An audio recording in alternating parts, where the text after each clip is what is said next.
used to take long walks in Silver Moon Hall every day, so don't worry about me. I can keep up.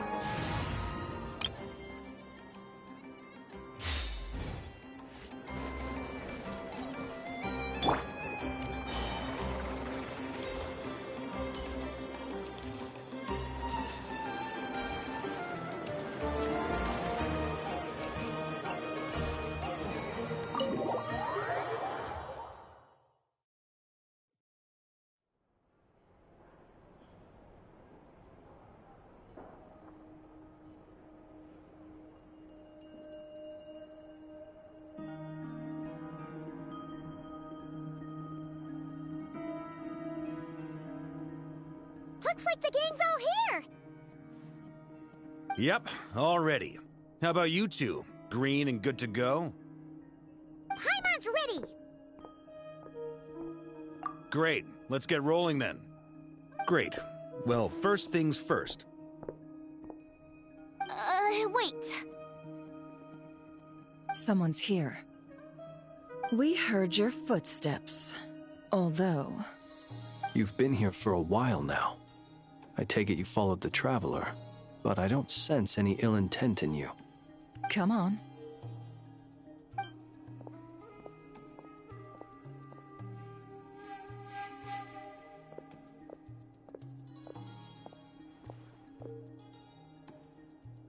I figured it wouldn't take you long to notice me.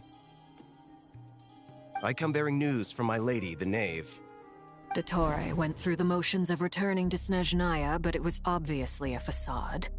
However, he has not returned to the Kuvaki Experimental Design Bureau, nor has he made an appearance in Nasha Town. Well, in that case, he'll be in his lab way up north. I always wondered why he applied for his own private pad. He was planning this all along. Tell them that Sandrone and I will go on ahead. If they still intend to pursue this matter, they should meet us at the research center in the northern tip of Krai. Nice of Columbina's two best friends to think of us. We appreciate the heads up. Our sincere thanks to the VIII for your aid. Lady Damselette may have left our organization, but at least some of her colleagues remain genuinely concerned for her well-being. Not to mention that the Doctor's increasingly cryptic conduct gives us great cause for alarm. We have crossed swords many times before, but it's not personal. We're just on different sides. We don't lack humanity. And so, as fellow friends of Lady Damselette, it's only right that you should be in the know about this. Arlecchino's situational awareness has saved us a lot of trouble. I'll leave the map here with you. If you do decide to head to the research center, please proceed with caution. And remember, at least while you're in Krai, Lady Arlecchino's subordinates are your comrades if you want them to be. This is very accommodating of you. We can't thank you enough. Just doing my duty. I shall take my leave now. If you need us, you'll find us at the Experimental Design Bureau.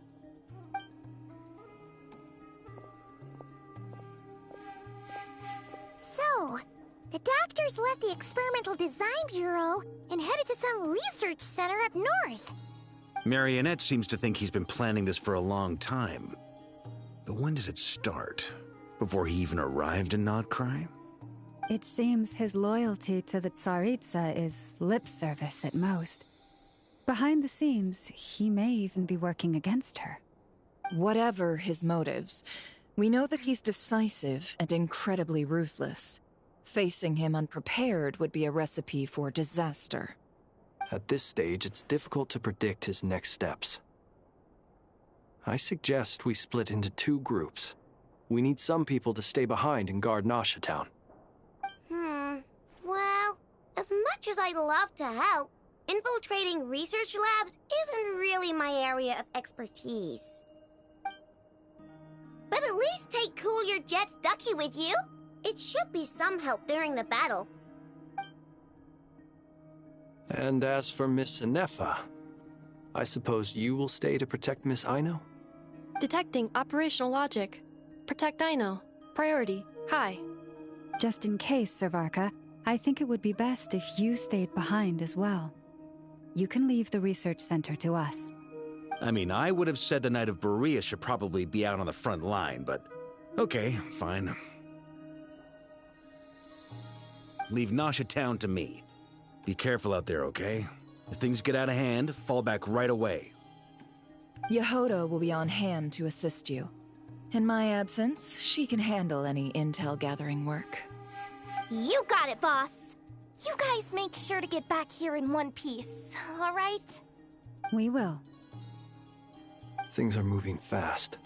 We'd better head off soon if we hope to keep pace. So, it's infiltrate a secret research facility, or... Yeah, alright. Paimon will help out here instead. Sounds like it's gonna be a pretty intense fight. We all have to bring our A game here. So, anything you need to wrap up before we leave?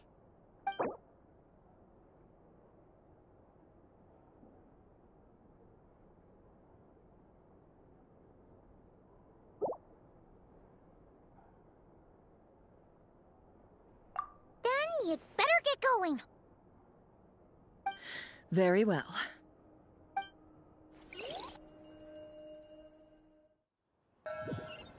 All these broken machines on the ground. Someone got here before us. Could it be Arlecchino and Sandrone?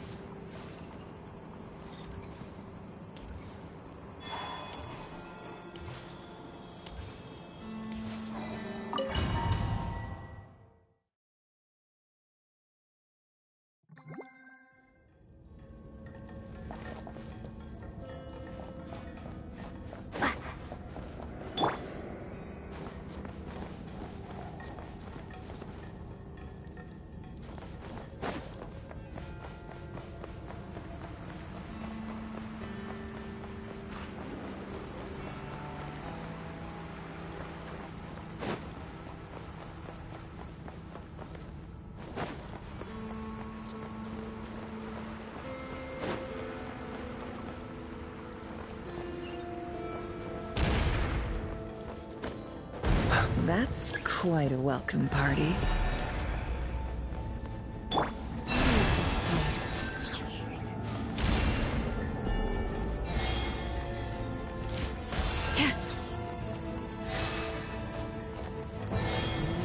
By the frosting of old. On the way! Go! Beware the creatures of the night.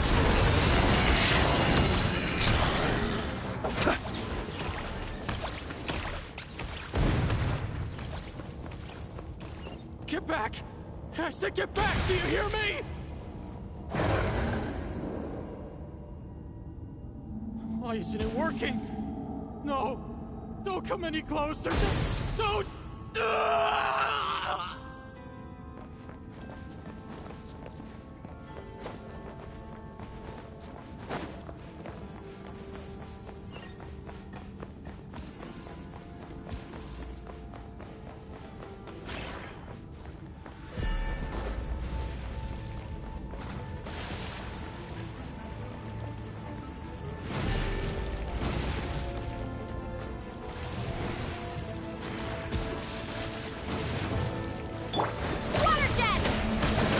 The deception ends here.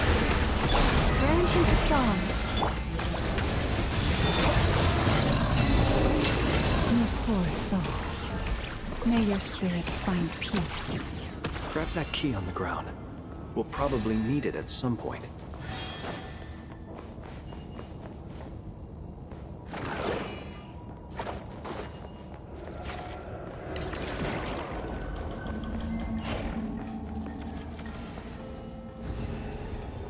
Watch out. Ugh, there's no way through. Let's go around.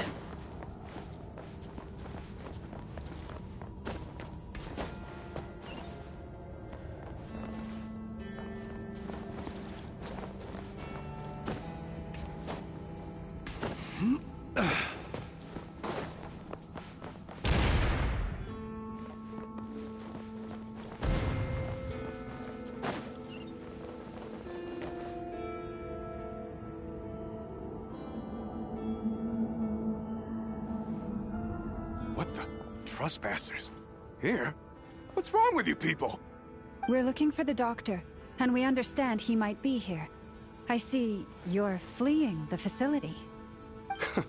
You looking to settle a score with the doctor? Good luck with that. I don't think you have many chances left.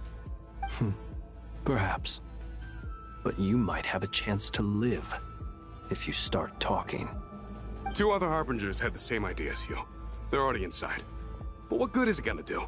The doctor wouldn't do something like this unprepared. Seems to me that you're not too thrilled about being his subordinate.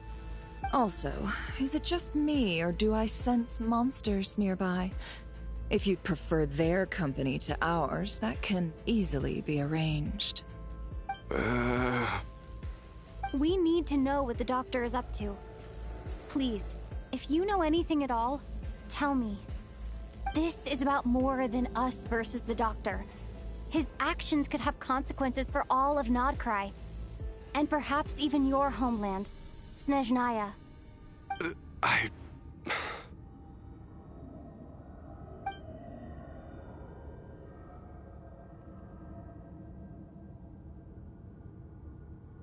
He's building something.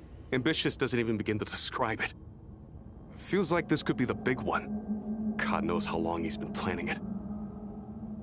A while back, he told us he'd be returning to Snezhnaya. We weren't expecting him back so soon. This time he brought some gemstones with him, or something. 2 of them. The moon marrow spheres. He stole them from their rightful owner, Columbina. Oh, Lady Damselette?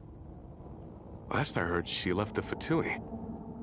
Before she went, she told us she'd finished what Her Majesty asked of her, and wished to focus on some personal matters. I remember thinking that leaving us might not be the best choice. I mean, I always looked up to the captain the most, and... Back when this all started, the higher-ups dispatched 3 units to Krai to execute their plan.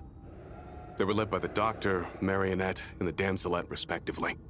I was a part of the Damselette's unit to begin with. She never really interacted with us much. In fact, she seemed sort of detached from everything. Not because she was distracted, just felt like she was indifferent to the world around her. Like she had no stake in anything that happened. She always seemed like she was staring off into the distance.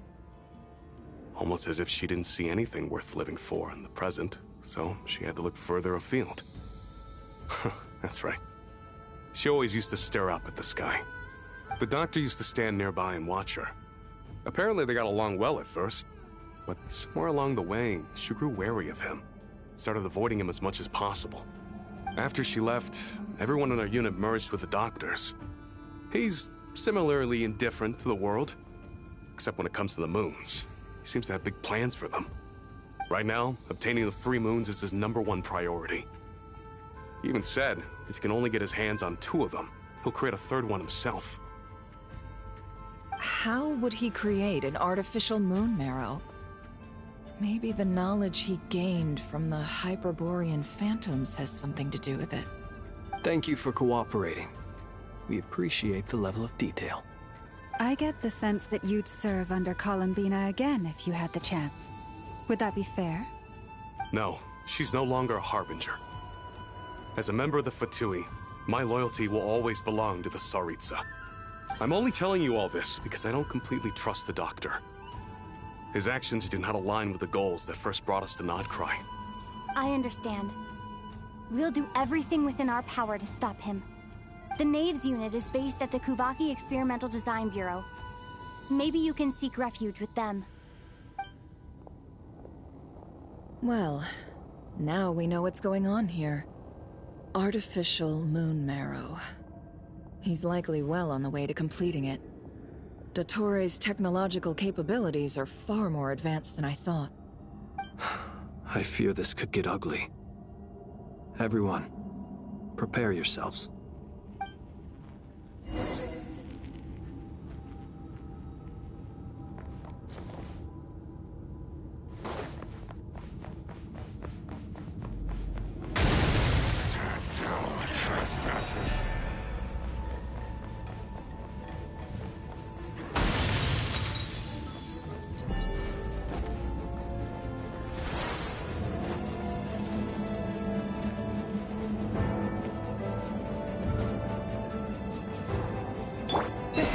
my blessing.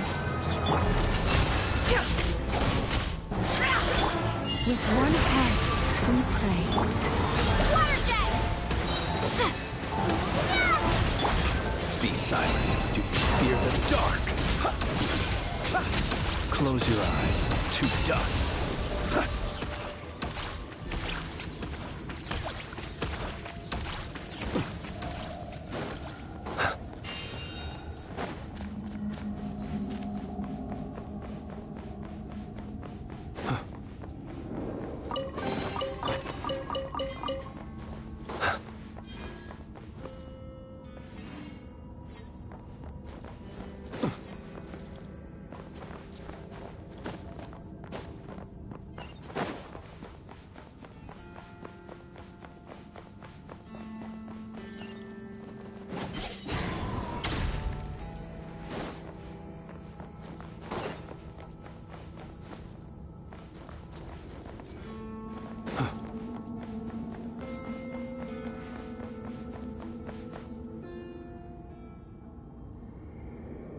Welcome, one and all.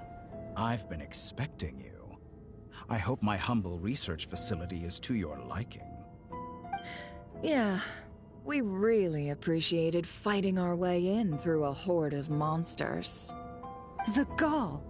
You expect us to believe you've just been patiently waiting for us? Of course I have. Should I be worried about something? Everything seems to be going quite smoothly so far, and you've shown up right on schedule.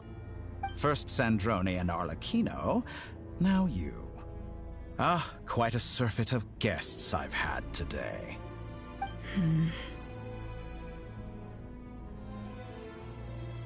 If you were looking for them, I should probably mention that Arlecchino disappeared as soon as she entered the facility. As for Sandrone, why, she stood right here only moments ago demanding answers from me at the top of her voice. Hardly out of character. She never was one for basic courtesy. But I have to admit, I was a little surprised to see her showing concern for someone besides herself. Does everyone you associate with undergo such a change in temperament? Speaking as a researcher, I have to say, it is not a change for the better. It threatens one's ability to remain objective. Well, since you ask... So you've got your hands on the moon marrow, and now you're claiming godhood. Don't you think that's a bit of a stretch, Dottore? I must protest what you are insinuating with that phrase, claiming godhood. I am not claiming anything. I am stating a fact. You're a researcher. I'm sure you appreciate the distinction between the two. Huh? Wait, you really think you're all that? You'll excuse me if I'm not being a polite little lady for you. We're colleagues. We both know what kind of person you are. By the same token, I knew you'd respond along those lines. You and I both understand that facts speak louder than words. To that end, I've had my people send you a small gift. It should go some way toward helping you understand my present position. What gift?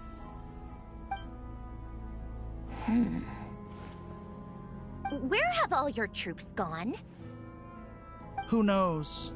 Perhaps they are already marching toward a new world, following in the footsteps of an unknown god. As vulgar and arrogant as you may be, dear Sandrone, I have no intention of taking out my displeasure on your subordinates. They will enjoy equal rights to my own. You sent your people to the Experimental Design Bureau? That's the Tsaritsa's property. Yes, and I am very mindful of Her Majesty's instructions. But you know full well that they do not conflict with my present goals. In which case, all I'm doing is conducting another one of my experiments. Is there a problem with that? Now then, you have a judgment call to make. Am I simply lying to stall you? Or is it possible that every word I am saying is the truth? In which case, your subordinates really are in danger. So now you've turned on fellow Fatui soldiers. You're completely insane. I have set a new rule for myself. Each person gets one chance. Naturally, that includes you, Sandrone. If you wish to leave, I won't stop you. We are colleagues, after all. Scumbag!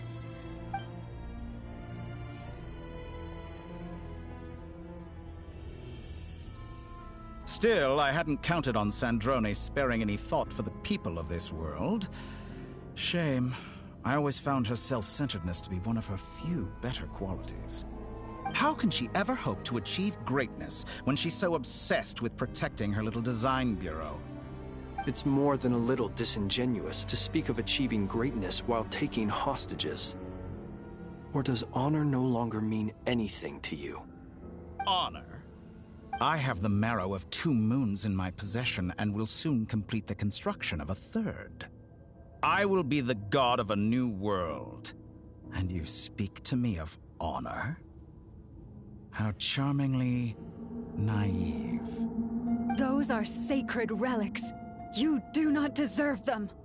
In my view, many in this world do not deserve to be alive. And yet, I mercifully permit them to go on living, do I not? You'll come to regret your actions. Will I now? Let's see if you can make me.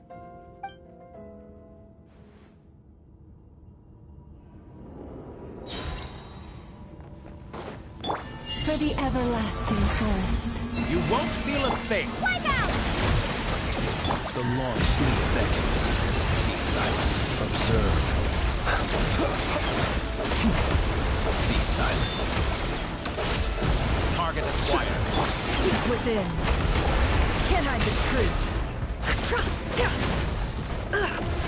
It all adds up. Is that the best you can do? No more lies. Time to go clean. Water jet! Observe. Fear the dark. Be silent. An exact practice.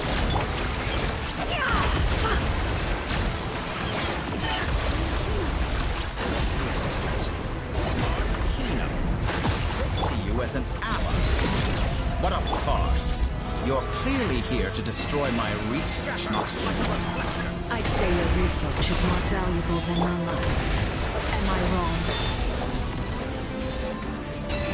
Your actions betray your fear of me. I'm rather...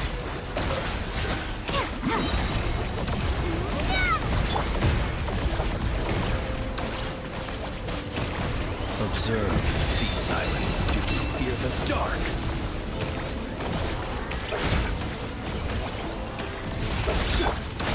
Is that the best you can do? Can't hide the truth. Is this all it takes to tire you? Lay to bed.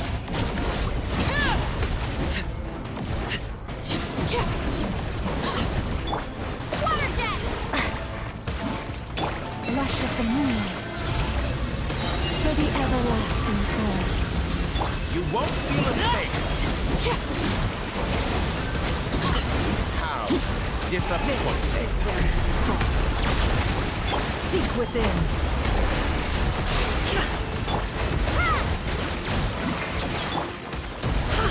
No more lies.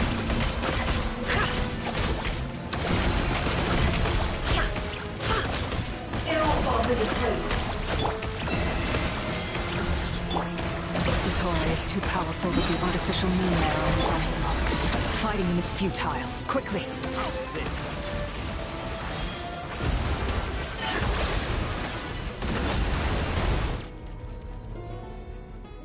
Let's go.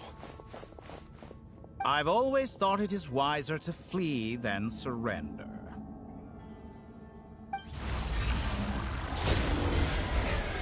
Watch out! What the? Forget about me! You should... Where's the Traveler?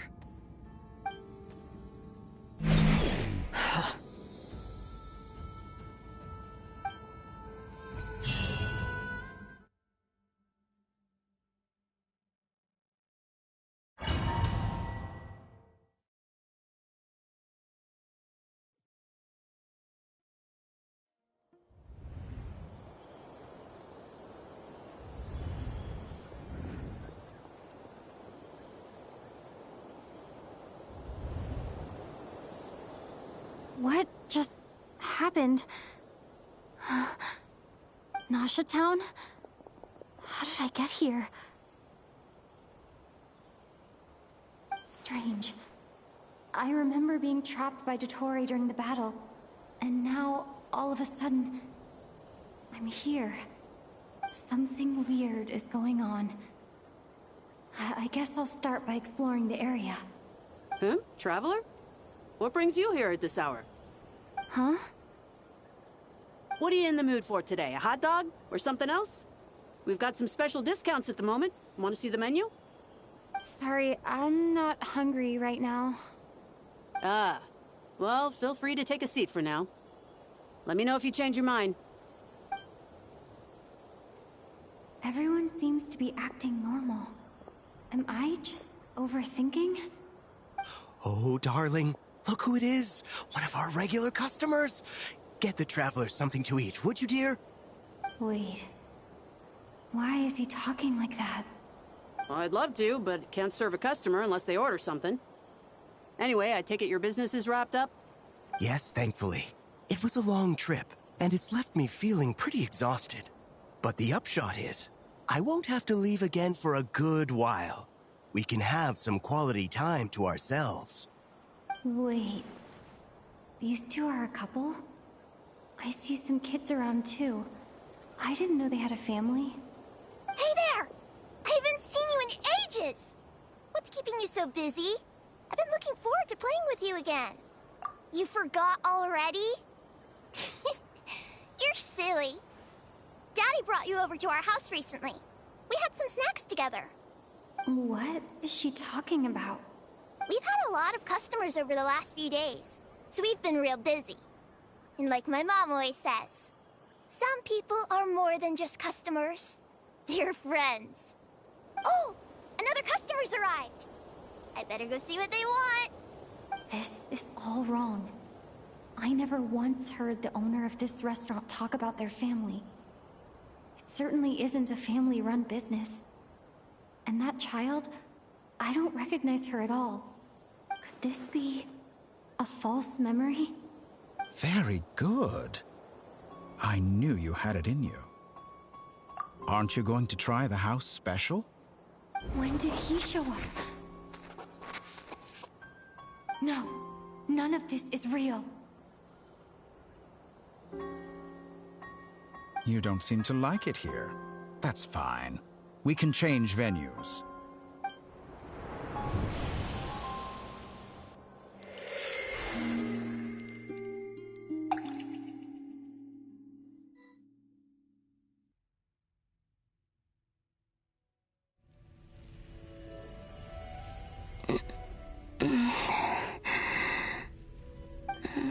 I'm still alive. Where is this place? It took all my strength to open the moon gate, and then I leapt into it. So this is the moon's reflection? The mysterious realm beyond the gate?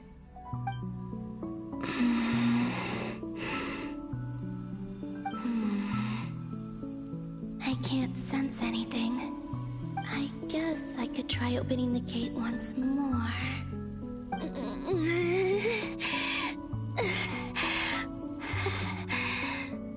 No response. Maybe this space can't be opened from inside. If this was the space that killed both Revier and his lover, then why am I unscathed? Or... no, I'm not unscathed. Even the air here feels frozen in place. There is nothing here with which I can restore my power. I should conserve my strength and proceed with caution.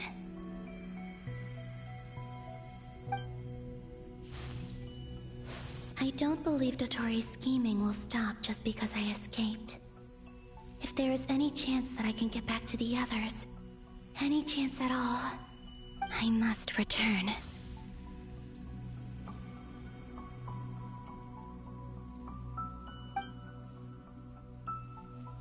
Emptiness.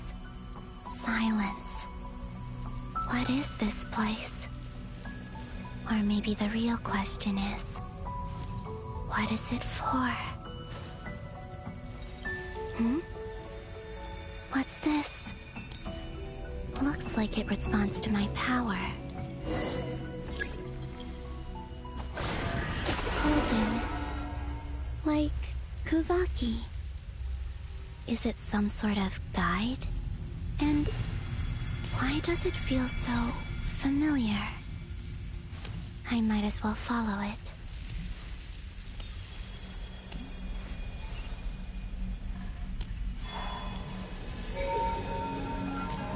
Where does this lead?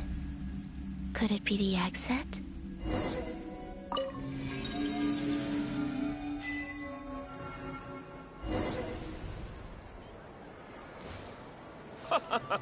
Welcome home, Moon Goddess. Is this Nasha Town? But isn't Moon Prayer Night over already?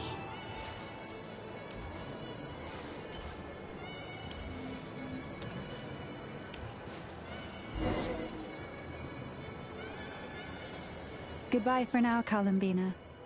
I hope you have a wonderful night. I will.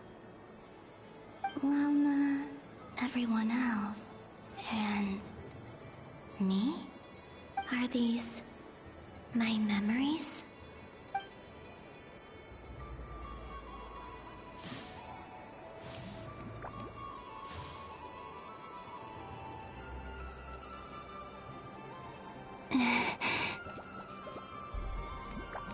I can't touch them. It's as if we're separated by some impenetrable power.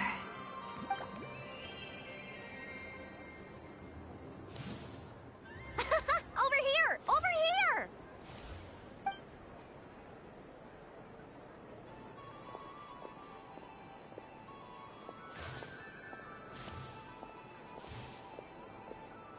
But the people in these memories pass right through me. Just like when I disappeared.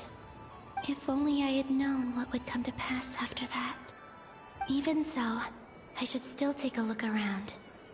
Just being back here, it gives me the strength to keep going.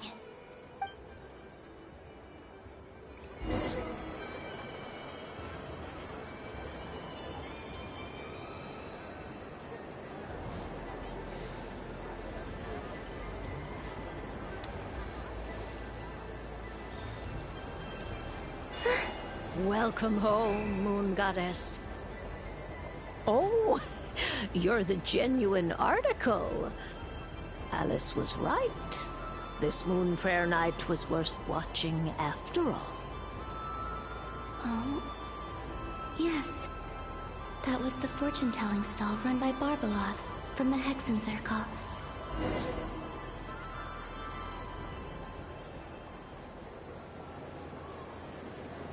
Please, draw the first lunar arcana.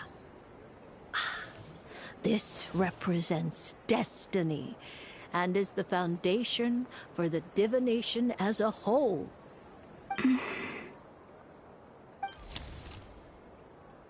My destiny. I believe the card I drew was the moon. Now that I think about it, Barbeloth's divination was absolutely right. It's almost time to draw the last card. The one that represents the future.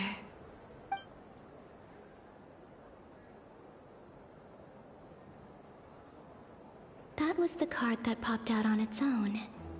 From here, I think.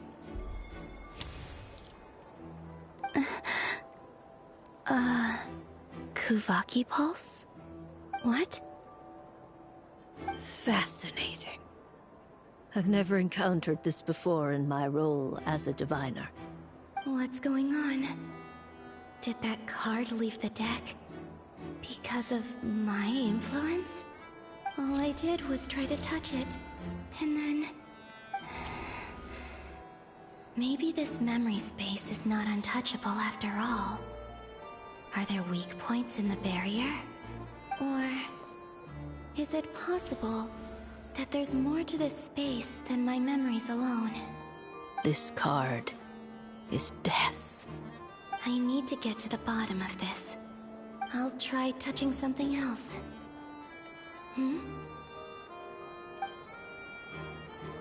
Is this the wind? No, it's gravity.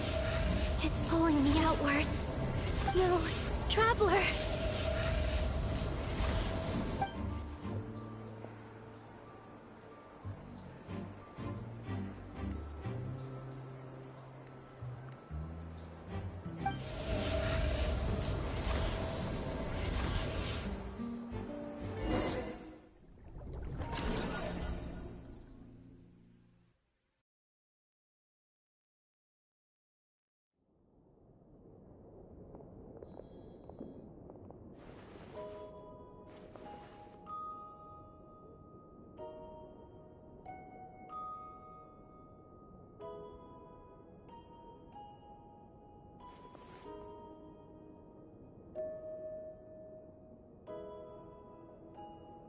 Haimon, listen to me.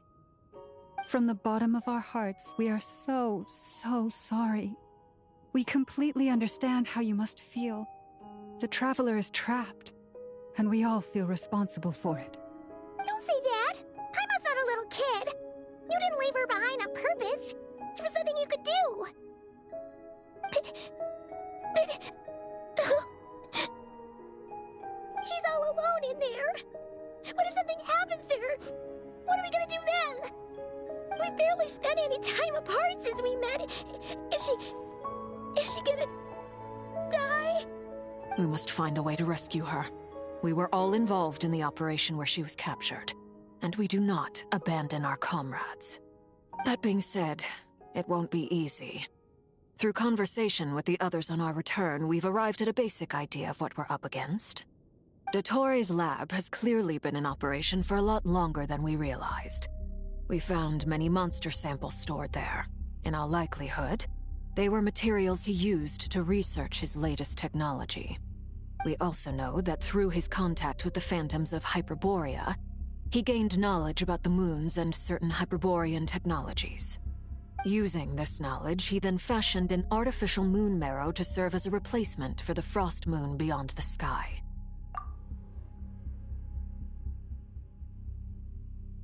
Unlike Columbina, Dottore is not being rejected by Teyvat. And even with 2 of the 3 moon marrows, his power far exceeds all of ours combined. Once his 3rd moon marrow is complete, Dottore will have completely seized the authority of the 3 moons. Teyvat's most primordial powers will then be in his grasp. Does that mean... I'm afraid so. No one could have predicted this level of insanity. Not even from Dottore. And unfortunately, his insanity is coupled with an intellect and ambition that not even his peers in the Fatui can match. This is dire. Sounds like the world is done for. The 3 moons' authority can influence the very fabric of time and space. I dare not imagine what a monster like him would do with that kind of power. The trouble's already begun, I'm afraid. On our way back, we discovered that part of Krai is being enveloped by an unknown energy. We cannot ascertain what is happening inside. I'm convinced this is Dottore's doing. Not that there's any way to prove it. The issue is, we have no idea what his intentions are. The only thing more frustrating than facing down evil is knowing that it will surely come, but not knowing when. The Doctor is guilty of numerous crimes at Mondstadt as well. One of our knights, well, former knights. His father was murdered by Dottore. His ideology and methodology are a danger to everything in his path, from individuals to entire nations. He does not feel guilt, even when he acts against his own people. He doesn't see them as his own people, that's why. People like him see everyone else as beneath them. Right. He views other people only in terms of how they can benefit him. That's the basis of all his social connections. Granted, he's hardly the only harbinger to pursue their own interests. We all do, and Her Majesty is gracious enough to permit it. Still, her mercy has its limits. Dottoro's actions have gone beyond even what the VIII could have imagined. Usurping divine authority to become a god. For a servant of the Tsaritsa, that goes beyond being disloyal. It's treason of the highest order. We can't expect him to heed the Tsaritsa's will once he gains the Three Moons' authority. Even we Harbingers consider him the most self-interested among us. Poor Traveler. Of all the people to get caught by... We have to go save her! Right now! Please! We gotta find a way! Paimon, I promise you, we are with you all the way. I get how you feel. I do. But it's gonna take more than strong emotions to take down an enemy like Dottore. What we need now is more information. Right. We can't even guarantee he's still at his research center. Before we can think about mounting a rescue operation, we need to confirm the Traveler's location. I'll find a way. Paimon knows, but... She's so scared. If anything happens to the Traveler... She might be the strongest person Paimon knows, but she's still human. She feels pain and bleeds just like anyone else. Then think things through before you stick your neck out. Unless you want to lose your head. Sandrone. Miss Sandrone, you're okay? Put the stuff over there, and be gentle with it. Am I okay? As you can see, I've had to move my whole livelihood out of the Experimental Design Bureau. It's been swallowed up by Dottoro's energy field. If I'd left it any longer, I probably would have gotten stuck there. Ugh, Dottore always goes a little loco when he finds a shiny new toy. Not that he'd ever admit that. But this time, he's gone full psycho.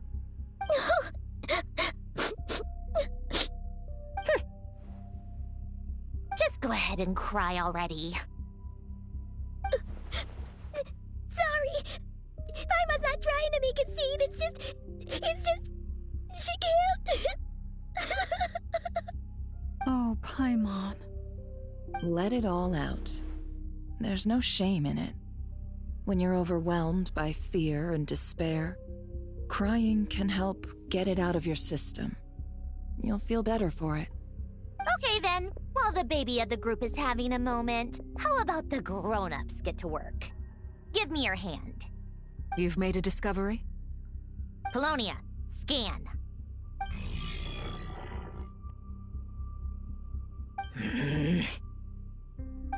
You, hand, now. Oh, I thought you'd never ask, my lady.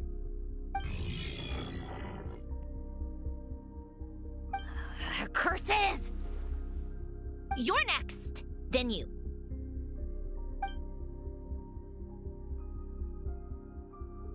Dottore, you son of a... He's done something to us!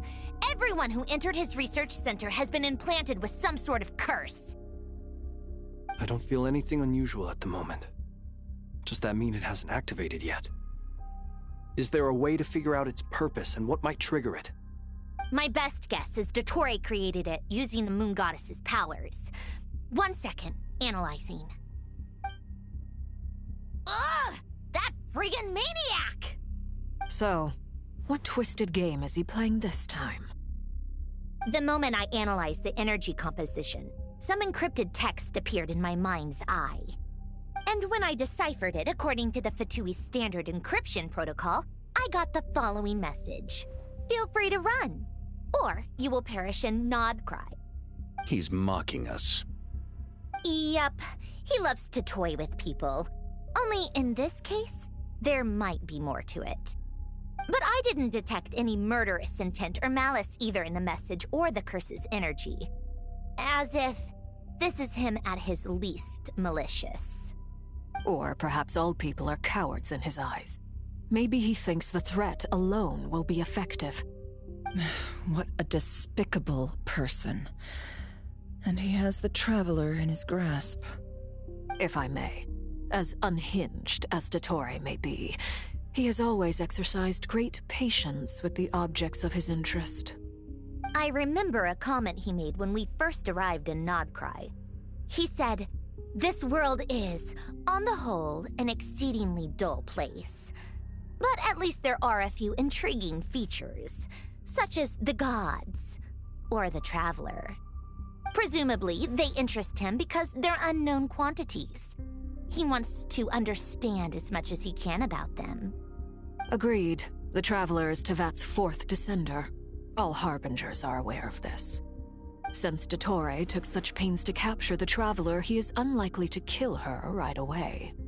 Okay, but we still have to do that rescue operation. Of course. I also think we need to read between the lines with Dottore's message. If he's encouraging us to run, that means we mustn't leave Krai under any circumstances. My guess is, his curse will only trigger if we leave.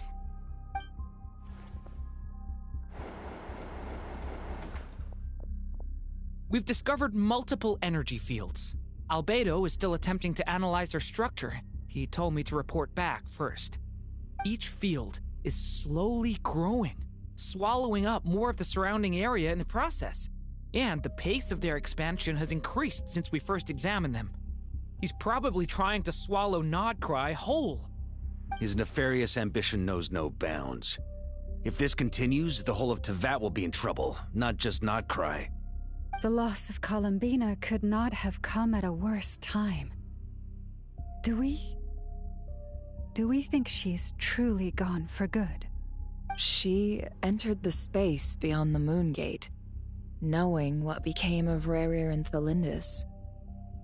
I'm sorry, but I fear the odds aren't good. Don't be ridiculous. If I know her, she's busy finding a way back as we speak just so she can annoy me. She isn't dead. Whatever has become of her, the fact remains that we are two comrades short on the eve of a decisive battle. We need to find out the Traveler's location, but there is also other work to be done. Agreed. Whatever Dottore's planning, we have to get the local populace somewhere safe. So, as well as a rescue mission, we have to organize a mass evacuation at the same time. It would be best if someone could approach leaders of neighboring nations and negotiate emergency asylum for Krai's inhabitants.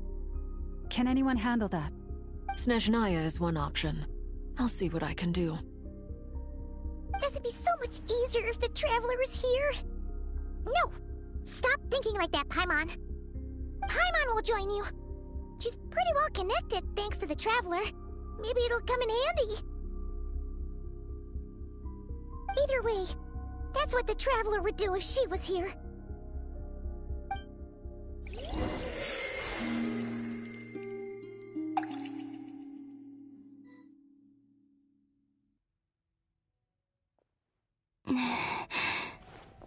Back here again.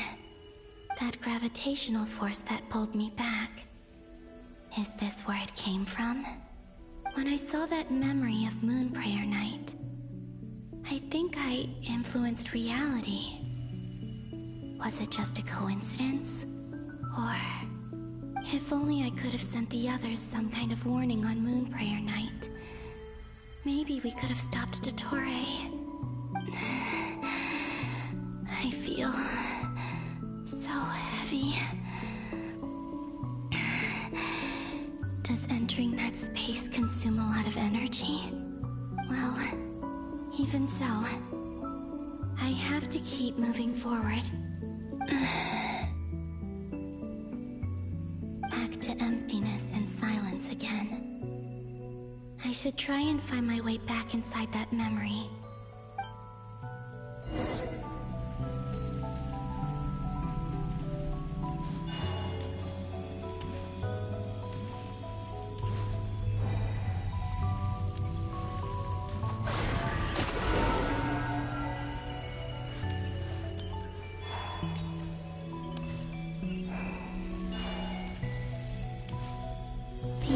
From last time isn't showing up. What What am I missing? Looks like I need to gather these scattered fragments.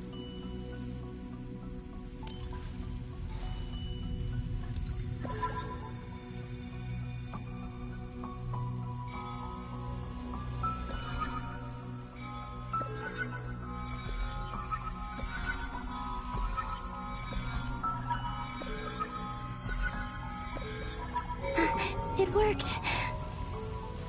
Hopefully I can stay inside for a bit longer this time.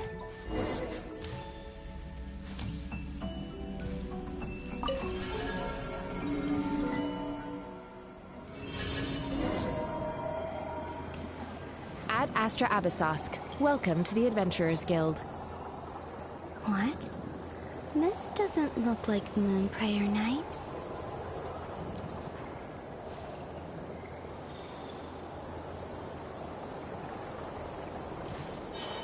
Extra, extra! Latest issue of the Nausea Express! I don't think I've ever been here.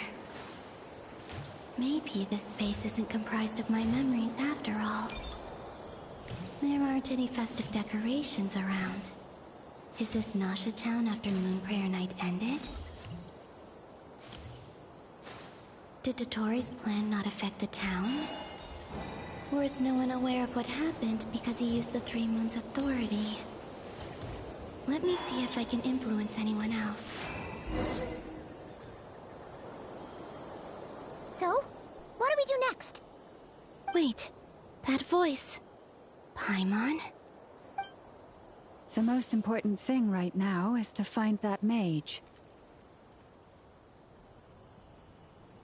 Lauma, the Traveler, and Mr. Varga are here too. I'd better go pay the Fatui a visit.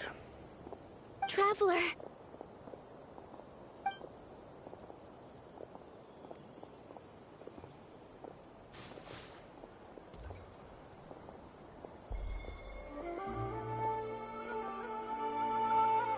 Huh?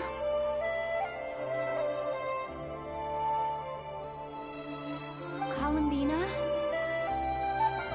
I made contact. It's me, Columbina. Huh?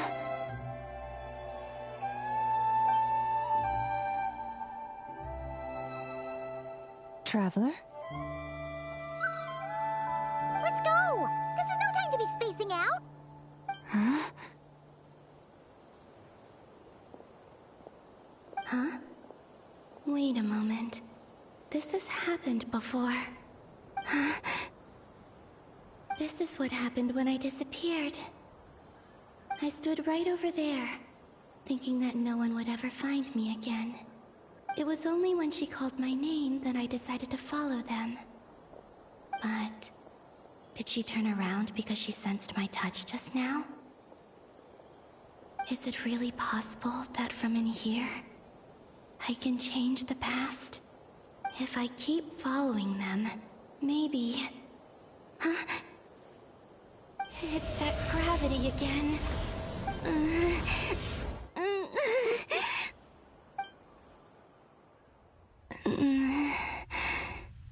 Every time I influence reality within that space, this force intervenes and pulls me back. It's as if it's trying to stop me from leaving.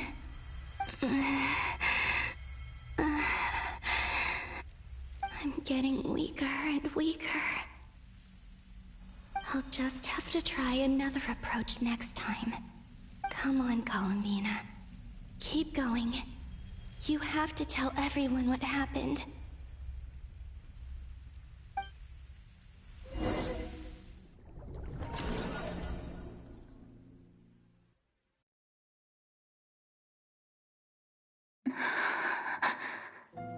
Suddenly, I've been plunged into darkness, alone. It feels strange, as if something has grabbed hold of me. Is Dottore now powerful enough to interfere with space itself?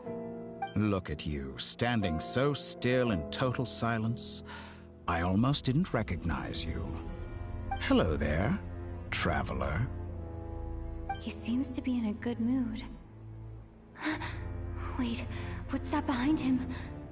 Ah, so you noticed. This is the completed Trilune.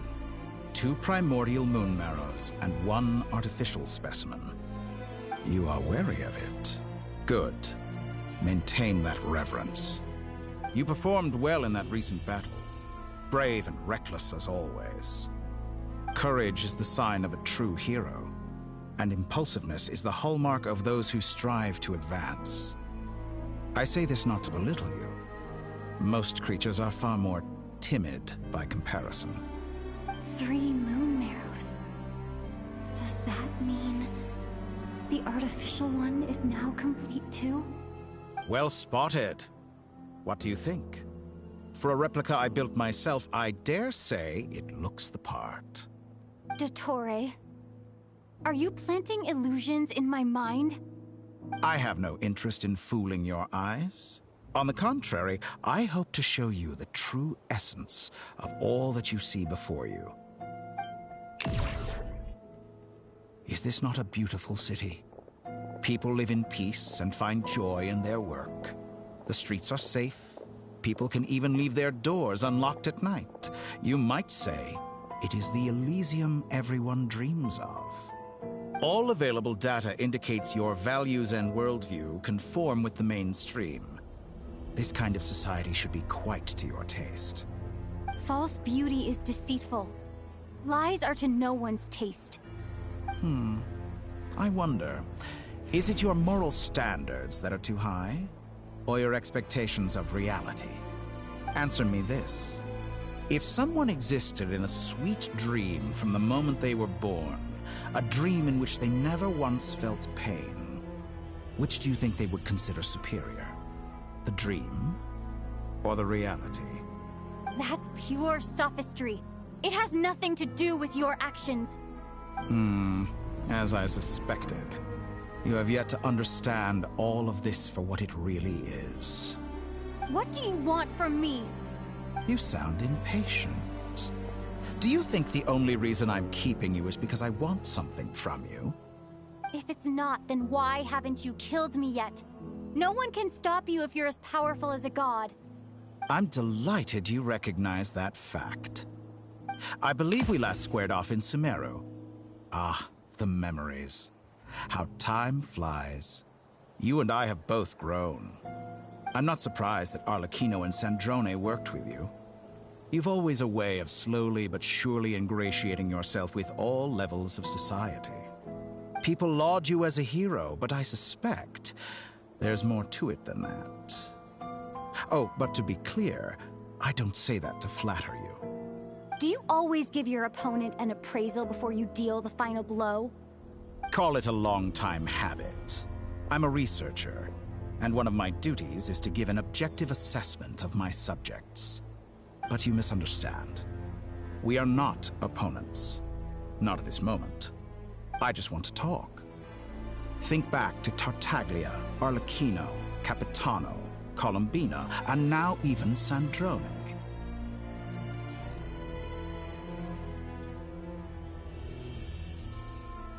You've worked with each of them in the past. I believe you can work with me as well.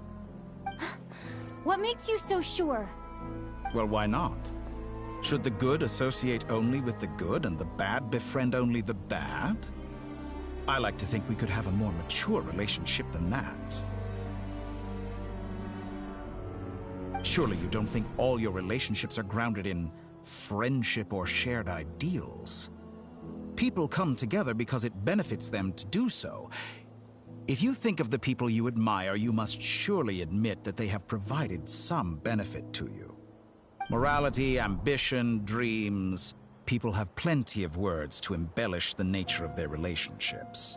But once you break free from those ethical frameworks, you will see that the only thing connecting the two of you is mutual benefit. And that is what I'd like to talk to you about. We're finally getting into it. He's probably been planning to kidnap me for a long time now. But for what exactly? He has the authority of all 3 moons. I won't be able to gain the upper hand in a fight. Best if I pretend that I'm willing to negotiate for now. You say you're a god, but you also speak of mutual benefit. What could a god want that the three moons cannot provide? Excellent question. But before I answer, I would ask you the same thing. Gaining Columbina's allegiance was a rare and extraordinary feat. But the Moon Marrows are now in my hands, and I have the edge over her. For this artificial moon is not being rejected by Tevat. Her identity and lineage may have been a thing of glory in the old world, but they were also shackles that prevented her from ever integrating into Tevat. I, on the other hand, you may view me as a thief, but I have overcome that limitation.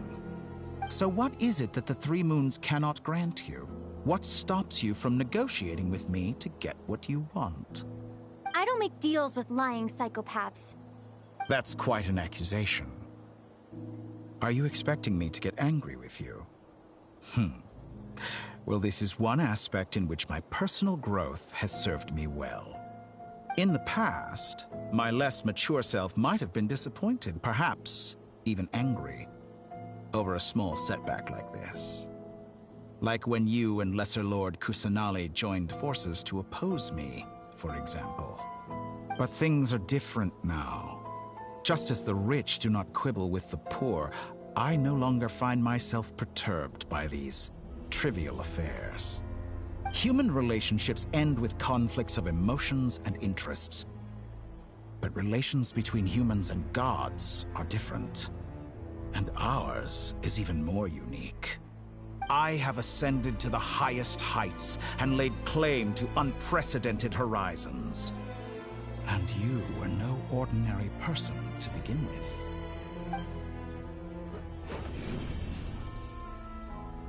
Allow me to show you the world, Descender.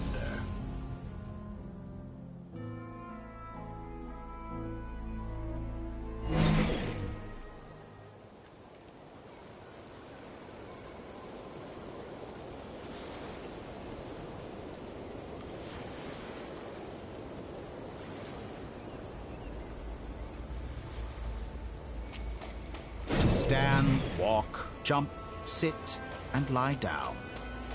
These are the most common of behaviors.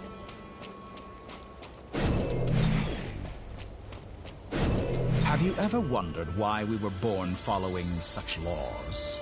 Who stipulated that we could not fly instead of walk?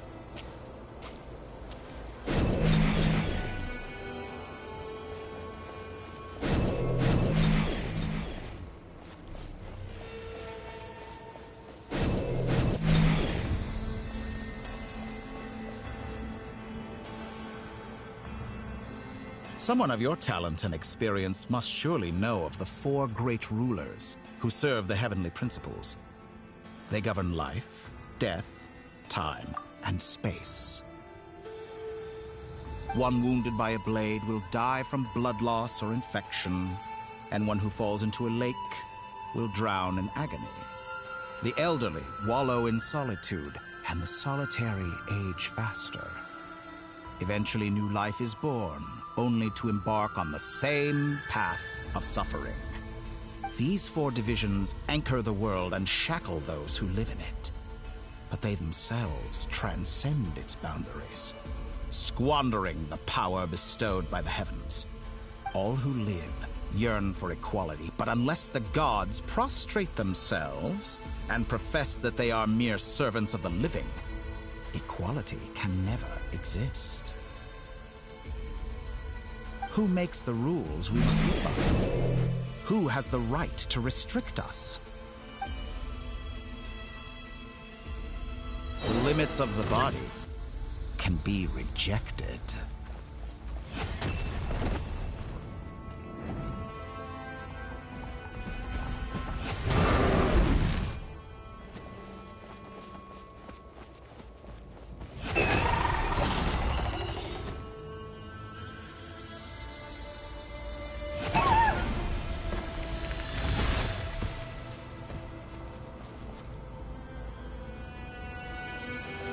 How does it feel to be among those with absolute power?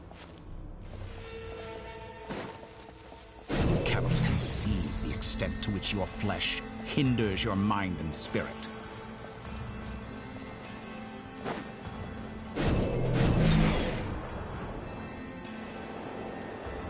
Only by discarding our useless, primitive eyes can we perceive a new world. How narrow-minded we all were in the past. Why should the final answer of the world not be the power that predates those of life, death, time, and space? The power of the Trilune. Through it, I have glimpsed new experimental possibilities. Nature suppressed, authority exiled, souls controlled.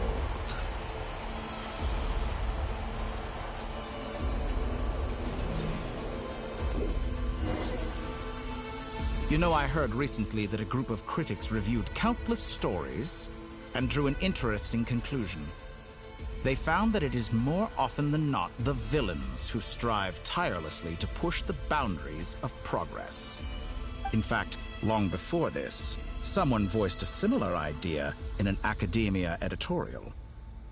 I felt a great affinity with this perspective.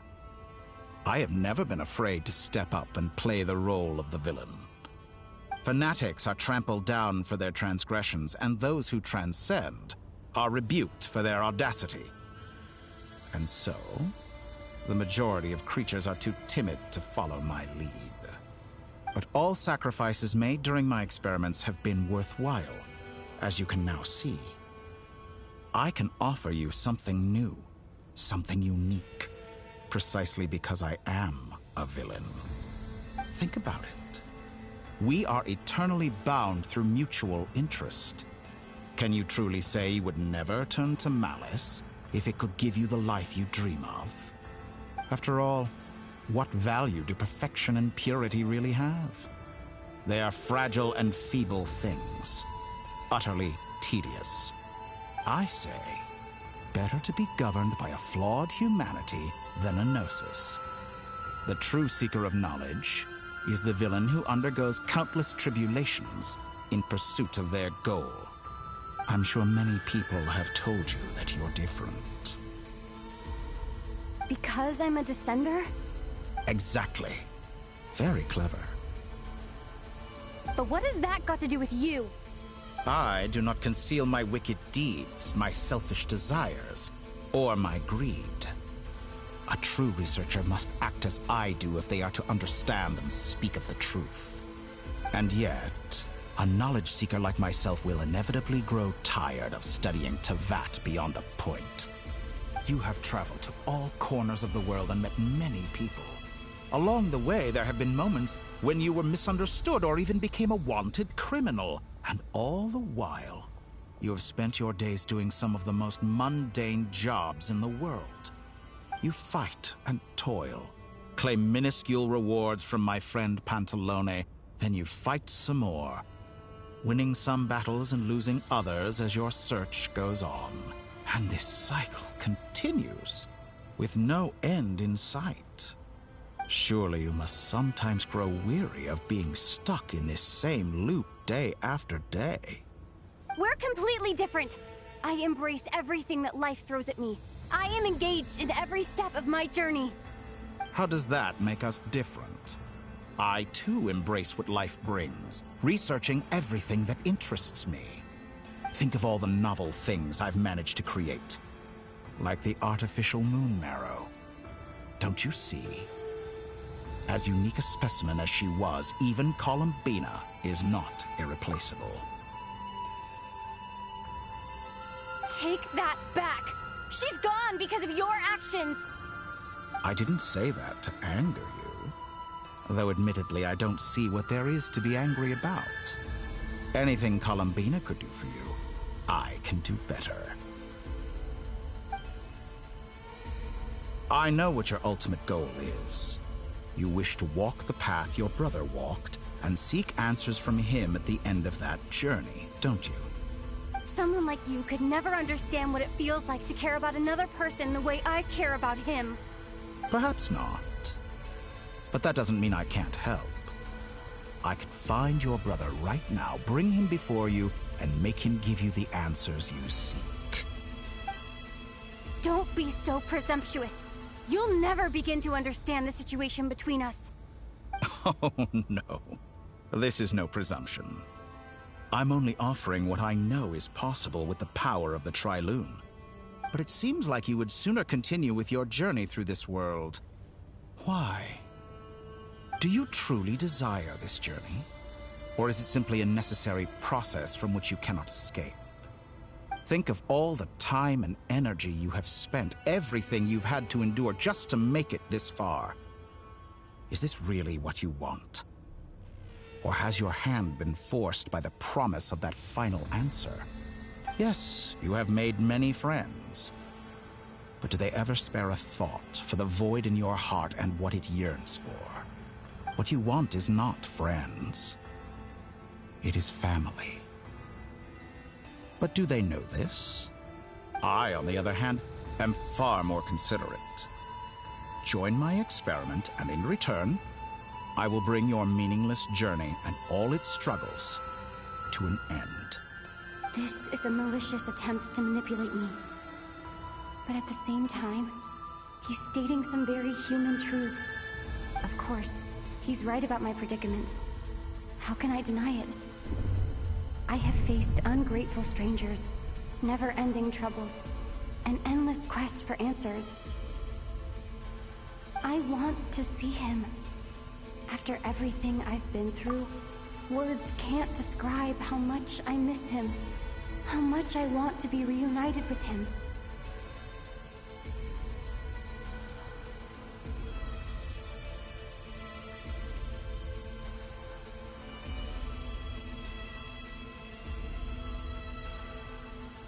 Wherever you are right now, do you miss me too?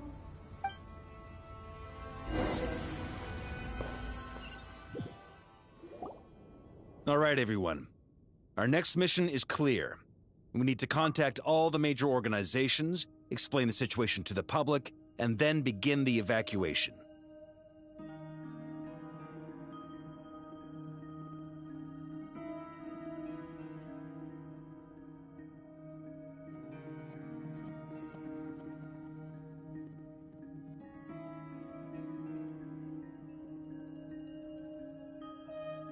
The residents of Not Krai are quite dispersed. The two most populated areas are the Southern Isles and Pyramida. Miss Lauma, I will leave Hisi Island and Nasha Town in your hands. I will liaise with the VIII and Pyramida. Agreed. We will reach out to Natlan and Snezhnaya. Anyone found north of the Experimental Design Bureau should follow the VIII to Snezhnaya. As for those dwelling south of that line, I will ask the Voynich Guild to help persuade them to leave. Then I, Mr. Varka, and the Frostmoon Scions will escort them to Natlan. The Voynich Guild has dealings with the Curatorium of Secrets. I will send them a letter vouching for your credibility. Yehoda, you should help Lauma. This is too big of a task for one person. My wish has come true. You're willingly lending me your most capable employee for the day. Well, good for you if all this only takes a day. Of course, if it takes any longer, I'll be charging a fee. Boss, wait! Don't I get a say in this? Oh, I'm sorry. Something to add, Yehoda? Well, no one's more important to me than you, boss. And remember how Lauma healed your eye after that big battle? I think that's worth at least 2 or 3 days' work for the Frostmoon Scions. Are you completely incapable of acting in your own self-interest? Or do you simply devalue your own labor? Are you sure you don't want to come with us? Who will see to our other work if we're all busy evacuating residents? Sandrone insists that Columbina is still alive, and we have a traveler to rescue. There's much to be done. But boss, I'm just worried that... Well, Nefer, I'll link up with you once my tasks are complete. What makes you think I'd need you to do that? I'll need it. And considering the way you approach certain matters, I think you'll be better off with me present. That's quite enough. Just focus on your work first. I bet we're in for an uphill battle here. But we can help out too. Inefa and I are gonna help Nasha Town's residents carry their stuff. Loading schedule. Store essential local research data and technology samples, then escort the people to Natlan. Understood. I will execute this to the best of my abilities. Great stuff. Thank you, ladies. I've contacted the Lightkeepers. A colleague of mine will join us shortly. I will persuade them to conduct a thorough search of the region to ensure that no civilians get left behind. As for me, I guess I'll be making an early return to Sumeru. I think it's important that someone informs the Dendro Archon of what's going on in Krai. Roger that. Someone should inform Mondstadt, too. Mr. Duran, can I trust you to handle that? I think you fly faster than any of us can run. As an added incentive, get there fast enough and I'll see about getting your gliding exam waived. Really? Ha! Mission accepted, sir. I intend to stay behind and help Miss Sandrone with her research. She has some alchemy-related questions that she'd like me to explore. She recognizes your expertise, then. I wish you a fruitful collaboration. Thank you. In truth, I was surprised to hear her express an interest in subject matter outside of machines. I believe she has been investigating some Fontanian technology recently. She made a point of bringing the relevant materials with her when she left the Experimental Design Bureau. She's sorting through everything in her room as we speak. I should mention that we have one other friend who isn't present. He hasn't made his position in all of this clear. But if we know anything about him, he's likely investigating on his own. Paimon's been very quiet today. But I know how close she and the Traveler are with the Natlanese. She should come with us to the border. Okay. Paimon will do her best. Make sure to heed Sandrone's warning. Many of us have been cursed by Dottore. As such, under no circumstances should anyone cross national borders. Remain within Krai. That aside, personally I have faith in Columbina. Things look grim, sure, but who knows how it'll play out. Same goes for rescuing the Traveler. Both of them are important allies and friends. We'll be counting on you to gather intel on them, Miss Nefer. Oh, wonderful. You're all here.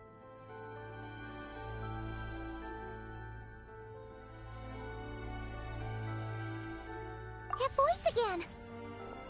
Nicole? Whoa, that was loud! And it came out of nowhere. So mysterious. Sorry. This is the only way I can speak to you all right now. Please accept my apology. Anyway, time is short. I'll cut to the chase. We're still facing quite a catastrophe here at the world's borders. Alice has roped in every Hexenzirkel member she can get a hold of. Except for me. She told me I had to come and help you all out as a matter of urgency. I quote, "You love talking, don't you? Well, now it's finally your time to shine. Take these. Make sure the whole party gets one each. You'll be in charge of making sure everyone stays connected." Huh? Is this a Dodo communication device? Scanning. Unknown device. Analyzing. Unknown device. Conclusion. Cute. Affirmative. It is cute and good. I believe that I quite like it. This is no ordinary Dodo communication device. It's my very own special modified version, specifically... sorry. I almost went off on another tangent there. Anyway, help yourselves.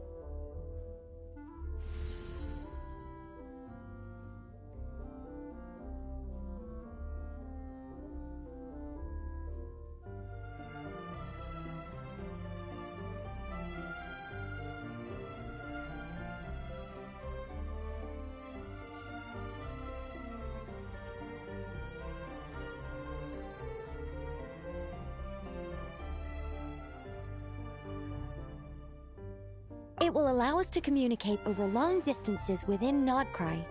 No more worrying about shuttling messages back and forth. What astounding technology. Am I right in assuming that it relies on your personal abilities to function, Miss Nicole? Yes, exactly. Right on cue, Albedo. Ah, I'd love to brag to you all about how it all works. But no, next time. Anyway, I'll be right with you all, serving as a communication hub. That's all from me. Head off as soon as you're ready. I'll be staying here to keep watch, and I'll be sending you my blessings.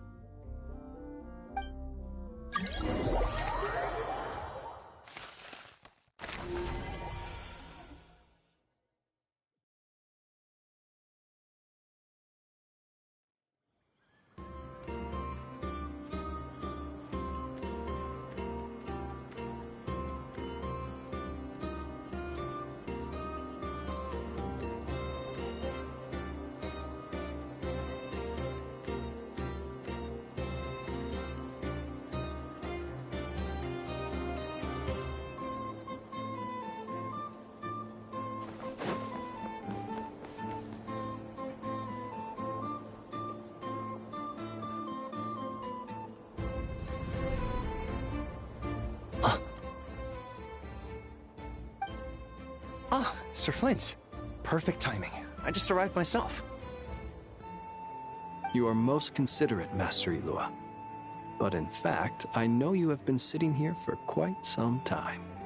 If you saw me, why didn't you say something? I was curious to see how long you could sit still for. Also, shouldn't you have managed to sense me approaching? That would be a first. You always seem to appear out of thin air without making a peep. Also, how many times do I have to tell you not to address me as master? I don't qualify. I beg to differ. Why should a young man so well-versed in social graces as yourself not be worthy of that title? Please, Lord Flint's... Sir Flint's. I'm begging you, don't flatter me into complacency like you do with everyone else. You understand me better than most. My newest acquaintances tell me I love complimenting others. What do you think? I think they don't understand why you do it. You just love puffing people up till they're a big, happy ball of hot air that floats away into the sky. In all sincerity, I can only hope that they bring good tidings when they come back down to Earth. Is the situation that bad? We just held a strategy meeting. Let me fill you in.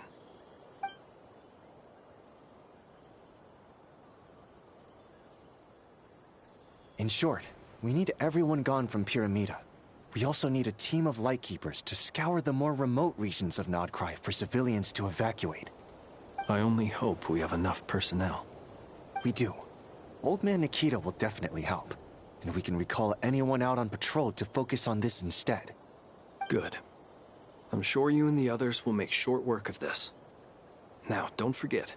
Once you've completed this task, make sure you and the rest of the team evacuate to either Snezhnaya or Natlan as well. Flint? If you've got something to say, Master Eloa, why not guess what I'm thinking right now? You mentioned that you have something else to deal with later. How difficult is it going to be?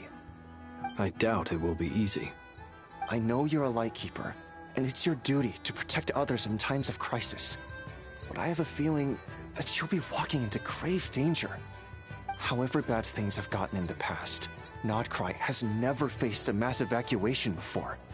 But from the sounds of it, you don't intend to come with us. I don't mean to pry, and it's probably none of my business. But whatever it is you're intending, you don't have to go through with it, you know. I've been afflicted with some sort of curse, and I'm told it may well trigger if I set foot outside of Nodkrai. As such, I cannot leave. I have to act, if for no other reason than to fight this curse. What? No. Why? Why would anyone want to curse you? There are plenty of people out there willing to trample over others in pursuit of their own goals. Frankly, Sir Flint, I am furious. You're making light of what is an incredibly serious situation. Indeed I am. And? And what? I told you, I'm furious about this. Nothing I can do about it, I'm afraid. Things happen, and we just have to deal with them. If you find yourself feeling angry, perhaps start by drinking a big glass of water. Hey, you mean you're completely unmoved by my anger? I'm devastated. Then allow me to express my sincerest regret. Come by the lighthouse sometime. We'll catch ourselves a few fish, have a little barbecue, play some cards, and bask in the sun. Maybe I need to spell this out. Lean in a little, Flint. Oh my, this doesn't bode well. Word is that you were caught up in a real horror show recently. People were amazed that you returned safe and sound. They've been debating whether you're even human. I've returned safe and sound from plenty of crises. When you say people, do you mean other people? Or do you just mean you? Fine. I'll be frank.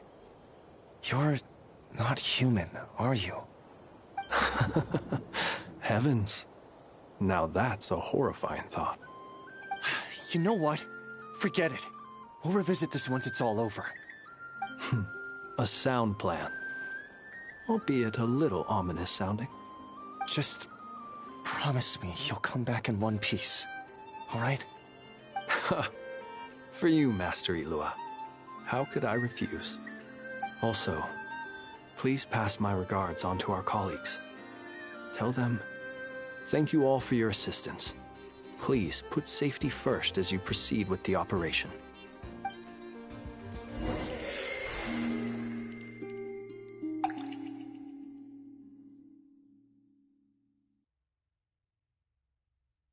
I have to keep searching for a path toward reality.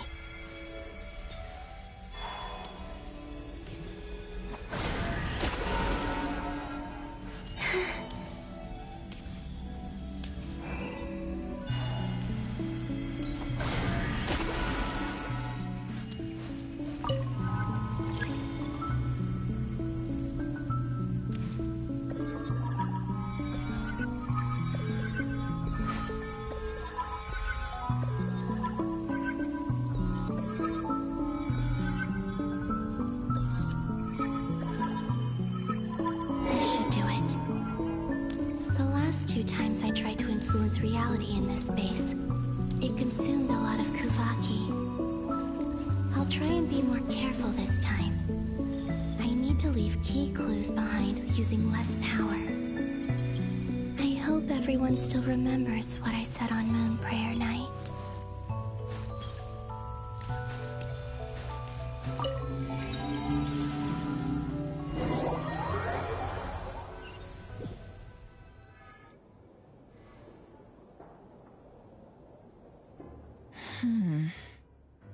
Nothing here either.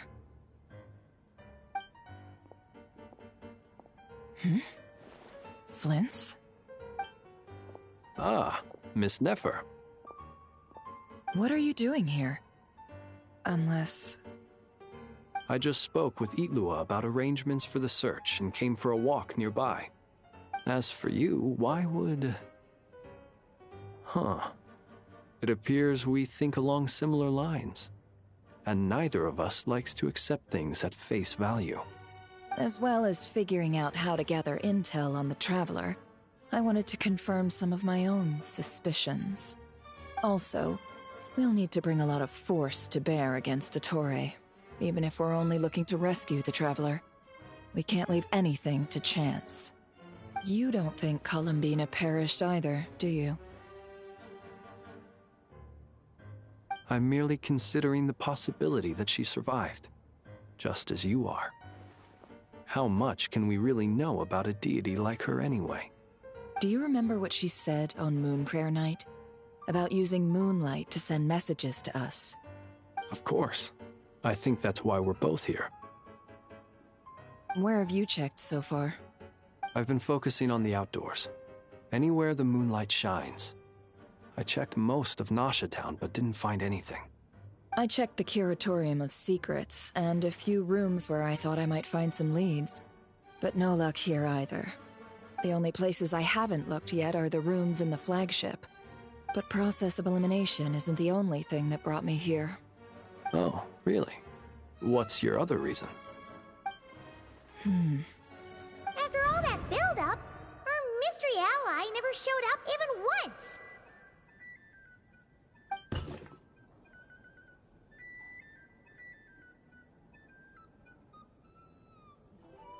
Huh? Am I imagining things?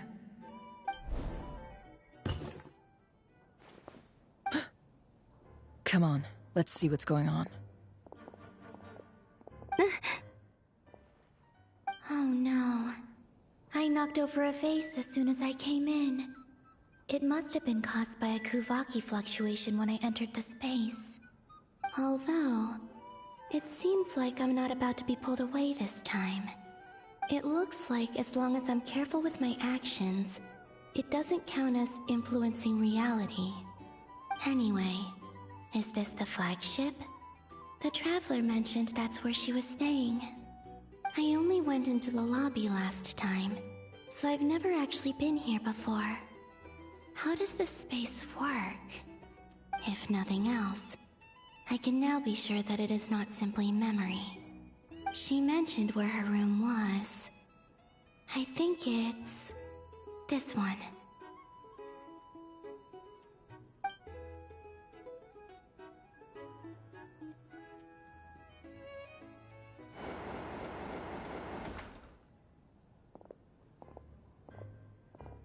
The door is closed. But if this is anything like when I disappeared, then maybe...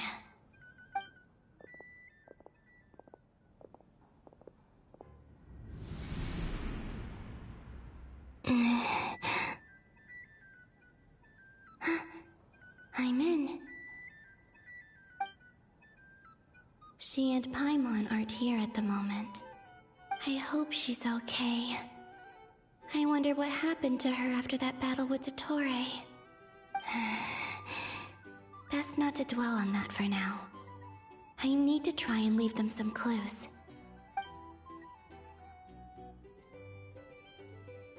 Please, Traveler. I really hope you find this.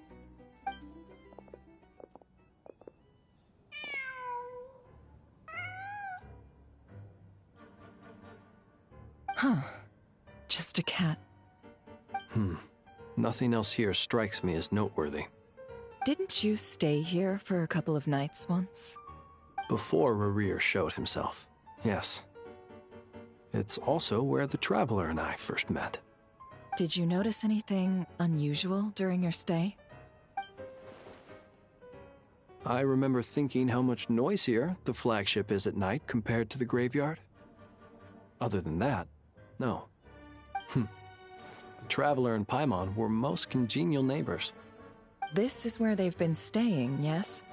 Over here? That's right. I wouldn't usually condone breaking and entering, but we can make it up to them later. Focus now. I have to write a message on the wall using Kuvaki, just like I said on Moon Prayer Night.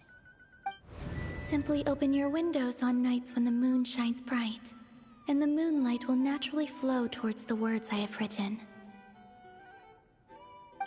Here goes. I'll need to carefully control my strength.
There's a noise outside the door.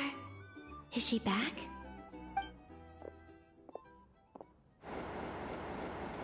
Please, you have to see these words.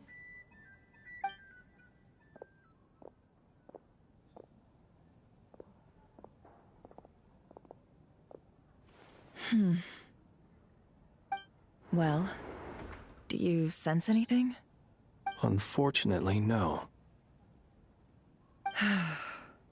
And this place was our last chance. Not necessarily. We've only looked in Nasha Town so far. Miss Columbina said she would leave messages at her friends' dwellings. It's still worth checking where Miss Lauma lives and where I live. Let's try and make some time to look into those then. Wait. What are you waiting for? Oh, Paimon might have overeaten slightly. What's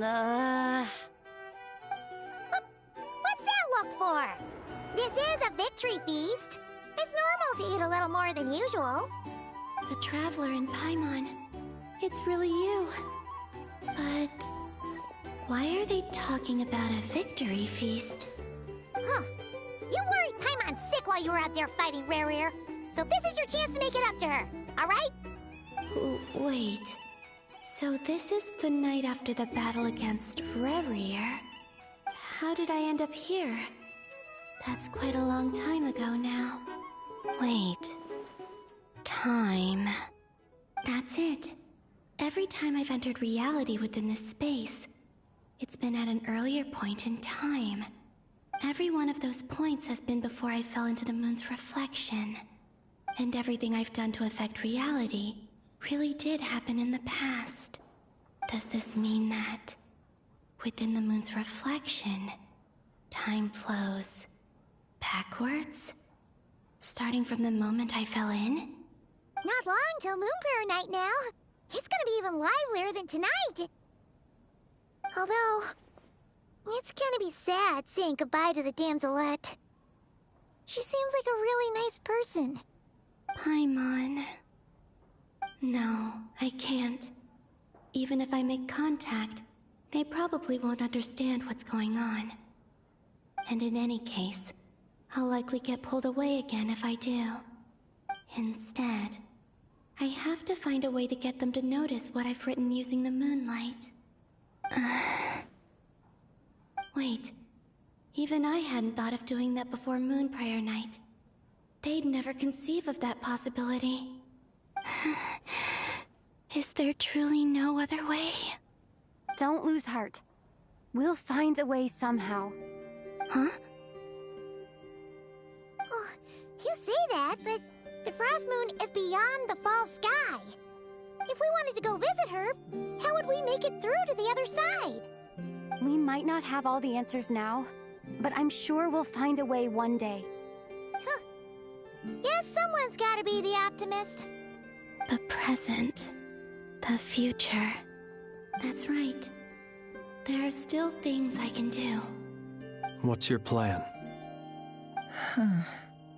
Flint's, when you were staying next door, did you ever open the window? No. The rooms here are dark and damp. And there's such a buildup of dust on the windows that the moonlight can't even get in. I didn't think it was worth the trouble. The moonlight? Ah, I think I see where you're going. One moment. I'll see if the owner is available. Don't bother. Time is of the essence.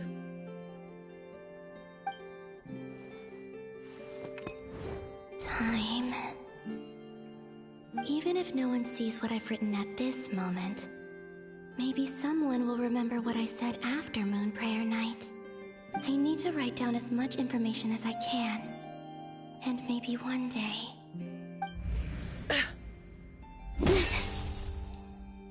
Huh? What's up with you? You can't even hold your cup steady. Are you getting tired? A little. Well, you should probably hit the hay then. You've had a really tough couple of days for you.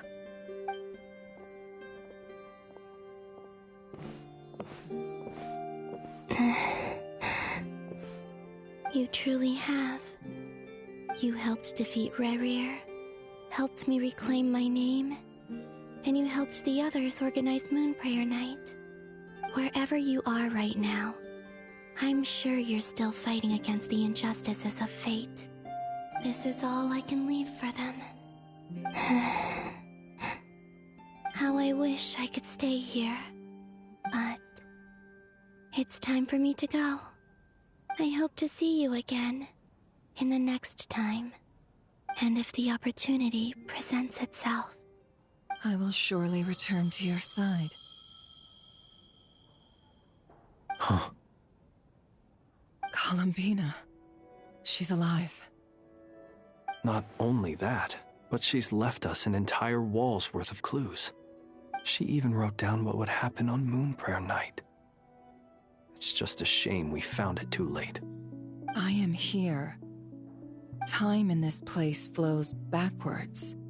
I am constantly moving forward. It sounds like she's found a way to influence the past using Kuvaki. But her future is our past. So, these words have been here ever since we defeated the Ray Hero Solnari. We just never discovered them. Which came first, the chicken or the egg? Do you ever mull over questions like that? Only when I'm in a good mood, and at leisure. Well, I never do. Everything that has happened already belongs to the realm of fact.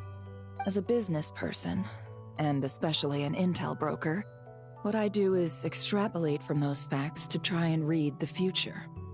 An admirable philosophy. It's a means of survival. Let's go. We have a wall's worth of clues to share with the others.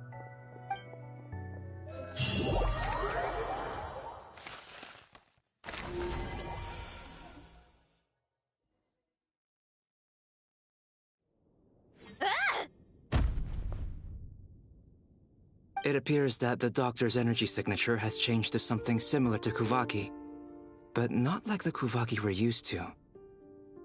Not Krai's Kuvaki devices will only have a limited effect on it. I can see why you've chosen to place your hopes in alchemy instead. Also, I must say these books are rather profound. My subordinates just shipped them in from Fontaine. Some of them are from the Narcissenkreuz Ordo. Some are incident reports from Petrichor, and then there's a few test reports for these junk machines. Additionally, after some further scanning, I've discovered something extremely annoying. What's that? Teyvat's skies contain multiple moons. A long time ago, when I did my first scan, I detected 3, just as the legends say. But when I checked again just now, I detected 4 moons. So there's one extra? Yeah. Originally, I thought that if I could still find 3 moons, that would at least mean Columbina's still alive. But then it occurred to me that apart from the Frost Moon, Teyvat's moons are just husks. And husks surely shouldn't show up in the scan, since they're not alive. It's weird, isn't it? If we can't even distinguish between a dead and a living moon, how are we supposed to know whether a moon goddess is still alive? Or does this mean that the moon marrows are equivalent to the moons themselves? It's certainly possible. In which case, the 4th moon you detected may be Dottore artificial creation. So he wasn't bluffing. He really built his own moon marrow. Ugh! I'm so mad right now!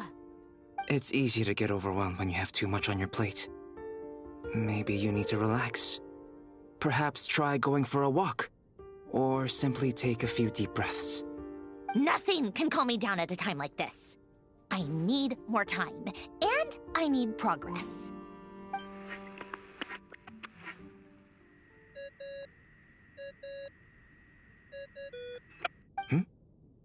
It's Mr. Flynn's. I really hate that ringing tone.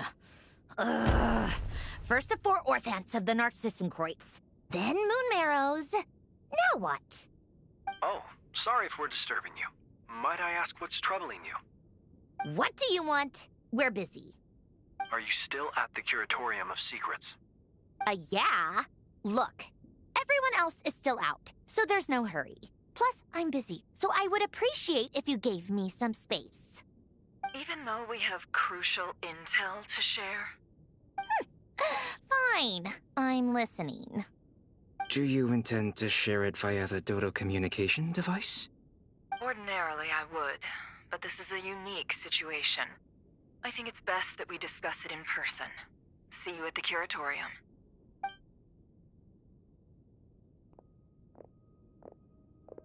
All right, then. So, what's the situation?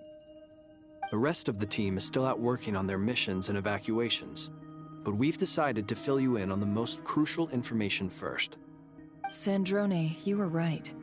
Columbina is most likely still alive.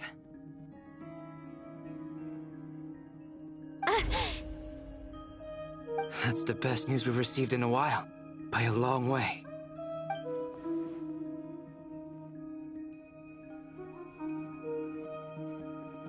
Random locations.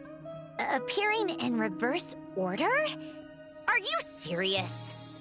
So not dying isn't enough for the moon goddess, huh? She has to show off too. Anyway, does this mean we can deduce her condition from the moon marrows? Miss Androne, there's nothing wrong with simply admitting that you're happy to hear the good news. I'm not. And she's the least of our problems. We're facing a huge crisis. If she can't control the flow of time in there, she's just gonna keep moving backwards.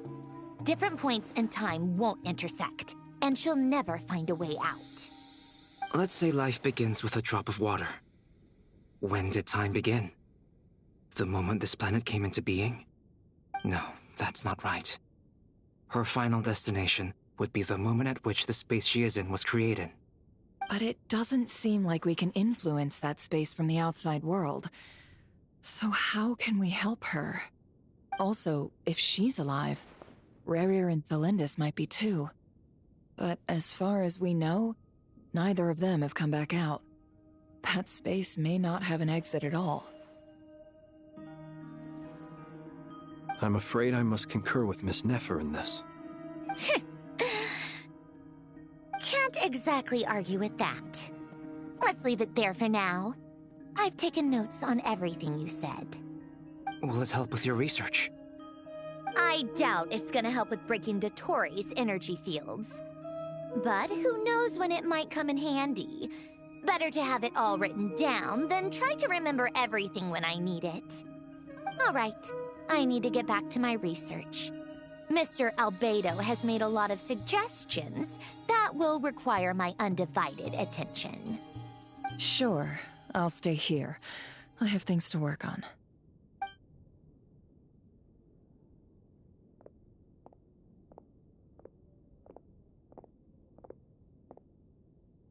Paimon, are you there? Oh, right. She went with Varka to Natlan, didn't she? Good thing we've moved her and the Traveler's luggage in here. Speaking of the Traveler, where could they be? There's a note from Paimon. Paimon here. Not in at the moment, but if anyone needs to borrow her stuff or the Travelers, go ahead and help yourself. Paimon won't be mad. Also, Traveler, if you get back before Paimon, make sure to get some rest. Paimon misses you a lot, but put your health first, all right? How sweet. Well, since you offered, Paimon, don't mind if I do. This is the Traveler and Paimon's luggage. All the items they use day to day are here. It's well organized. I wonder which of them is responsible for that. What do we have here?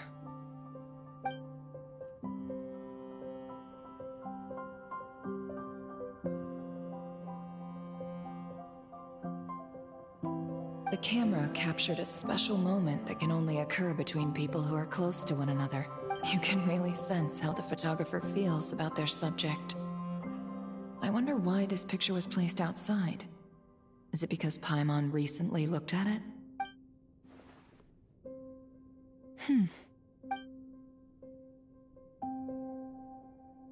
This must belong to the Traveler. Perfect. I'll use this. Hang in there. We'll find you.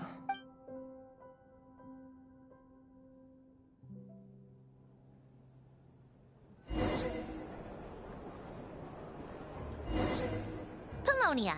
Search keyword world formula and bring me all relevant books.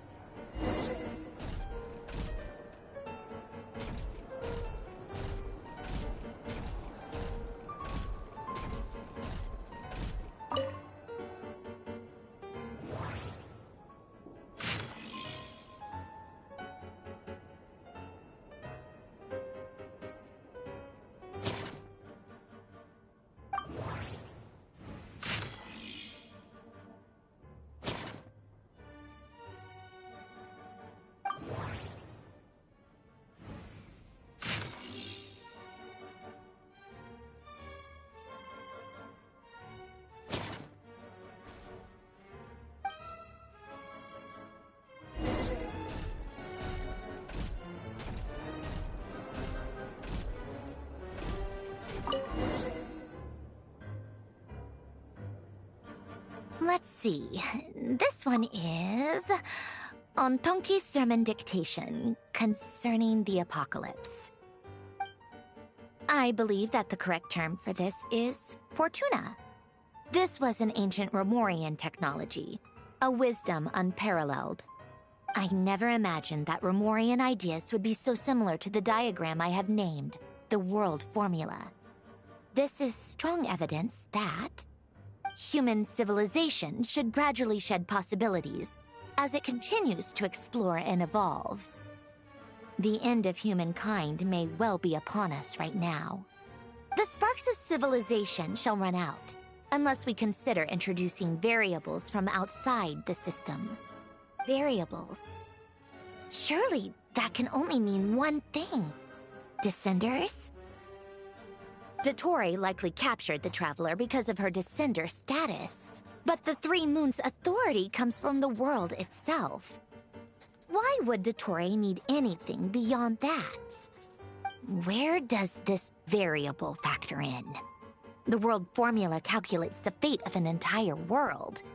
Introducing a variable would therefore give us...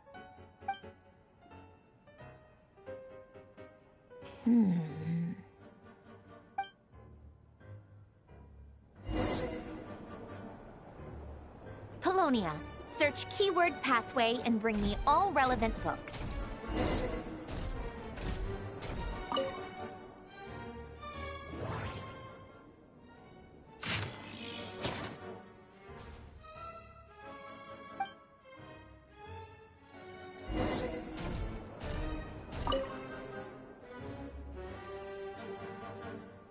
Otonki Sermon Dictation.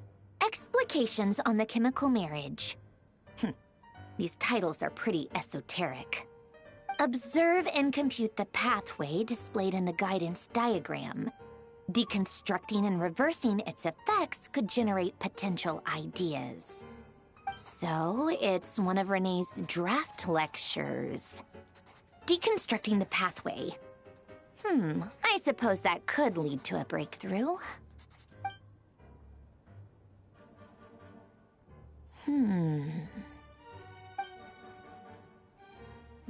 This is so long. This guy sure loves showing off his knowledge.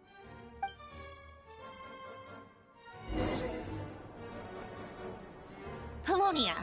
Search keyword tree model and bring me all relevant books.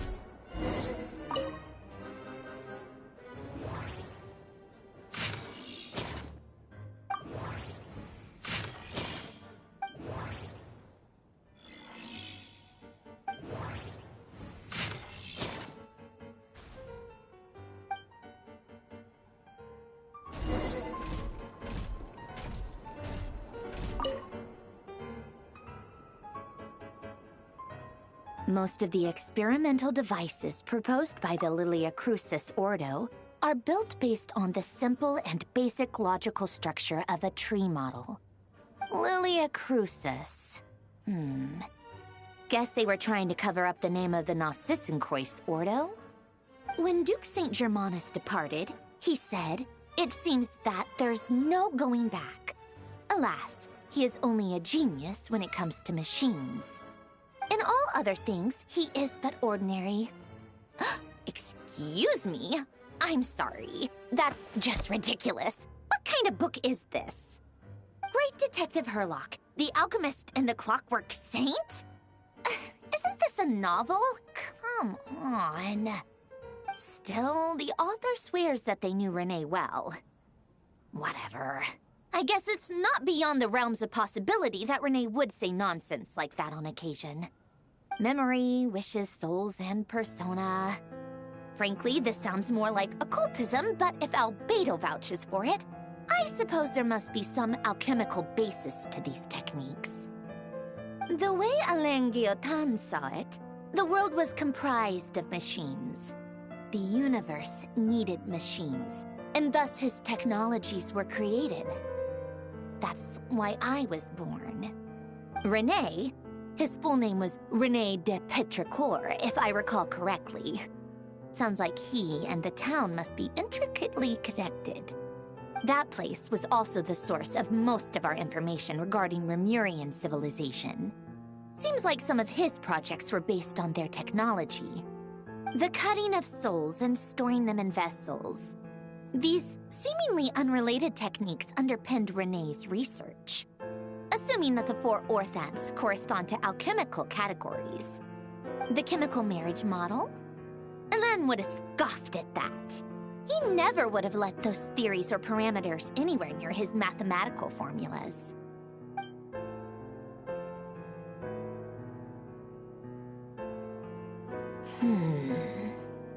What was Alain's view on René? I know he mentioned the name, albeit very rarely. Oh, now I remember. Alain's old notes are here too. They mentioned René once. René seemed most out of sorts when he spoke to me. A lack of sweet foods has dulled his mind, I should think. Either way, his words are not to be believed. Yep, that sounds like Alain. My subordinates actually did a half-decent job digging out all these materials. Makes a change. Good for them. Some of Alain's old files are completely consistent with these records. He must have gotten them from the Tower of Gestalt. I never knew he got his hands on René's records that early. Heh, he may have kept them, but he never even attempted to use them. Didn't believe a word they said. Come to think of it, René's world formula was filled with calculations of constants. That shows he believed that the fate of the world to be predetermined. As for Alain... it's been too long. I forget what he said. What would he have said? A guy like him, fervent believer in machines, but not headstrong enough. The world can be changed. It is worth persevering. Yes, that's how he used to think at least. He created that procedure to save this world. Yet the scale of the world's fate proved too enormous. The result was beyond his ability to calculate. He died having never seen the outcome. And there I was, left behind in the ashes of his dreams. Did you really never take a close look at René's research? Or did you read it, but deem his philosophy incompatible with your model? The very thought of trying to incorporate his ideas probably made you feel sick to the stomach. Well, don't worry, because there's a whole new category of lunatic in town. Next to Dottore, every other madman looks sane. You once asked me what I wished for. Should have asked him instead. He's the one pining for things you'd sooner die than witness.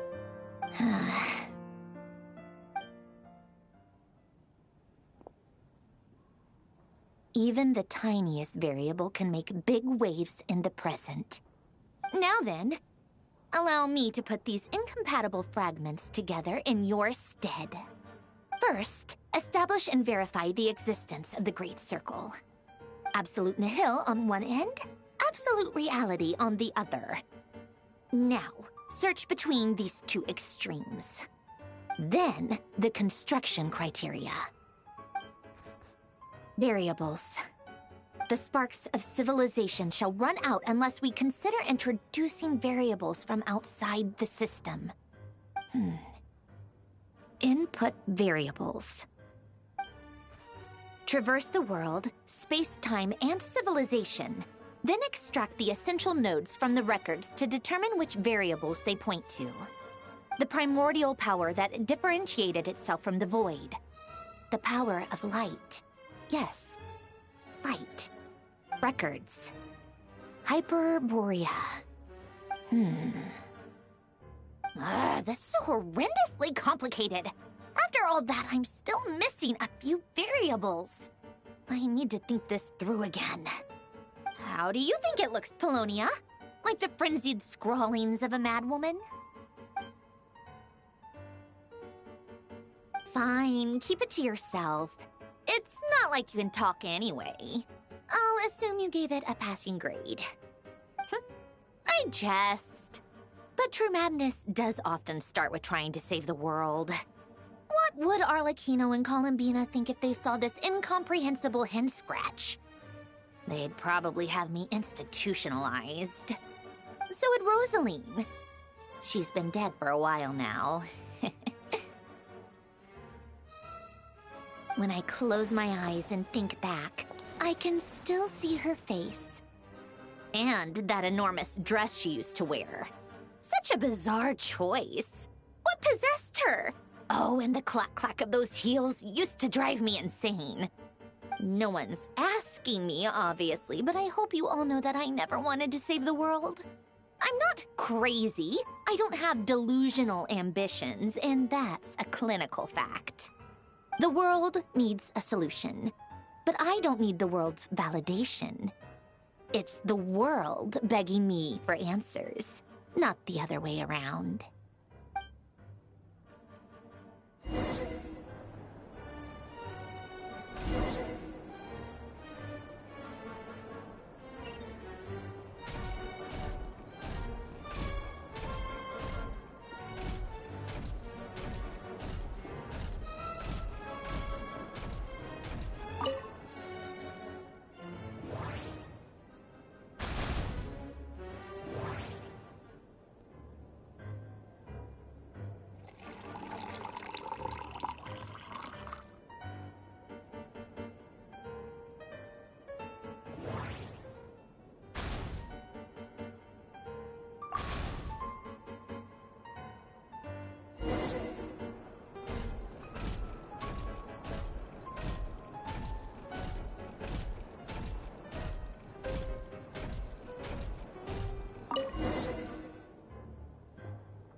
Oh, cookies to go with the tea. Let's see. They must be from that person who brought those documents. I see they're from Hotel de Boer. Something's written on the box. We are proud to present this homage to the Fortress of Meropede's fun-filled mill collection system. Fortune cookies. Have a lucky start to your day. Sounds like a dumb gimmick to me. Be early to bed and early to rise. Get plenty of sun and drink plenty of water. Then things will surely go well for you. What? Are you kidding me? Somehow I doubt that an early night and a glass of water is magically gonna save a world on the brink of existential peril.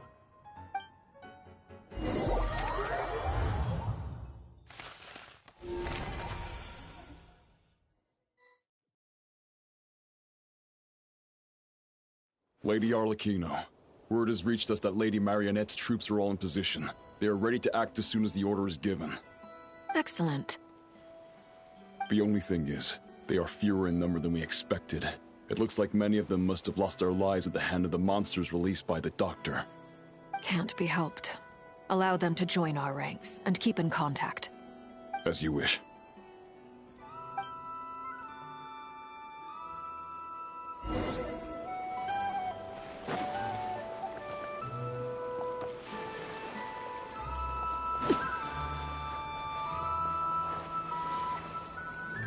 It's been a while, Arlecchino. You look well.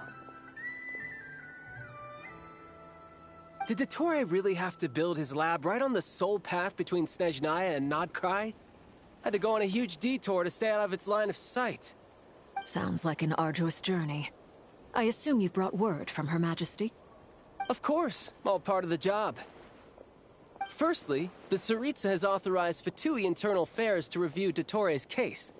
They will reach a formal verdict on whether he has turned traitor and whether he poses a threat to Snezhnaya. While they're working on that, I've been ordered to come and receive the refugees from Krai. They are nearby. My team will escort you to them shortly. Great. Aside from that, Her Majesty has a message for you and Sandrone personally. Huh? Where is Sandrone? She stayed behind to work since I was making the trip anyway. It seemed sensible to have one person on standby at base while the other came out to meet you. All right, guess that's just how she rolls. In that case, tell her that the Tsaritsa's decree this time is pretty awesome sounding. I think she'll like this one. Still, I wonder what... Wait, what's that?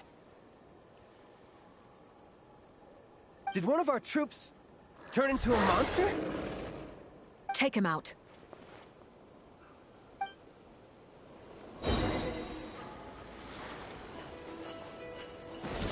Transfixed! Riptide! Da! Da!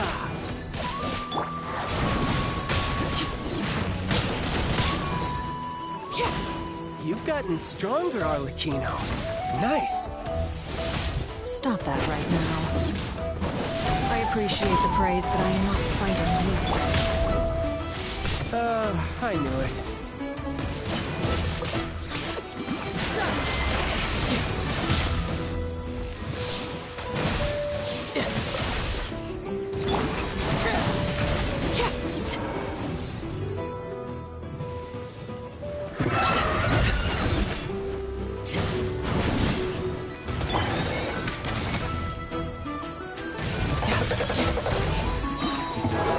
Shouldn't let your guard down. I can't believe it. He was a living, breathing human one moment, and the next... Another fine piece of work by our dear colleague, I'm afraid. What in the world has been going on in Krai? A lot. But long story short, Dottore stole 2 moon marrows that should have belonged to Columbina, then built a 3rd moon marrow of his own to concentrate the Trilunar Authority in his hands. What? What do you mean he built a moon marrow? People build roads and houses, not moon marrows. What's his next DIY project? He's gonna build a god? You could stand to be less surprised. We are harbingers. The work we are engaged in makes the creation of gods seem mundane by comparison. I tell everyone who asks that you once crossed swords with Rex Lapis while serving as a key supporter for Rosaline's plan. But right now, you're acting like a common adventurer. Thanks for speaking up for me.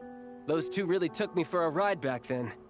Then again, surely no common adventurer would manage to get tangled up with them the way I did. That's gotta count in my favor, right?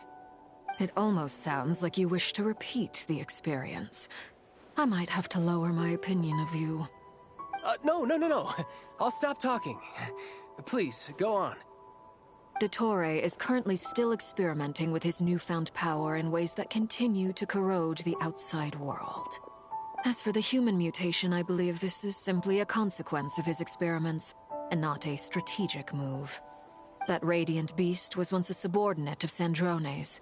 I suspect he was only allowed to live so that he could become an experimental subject. Also, those of us who fought Dottore have been afflicted with a curse. As such, I cannot leave Krai. This is so much worse than I thought. No wonder Her Majesty's decree is so extreme.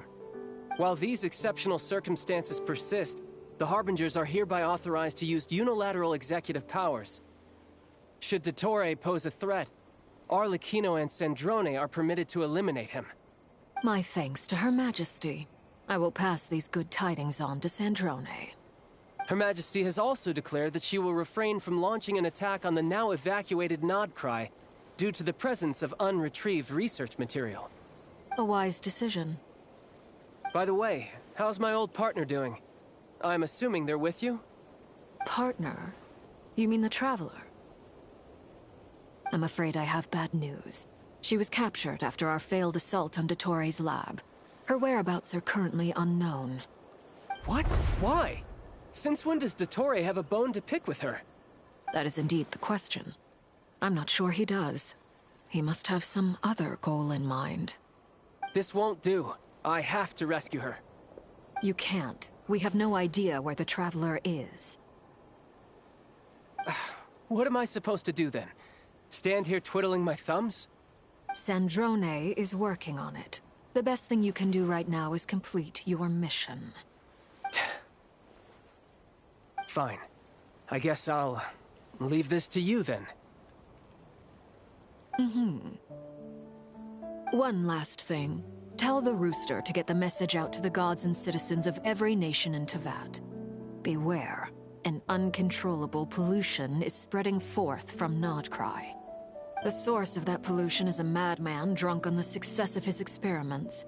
The Fatui and our allies will endeavor to contain the threat.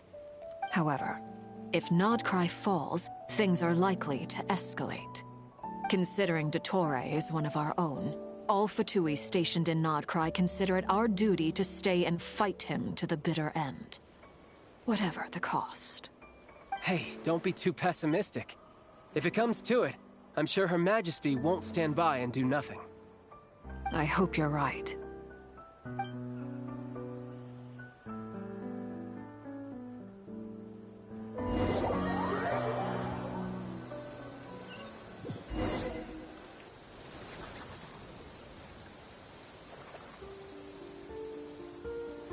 You're right on time. Thanks. Hey, do you think I'll get that gliding exam exemption? I made sure I was on my best behavior in Mondstadt. I landed well outside the city and walked in through the gates. I'll help you apply, don't worry. For now, let's see what we have here. What are the Doctor's energy fields even made from? The usual attract and repel principles that govern Kuvaki don't seem to apply to them. They are very mysterious. But ultimately, they appear to be comprised of energies from the three realms. Thanks to research by Master in the Hexen Circle, we know that Teyvat's 7 elements are derived from the more primordial power of the Light Realm, which is antagonistic with the power of the Void Realm. Since you have the power of the Dragon Durin within you, I'm sure you can already tell that this energy field contains no abyssal energy. That's true. It's not abyssal energy, it's something pure, wild, and untamed. I've been thinking about something. Do you still remember the device that Dory supplied from the Academia when you and Miss Columbina fought Rarier? That was one of the most marvelous feats of ingenuity I've ever seen. The design, the craftsmanship, the material selection. I couldn't fault any of it. Not to mention the operating principles. Surely the most ingenious feature of all. Dory didn't go into detail on how it functions, but I have a working theory. The clue was that Miss Columbina was somehow able to use the pyro energy that you provided, despite the fact that, as a moon goddess, she should only be able to use Light Realm energy in principle. Now, all elemental energy is, of course, derived from Light Realm energy to begin with. Hence, I suspect that the device works by restoring elemental energy to its original state. This presumes a theoretical model of the 7 elements akin to that of light refracted through a prism. Perhaps it is no mere analogy. Maybe there is indeed a prism in this model. I almost wonder if the idea for the device was conceived based on direct observations of said prism. It would explain how such an ironclad design concept was achieved. It is at once a masterwork of engineering and a groundbreaking application of the Academia's latest elemental theories. I suspect only Lesser Lord Kusanali herself could have devised such an ambitious technology. But back to the energy field before us. If this is pure Light Realm energy, its relation to elemental energy is one of integration versus division. Or you could say that the former contains the latter. Could this mean that elemental energy can dilute the power of the light realm?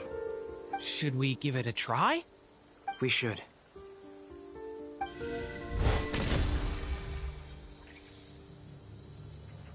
Ha!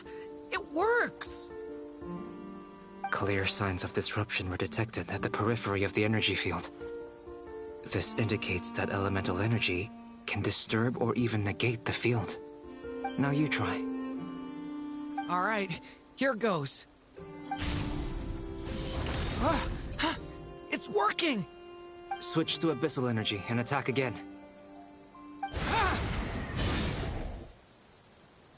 No surprises there. Abyssal power drains the energy field to a significantly greater extent.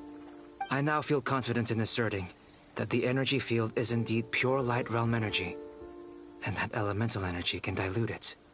But the energy field is huge. How much elemental energy will it take to neutralize it? We don't have to neutralize it completely. We can try other approaches. That's all for theory. Would you like to continue watching? So you knew I was here? Huh? When did you get here? A while ago. But Albedo sounded like he was working on his thesis defense back there. Back in Sumeru.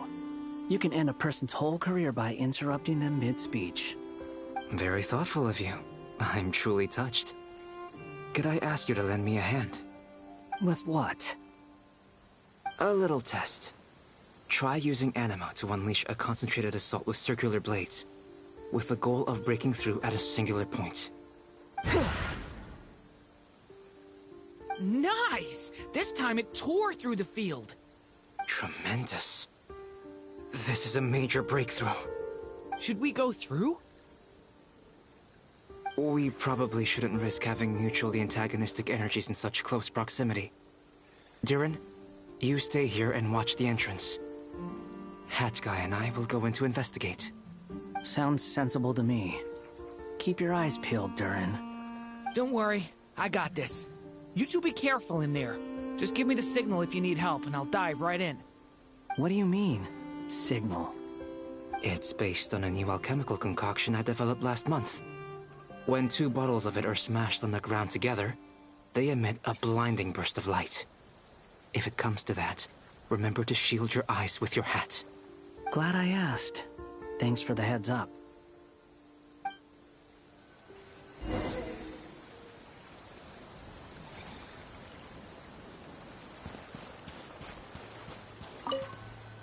Like I thought.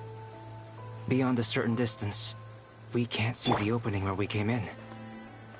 Maybe that's to prevent people from escaping. Sounds like Dottore style to me.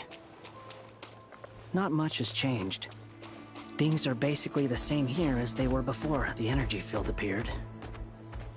The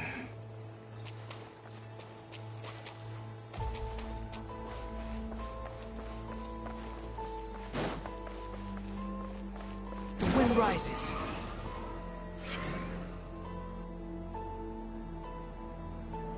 They have no heartbeat and they're not breathing. We can only assume they're dead. But there are no visible wounds. Also, there's an animal squatting next to each body. It's watching us. That's not an animal's gaze. What are you trying to tell us? Doesn't seem eager to talk. I guess maybe it's just an animal after all. Let's keep looking around.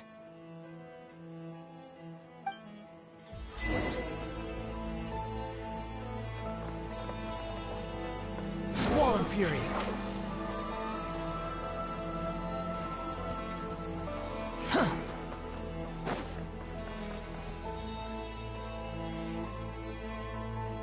Same situation everywhere. Not a living soul in sight. Just countless bodies with animals standing watch over them. Well, I think we can safely rule out the possibility that they're all pets. Is skirting around the topic your way of showing consideration for other people's feelings? Just being cautious. I don't doubt that you can handle the truth.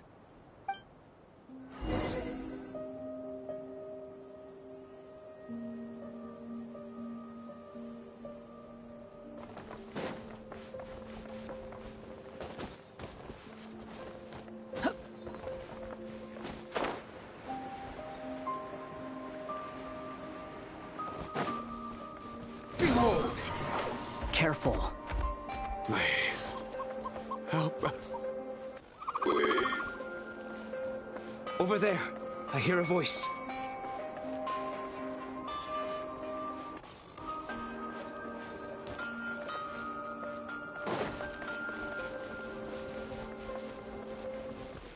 Squall Fury! Upon the gate. Please. Help us. Please. What happened here? I don't know.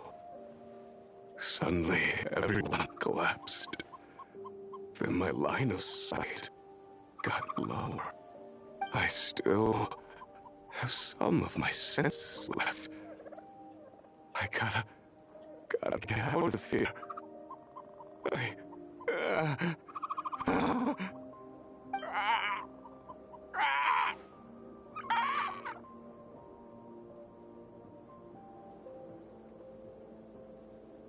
It looks like there's a huge experiment going on inside this energy field. Maybe each energy field is its own giant experiment. Vile. He's swapping human minds with those of animals. Even without the other circumstances, this would be an extremely radical experiment. Those people may have lost their sense of selves, but they are not fully animals either. If they were, they would have left. But instead, their instincts are driving them to remain by their dead bodies. We should go. No sense in sticking around here longer than we need to. Agreed.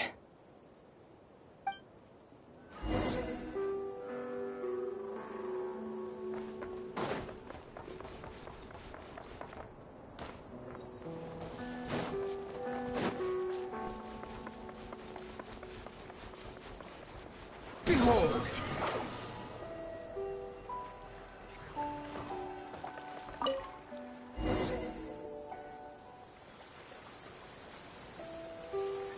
You're back! Everything okay? We saw some things that take a strong stomach. Otherwise, we're fine. We should share our findings with the others.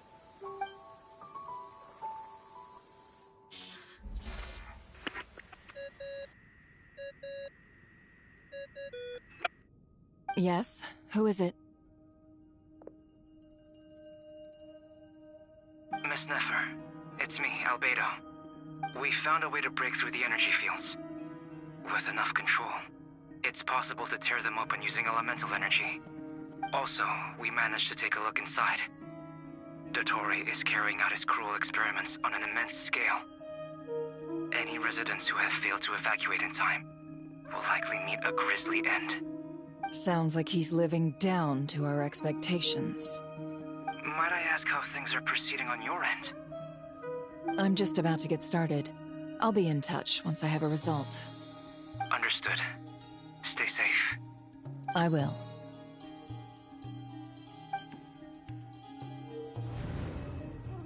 Well, Nefer, I'll link up with you once my tasks are complete. What makes you think I'd need you to do that? I'll need it. And considering the way you approach certain matters, I think you'll be better off with me present.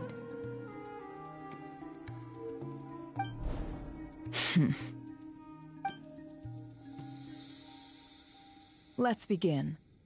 Entering simulation mode. A vast wasteland. Is this the Traveler's inner world? I was expecting something more vibrant, to be honest. Wait, someone's there. What are you looking at? In that case, I'll look at it with you. I want to know all about everything you've seen and experienced. Is there somewhere I should return to? Or should I stay here and be the hero everyone says I am? I don't dislike my current life.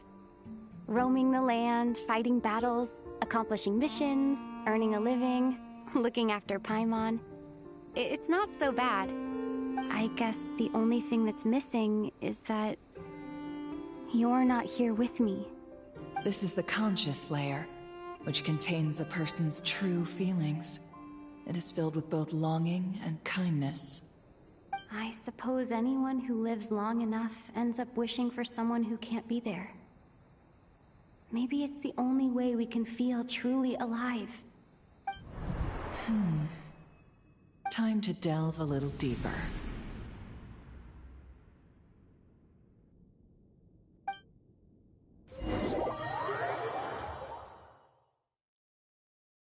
Nasha Town is hardly the optimal choice for a place to live, but it has character and a reasonable population density. What are you trying to say? Oh, don't be nervous. I was just thinking where might make a good starting point for your journey. Perhaps I should send you further afield. Conria, perhaps. Conria ceased to exist long ago. Once again, you fail to understand the possibilities that the Tri-Lune creates. Anything that has existed in the past, I can now recreate. You simply do not wish to see that happen. That might be because you miss your sibling and fear getting answers that you are not ready to learn. But this is not for me to judge. If we are to collaborate, we need to maintain an amicable relationship. In a moment, you will be able to... Oh no. What are you...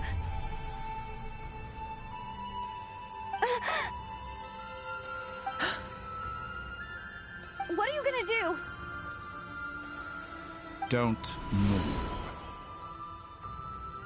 Something unwanted has crept into... Oh? Gone as quickly as it came.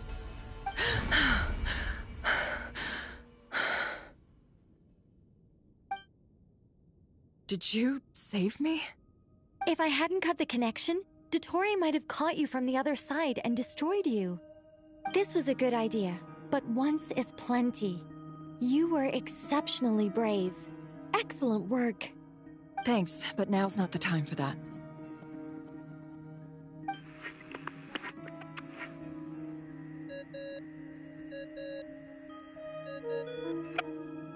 Albedo speaking. I think I know where she is. What is this endless darkness?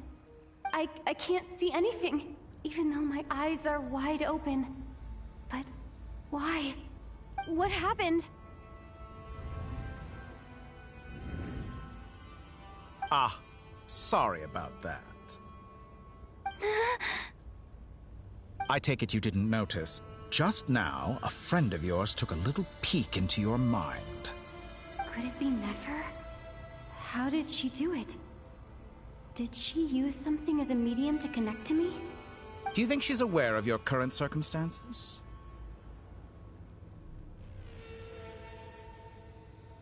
Oh dear. Have I stunned you into silence?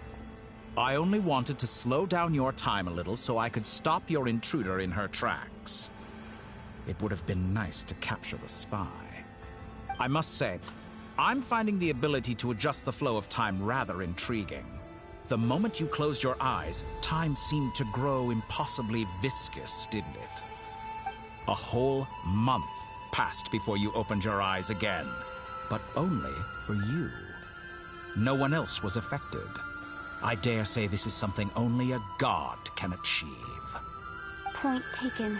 You've proven once again that you have god-tier powers. Oh, you misunderstand. This wasn't about proving a point. I was testing things out. I find I learn best by doing, and I have to admit, time is not the easiest dimension to control. I only wanted to make you sleep for a short while, but it ended up lasting a whole month. Clearly some finesse is required to wield the authority over time as I wish. I hope you're not angry with me. It was only a month's discrepancy, nothing too serious.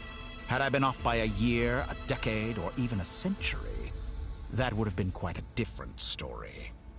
You could have frozen me for millions of years. So much for collaboration. You aren't showing much sincerity. Millions of years? To what end? I wonder if you don't understand humans all that well. They are very pragmatic creatures who understand only that which they can perceive with their senses. If I had you sit here for a week, I imagine people might sympathize. But if I left you here for 100, 1,000, or 10,000 years, the sheer size of that number would cause it to lose all meaning to them. They would not have the capacity to comprehend your suffering, and thus they could not empathize. Unfortunately, while gods do exist in Teyvat, it is ordinary humans that account for most of the population. Their lifespans are so limited, their bodies so fragile. Did you ever really hope that they could begin to understand someone like you? Your long life and unique origins make you fundamentally different from them. How long will it be before they start to treat you like the alien you are? Before you are ostracized, outcast? Alien. Even I feel bad for you sometimes. This world has made you into a slave. So many times you have served its will, and not once have the powers that be ever thought to grant you the one simple thing you wish for. You have been treated most unfairly. I can change that. I will grant you special privileges, and give you back the status you rightly deserve as a Descender.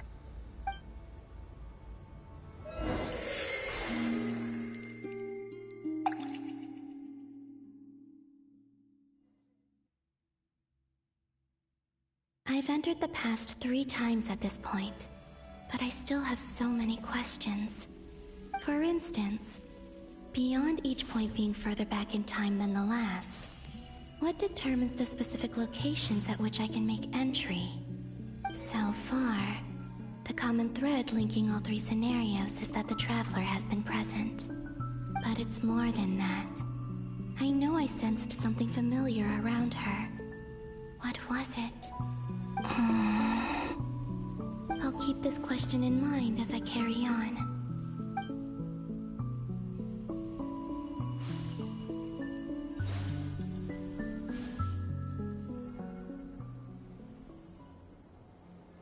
Humans, you never change.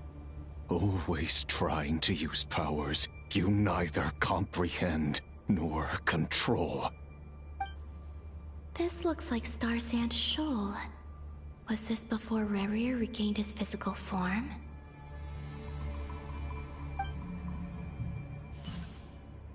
You've messed with the cannon again, huh? Sorry, but this round's not gonna go your way. The cannon. That's right. I was at Silvermoon Hall and I sensed an abnormal Kuvaki fluctuation coming from Nasha Town. And right after that, came an ominous power emanating from Star Sand Shoal. My body was once torn into countless pieces and hurled into the swirling chaos of time itself. But even so, my life and will were not extinguished. I wonder if I could try to prevent his resurrection. But how would I do it? What can I do, here and now? Traveler! Behind you! Look at that light!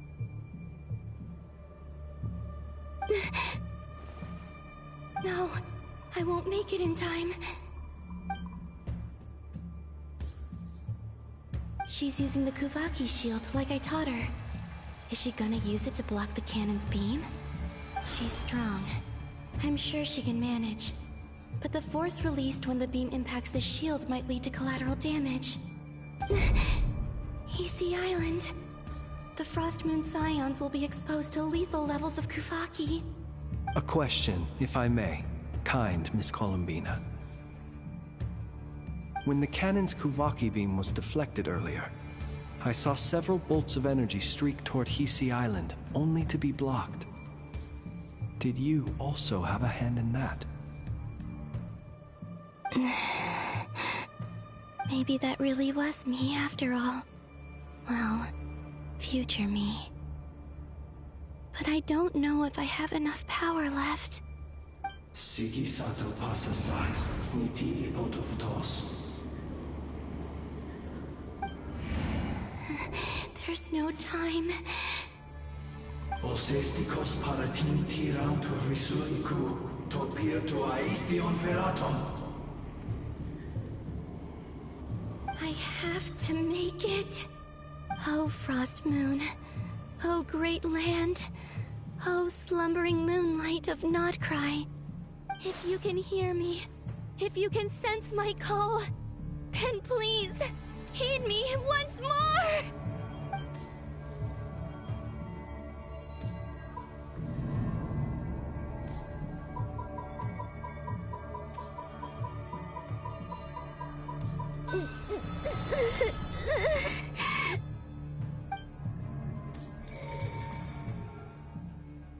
Did it work?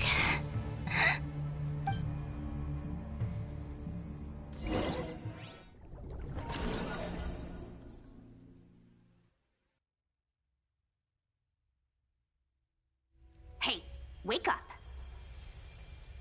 Hey, did you hear me? Call him, Bina. I said wake up now.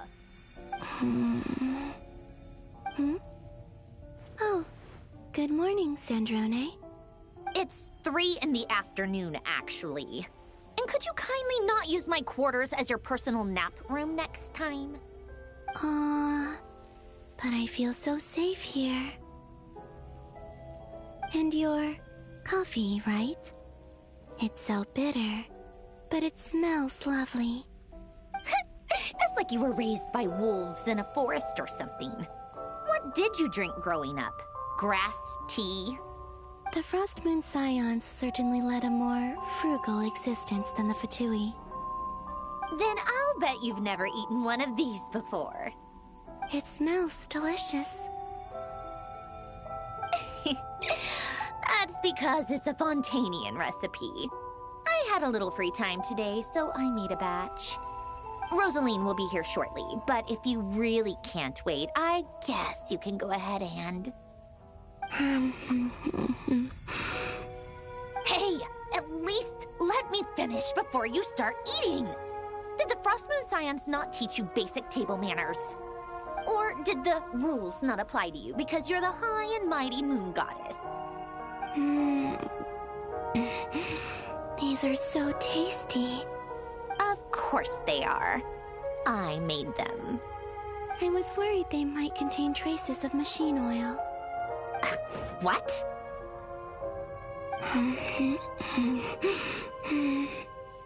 You know, there's something I've always wanted to ask you. Why did you leave your old home and join the Fatui? I mean, I'm sure their food was awful. But there's gotta be more to it than that. Well, life there didn't go quite how I imagined. What were you expecting? You're a god. Your followers are gonna make some demands of you, right? Surely you can just answer a few prayers here and there in return for the free food and drink. How bad can it be? Well, would you help other people just for free food and drink? The doctor told me that you were created by a great mechanic. Lord something Fisher. The Lord Artificer. Ugh, some people can't keep their mouths shut. Oh, Lord Artificer. And didn't he have something to do with the, narcissist? Narcissenkreuz Ordo. Yes, that was it. Narcissenkreuz Ordo. So, would you try to fulfill their wishes? You must be joking. I wouldn't go even if they paid me. I don't even know them. Exactly. Well, I felt the same way. I did not know the people who made demands of me. Huh. What do you know? We're on the same page for once. In his later years, Alan did ask me if there was anything I wanted to do. If I had any wishes of my own. Well, I don't. And I'm not in any mood to fulfill someone else's either. Who's Alain? He was the... You know what? Never mind. You're not gonna remember. Anyway, the point I'm trying to make is, neither of us is the self-sacrificing type. Let me ask you this. What sort of place would you like to live in, if you could choose? A place where people don't ask me for things I cannot give them. Where they don't worship me, or fear me, but just want to chat with me like a normal person. I'd also like the freedom to come and go as I please. And ideally, it would be somewhere with the smell of coffee and snacks. Not to burst your bubble, but no such place exists in the world. Now, take your snacks and scram.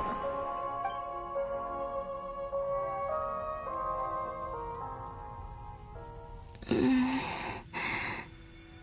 I pass out? Of course. I'm back here again. I dreamed of events from my past. Sandrone. Traveler. I miss you all so much.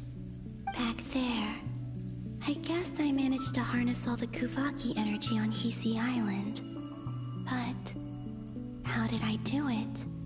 Time is flowing backwards here, and I can use that familiar power to enter the world of the past. That mystery ally everyone talked about. It was me all along. I can sense that there isn't much more power remaining up ahead. What lies at the end of all of this? Will time keep flowing into the past? And will I ever find my way back?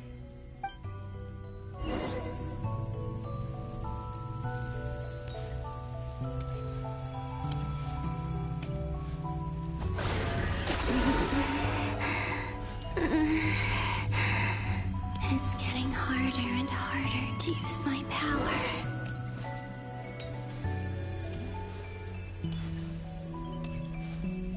I'm no match for the Abyss in this state. I need to avoid the contaminated fragments.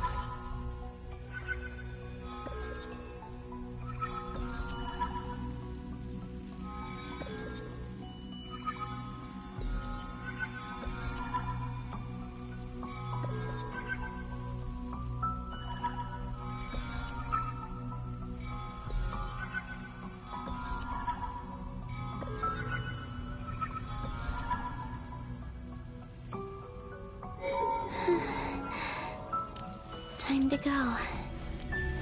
I wonder where I'll find myself this time.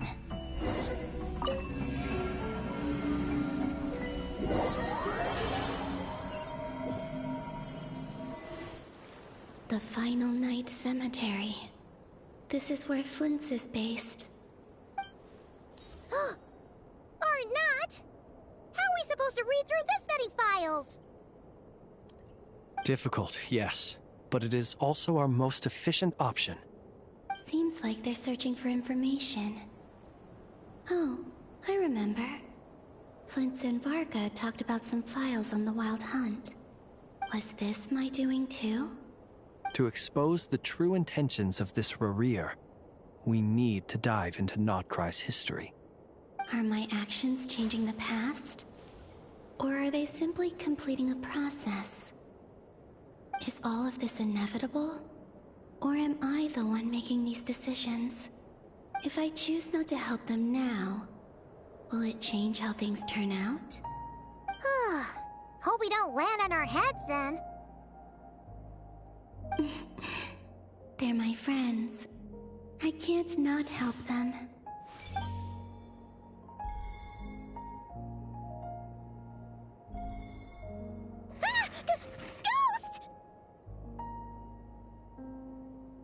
And the other one was... here. Hey! Another file's moving!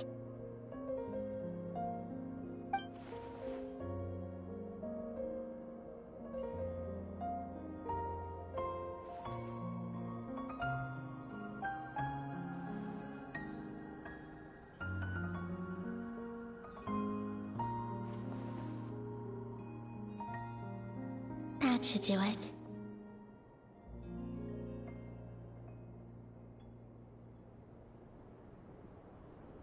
Hmm? Luanatar? You can sense my presence? Wait!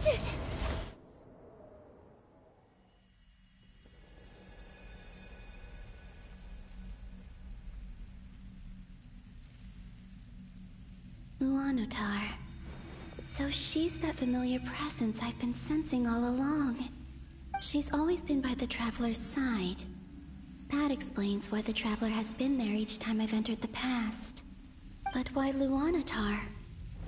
Is it because she has a connection to me as the Moon Goddess's familiar? If so, why not any other Kuhenki? That's...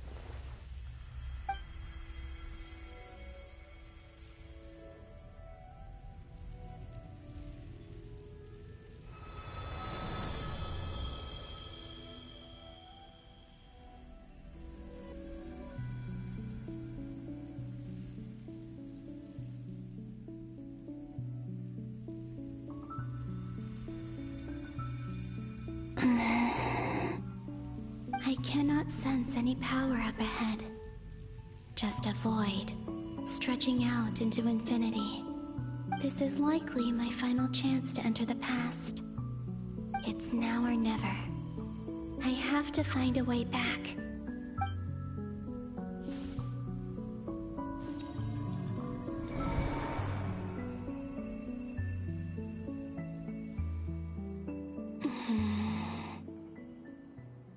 VIII Island?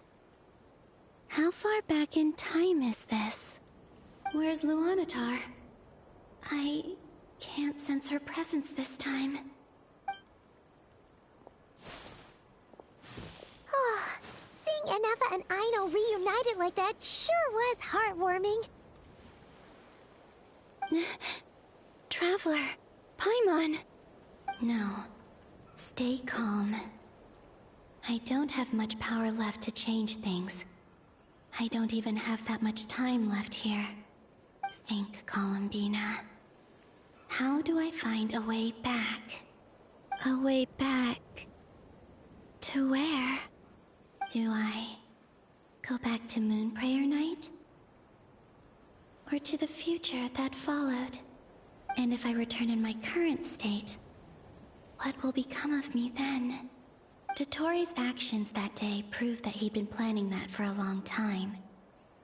He had already seized the power of 2 Moon Marrows before capturing me. Even if I managed to get back, how can I fight against him when he wields the Tri-Lune Authority? I can't. If I go back like this, I'll be playing right into his hands.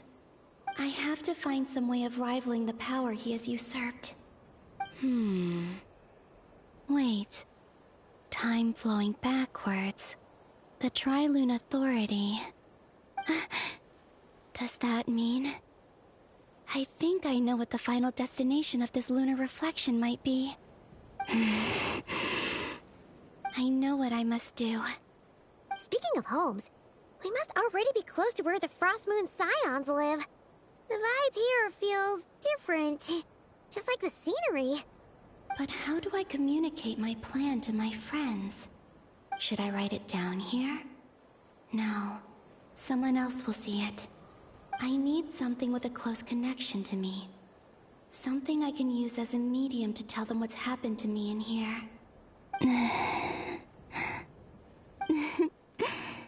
Now it makes sense.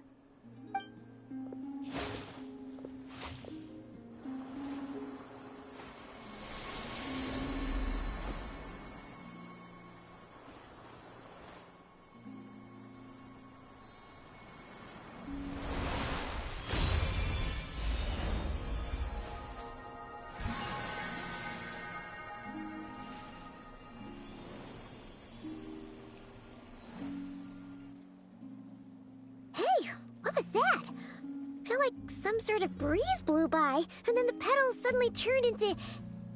Huh? It was I who brought Luanatar into being.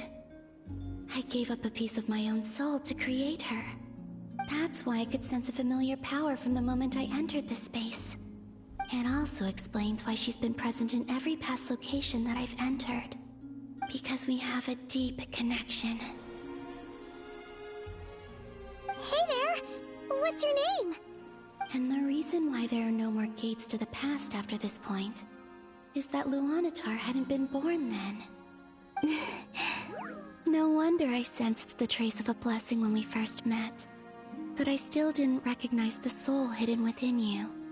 Back then, I was just a little lost dove. I had yet to become Columbina Hyposelenia. Go on now. We've got stuff to do. Best you find someone else to hang out with. Hey, you scared it off. I'll be counting on you. Remember to stay by the Traveler's side, guide her, and help her in my stead.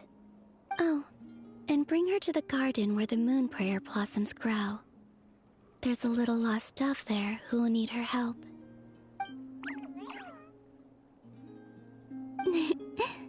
Go on.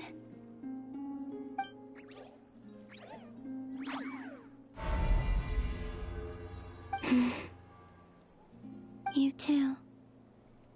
Go and live your story. As for mine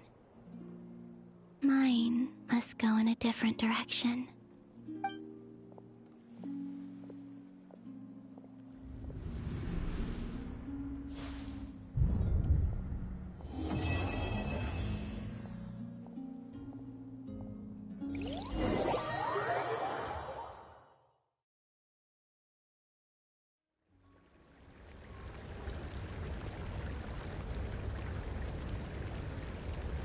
How would you like to experience the thrill of never being held accountable for your actions? You could crush people like ants without consequence, or tear off their heads or limbs as you please. Believe me, such a life is but one small step away. What point is he trying to make? Freedom? But the freedom to kill? To do evil and get away with it? Why would you offer me that? The creation of a world is the ultimate scientific experiment. I have taken my research to the highest level, where I shall be not just a god, but also a servant to many sacred spirits. I shall heed the truth and perform holy deeds. A god's laboratory is the perfect playground, but it needs the right occupant to explore its full potential. Mortals are found everywhere one looks. Not so with Descenders. I'd prefer my first guest to be a distinguished individual such as yourself. And I know you could make the most of the opportunities it offers. So the condition for entering the new world is to take innocent lives. The same dilemma that Rerir once faced. Could I really bring myself to kill others for my own benefit? Rerir did. And look where it got him. Have you made up your mind? I can't do it. Your playground is no place for me. You're putting your hopes in the wrong person. But we both know I'm not quite the hero you say I am either. I have my own reasons for the journey I'm on. And they aren't all selfless. You've grown a lot since we last met. But there are still things you are unwilling to compromise on. This will only hinder you. Why don't I lower my requirements a little as a gesture of goodwill? I'll give you a little time to learn to be a less noble soul. That'll make things much easier for you. I really doubt I could live that sort of life. And yet you already sound less defiant than a moment ago. The benefits appeal to you because you can read the signs of the times. Why don't we return to my research facility? Your last visit was so rushed. There is much that I have yet to show you.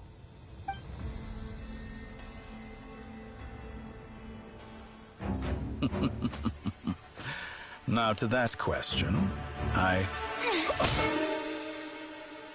Heroes don't attack from behind. Guess I'm no hero. This is most disappointing.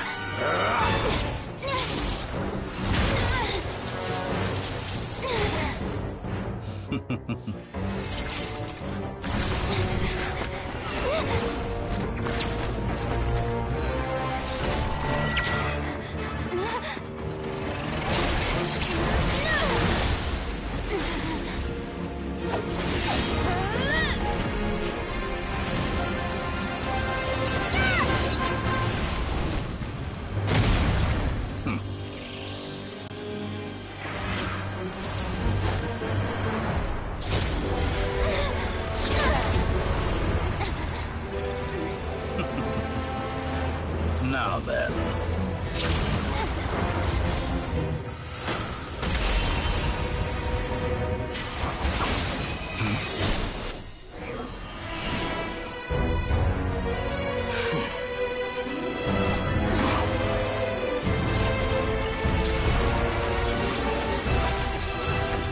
A new face. Interesting.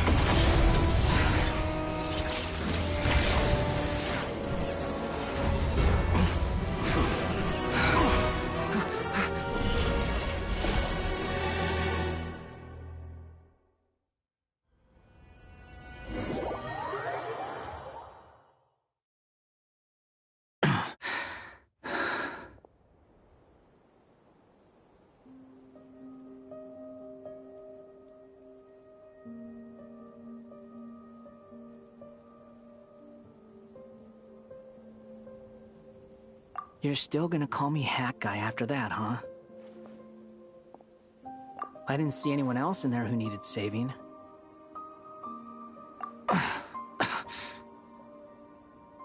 It's nothing. I'll be fine. Why are you looking at me like that? Is it that shocking that I'd come to your rescue? I owed you a favor back in Sumeru. Now we're even. Distracting Dottore was tough, I won't lie. He's not gonna fall for the same trick twice. That was my one shot. I'd hoped to use it to take him out. Ugh. I never wanted to obliterate someone more than I do right now. Dottore doesn't recognize me, but his segments were originally made based on an analysis of my operational principles. I expect it's only a matter of time before he figures out what I am. So Dottore doesn't recognize Wanderer because he deleted himself from Irminsul. Did he really miss his only chance for revenge by saving me? Why the long face? Hey, I'm not blaming you, okay? And I'm not complaining either. Rescuing you and killing Dottore are equally important goals. Everyone would be pretty stuck without you. It's best you live to fight another day. How are you holding up? Are you all right? Hat Guy said to put safety first, so we agreed to run as far away as we could after leaving the energy field, and only meet up once it was safe. You don't look injured. It seems that Dottore didn't do anything to you. All right. Rescue operation complete. Let's head back. There's a lot more work to be done before this is over.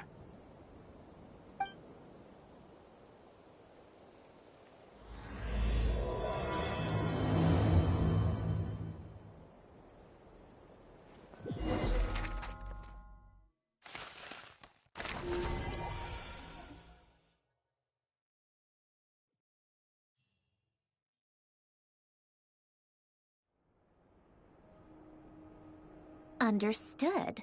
I will bear the Tsaritsa's decree in mind. I don't see what's so awesome about it, though. Does he really think everyone else is as immature as him?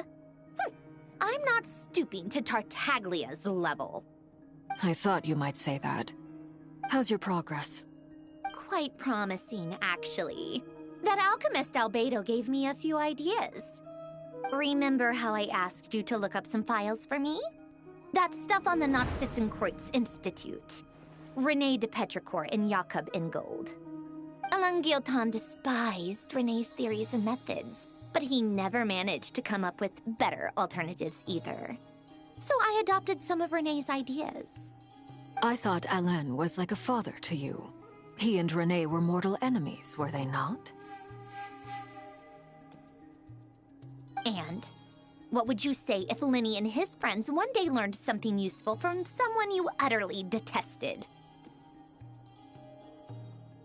I would applaud them for it. That would mean that they have surpassed me. For all we know, Alain Giltan might have thought the same thing. Not that it matters, though. He's dead, and I'm alive. So it's my call to make. Once you die, it doesn't matter how great you were in life. Only the living get to decide what happens next. Hey, come on out. They're back. Huh?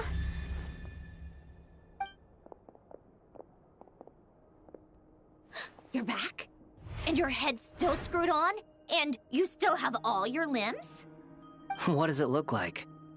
Way to keep your composure, madam. Excuse you. I am perfectly composed. Glad you're okay. Yes, it's a huge relief. Worry? Oh, yeah, right. You think we, the VIII, were worried about you? We were worried sick. Hey! The Traveler and I were already friends. You are free to join this mission in whatever capacity you please. Much like your tea parties. It's a laugh a minute with you guys. I must say, I was quite surprised when Mr. Albedo told me he would need no additional aid. We discussed this on our way back as well. I am rarely so unequivocal, but in this case, we had full confidence in Hat Guy. He said he knew what he was doing. Albedo and I pretty much had to just wait outside on standby. Meanwhile, Hat Guy broke into the energy field and rescued the Traveler solo. You didn't have to mention that. Well, I'm thoroughly impressed. You are a force to be reckoned with, Hat Guy. Is she back? Is she really back? Traveler! It's really you! Oh, thank goodness! Paimon missed you so much! You can finally breathe easy, Paimon. It's great to have you back in one piece! Oh, Paimon's been having nightmares the whole time you were gone! Look at them. You know, once you reach my age, there's nothing better than watching a misty-eyed reunion between friends. It's nothing. Same goes when you get to my age, too. I bet Ino and Anefa would be tearing up as well if they were here.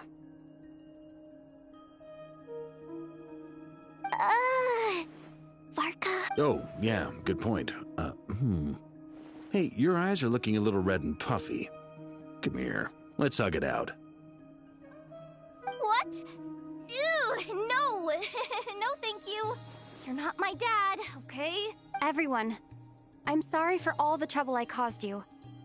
But the silver lining is, I didn't come away from this ordeal empty-handed. While I was being held captive, I learned a lot about Dottoro's current capabilities and what he plans to do with them. Allow me to explain.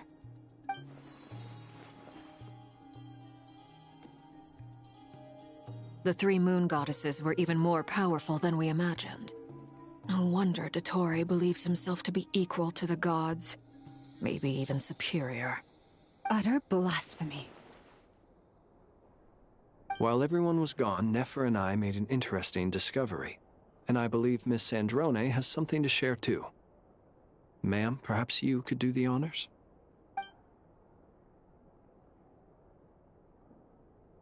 Called it. Getting rid of a pesky troublemaker like her is like trying to clean up after a crumbly cake. It always comes back to haunt you. Our next step is to find a way to bring her back. A place where time flows backwards, with no destination in sight. Surely it must have been created for a specific purpose. But I fear the answers are buried deep into VIII's history, held by great powers beyond our reach. It sounds like she's on a specific path through time, just traveling in the opposite direction to us. The question is, where does that path lead? Or will it keep going to infinity? We considered that question as well. Strictly speaking, time is not infinite. Indeed not. Every road has an end. Nicole! You sure love quietly sneaking in mid-conversation. I do, in fact. It's something I've always done at our mages' tea parties. Quiet, mysterious, and persuasive.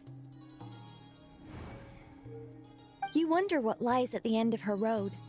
Well, just as the world has a beginning and an end, so too does time. And so, the end of the road is the moment that Tevat was born. But where Miss Columbina will end up along this road, that depends on where this particular river of reverse time began. What about the original moons and the moon goddesses? Do they have a beginning too? All things do. In the beginning, no moons adorned the sky. It was the Dragon King Nibelung who raised the 3 moons into the heavens, and thus were the moon goddesses born. They were shadows of the planet, born to wield Nibelung's authority and oversee the world on his behalf. They were extensions of his will, manifestations of his majesty. But then one day, they disappeared just as suddenly as they had once been brought into being. Nobody knew where they had gone.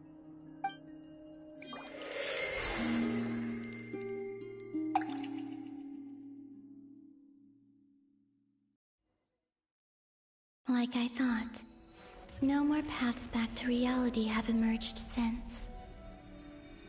But how can I be sure that I'm going the right way without scenes from reality to keep me on track? I can't even be sure of how long I've been walking for. The further I travel, the less stable this space becomes. There are even moments where I can sense something that feels like abyssal energy. They can just materialize out of thin air. I have to keep my wits about me.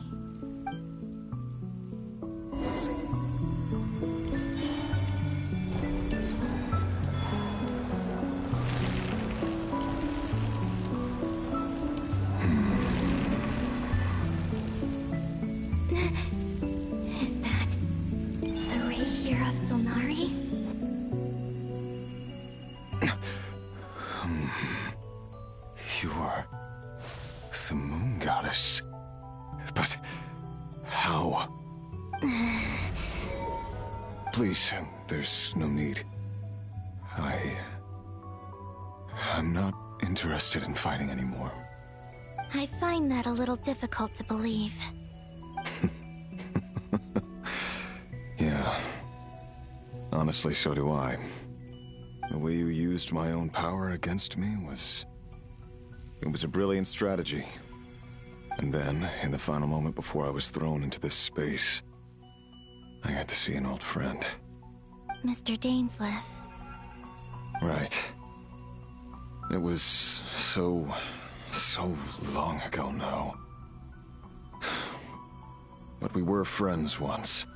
And when I first got here, I was filled with hatred, remorse, and rage. How I cursed and devoured. I tore everything here apart. I was consumed by the desire to leave this place and have my vengeance. But to no avail.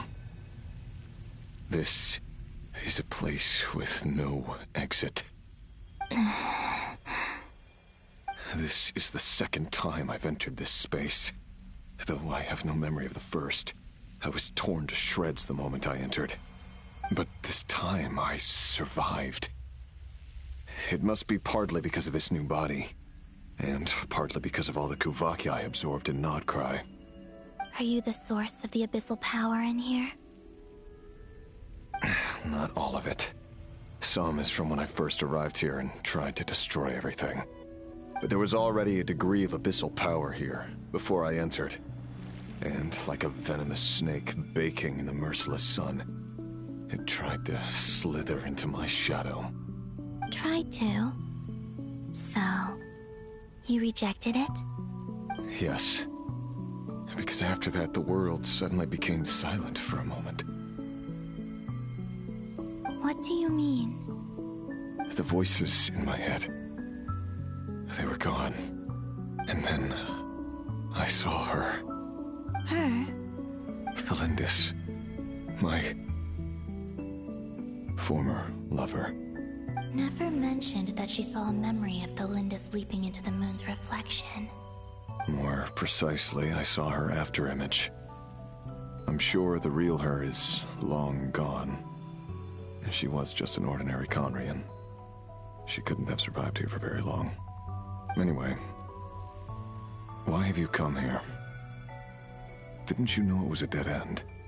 If I hadn't escaped through the moon gate, my friends would have been in far greater danger.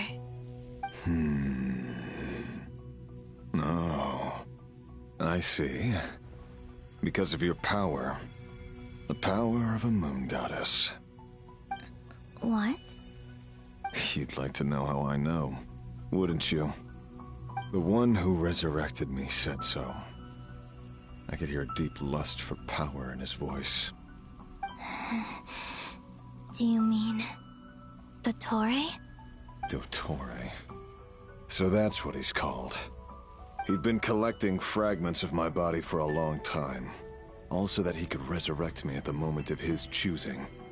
I had no interest in his research. But being as corroded by the abyss as I was, we were aligned as far as hunting the moons and recovering my strength were concerned. So that's why the Wild Hunt suddenly became so active in Krai. When I left the Fatui in my weakened state, Dottore must have felt that his time had come. Moon Goddess, could I ask a favor of you? What? I know this is a lot to ask, especially from someone who tried to kill you. If you refuse, I won't fight it. But this is the only thing I desire now. Nothing else matters. What do you want? I'd like you to take a message to Thalindis for me. Thalindis? But... Yes, she's dead. But like I said, I saw her afterimage. I can sense that some part of her soul remains here. Far, far ahead. Why don't you go and speak to her yourself? I can't. I don't know why, but I can't move freely in this space as you can. All I can see is a glimpse of her, walking away. Just like the moment when I last saw her in life. In return, I will clear these abyssal obstacles for you. No, not in return. I'll clear them for you, whether you want to help me or not. It feels like something I ought to do. Why? Yeah. Why, indeed. I've been asking myself that question a lot recently. Why did I do the things I did? I'm tired of it all. Tired of the person I became. People used me. And then I turned around and started using others. I hurt a lot of people. I think I grew tired of it long ago. But I wouldn't admit it to myself. And ultimately, that's how I ended up here. What do you wish to tell her? All of it. My past. My mistakes. Everything that happened after we were separated. Is it okay if I give her the abridged version? Yeah, I'm sure there's plenty you can skip over. Just tell her the important parts. Whatever you think that means. Like the part where you relentlessly tried to kill us? It's up to you. Love demands honesty. But my relationship with Thalindis was built on lies. We hid too much from each other. But after living my whole life in the shadows, I don't want to hide anything anymore. I will do my best.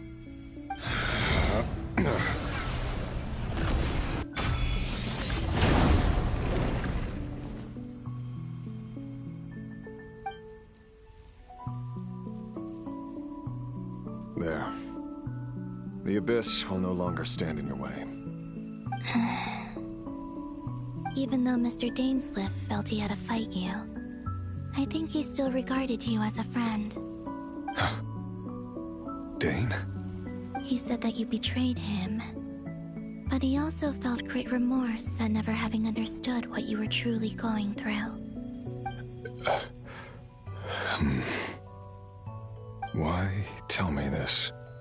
Because if he'd known that someone could take a message to you, I believe that's what he would have said. Thank you. It means a lot. I know this will sound strange coming from me, but don't die, Moon Goddess. I can tell that you're determined to get out of here.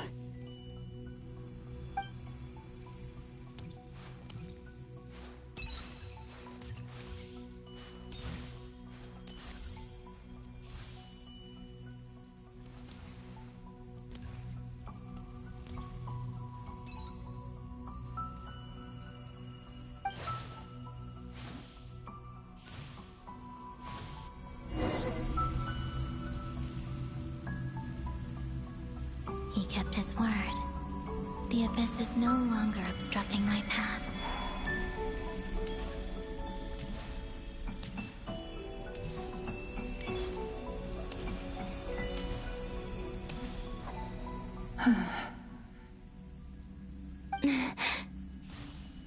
Is that the Lindis? She wasn't far off at all. And yet, they can never meet. Hello, Miss Delindis. Who are you? How do you know my name? I've never seen anyone else here before. You can call me Columbina. I promised Rerir that I'd bring a message to you. Rerir? My Rerir? Is he well? He's doing better than he was. Better than he was, huh? Sounds like he's had a pretty rough time. Others have had a rough time on his account too. In many cases, their time ran out because of him. And I'm not just talking about the children of the Crimson Moon. So, things got worse before they got better. Could you tell me what happened, Miss Columbina? Are you sure you wish to know? Yes. This is my opportunity to learn the truth. No matter how hard it is to hear, I have to know. I admire your courage. However, time is short. I cannot stay here for long.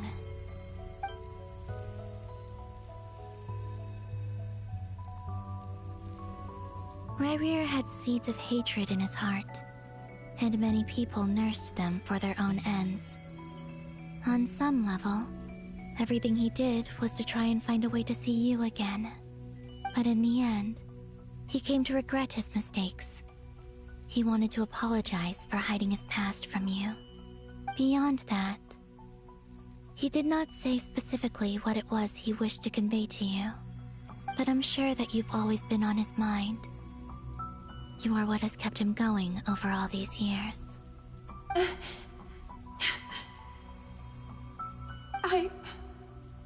I'm sorry, Miss Columbina.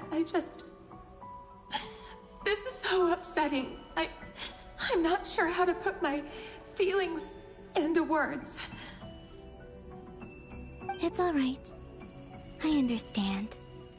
Well, that's everything from me. So, I guess I'll be... Wait. One moment. Time flows backwards here. The road ahead only leads further and further into the past. I know. I intend to reach the end of that road. Without a moon marrow, without the 3 moons' power, you won't make it far. Wait, unless... Are you one of the moon goddesses? You could say that. I see. I often think to myself, if life is like a train ride, why haven't I reached the terminus? Where am I even going? And it's not just me, it's this whole place. Wherever it is, it seems like it's existed forever. It's such a mystery. Where is it going? I must seem so ridiculous. I can't answer these basic questions, and yet I jumped right in here without hesitating, only to be torn apart the moment I entered by powerful energy currents. Only my soul remains now.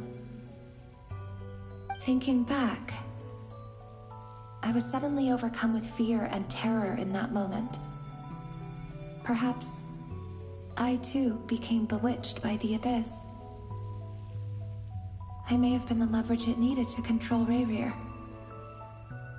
I used to be a researcher at the Universitas Magistrorum in Conria, researching the iridescent moon's marrow.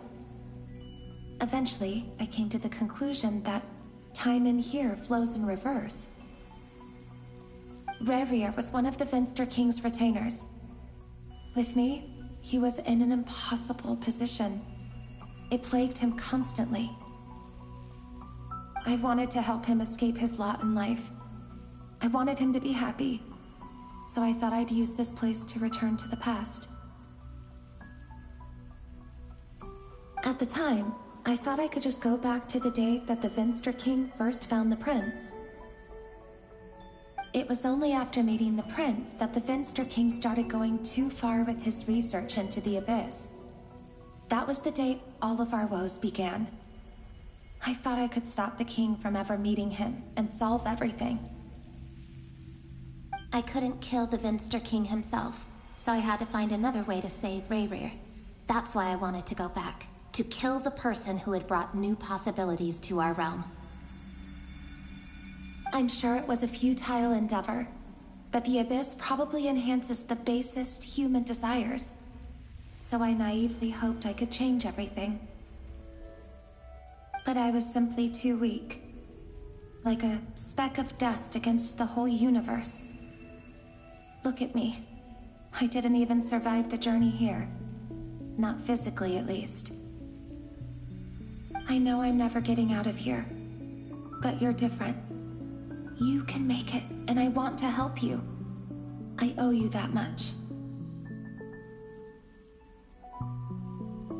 How do you plan to help me?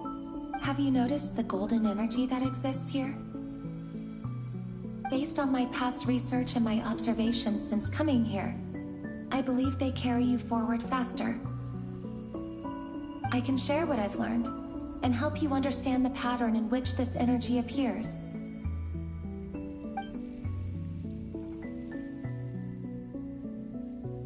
I think you just might... Now, I know you will be able to change the past. Also, I've been speculating about where this phase ends.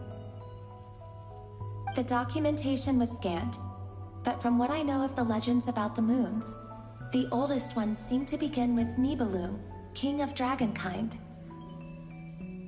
I have no way of verifying any of it by this point, but if it's true, you might be able to reach that era if you keep walking. Understood. Thank you, Miss Thelindis. I'm the one who should be thanking you. If you hadn't entered this realm of everlasting death, what use would my deductions be? Thanks to you, they have some meaning. About Rayrir, I'm so sorry. For everything. It wasn't your fault. That's not true. Because we both feared bringing trouble upon each other. Neither of us ever told the truth. And that dishonesty sealed our fates. But enough about that. I wish you a safe journey, Miss Columbina.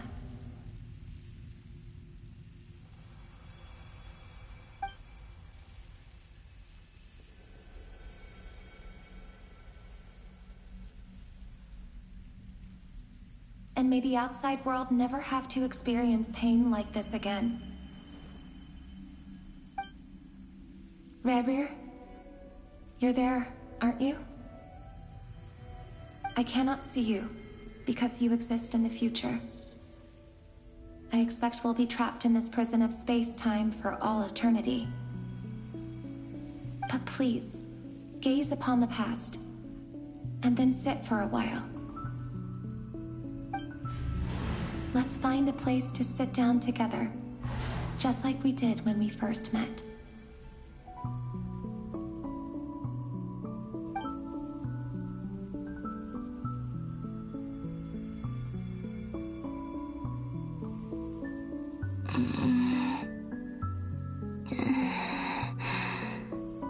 How long have I been walking? How much further till I reach the end? Is there even an end to be found? Everything's getting blurry.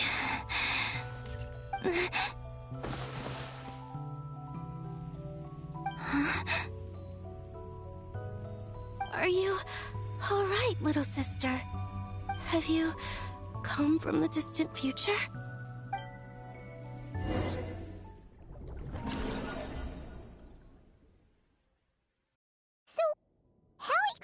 Did the moons just disappear? Shouldn't it be a little harder to get rid of major creations like moons? The world is a vast and ancient place. On a certain scale, all life lasts for but a fleeting moment. Miss Nicole explained that the moon goddesses likely perished in the War of Funerary Flame. The moons themselves were also destroyed at that time, save for the Frost Moon, from which a new moon goddess was later born. Am I missing something then? 'Cause the stories say that the moon goddesses were born on the moon. Huh, you're right! Why do their birthplaces differ? What's the difference between the two generations of moon goddesses? Also, remember what Sandrone said? Her scans detected 4 moons. In other words, 4 moon marrows. Technically, the result of the scan means that 4 moon marrows were detected and positively identified as moons in that moment. In other words, this piece of information alone isn't enough for us to know how Miss Columbina is doing right now. Yup. We have no way of staying up to date on whether she's dead or alive. She's on her own for now. But at least she's trying her best to get back to us. Yeah. She's a tough cookie. And a sore loser, too. We have to trust that she'll find a way. Because we really need her power. As much as it pains me to say it, we've got no chance of beating Dottore in a straight-up fight. He's much too powerful. It wouldn't even be close. That maniac is going to devour everything in his path until he reaches us. We need to find someone or something that can stop him before he does anything worse. I'll be frank. Our only hope of defeating this false god is with a real moon goddess on our side. I'm not just saying this because Columbina's a friend and I want her back safe and sound. It's just the truth. And I know that even she was no match for him when he attacked, but I don't have a better solution. We're not giving up on saving her, whether she can defeat Dottore or not. Right. Don't worry, Miss Sandrone. We're all aligned on saving Columbina. No one's trying to argue that we can only justify saving our friend because it will help save the world. This is about multitasking. We want to save both.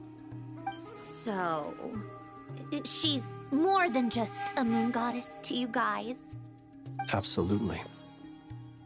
Duh! She's part of the gang! And you are too, you know. Yes, I know. You don't need to labor the point. I knew that the moment I came running over with my documents that I was part of the in-group. I mean, if Arlecchino can fit in, I certainly can. Anyway, as for how we get Columbina back, I've been working on it constantly. But I think I'm still lacking certain information about the moon. I'd probably get there if I could continue my calculations, but the problem is, I've run out of computing power. Computing power? You mean you need more energy? No, the issue isn't energy, it's processing power. There's so much data to get through that the whole process has just ground to a halt. That's a tricky problem. René de Petrichor of the Nazissenkreuz Ordo once foretold the fate of the world. But I don't know how he did it. My guess is that he used the primordial sea's power. However, that won't work for me. His methodology was vastly different from my own. What's worse, they're incompatible. And, to top it all off, we can't even leave Krai. Ugh, this is so annoying. If I'd known we'd run into a bottleneck like this... Well, no, the design bureau's a bust as well. Curse that Dottore! Couldn't have made this harder for me if he tried. Oh, what do we do then? How about we grab a bite to eat and take a break? Maybe something will come to mind after you've cleared your head. You don't get it, do you? I'm trying to calculate the fate of an entire world here. And I need accurate results, not big prophecies. Where the heck am I gonna find the computing power for that? Ahem. Anyway, time to shelve the discussion on technical difficulties. Being a killjoy isn't very ladylike, after all. Either way, we've done what we can. Rest well, everyone. Remember to let us know if anything new comes up. Hat guy? Is he hinting that we should talk outside? Let's go somewhere a little more private.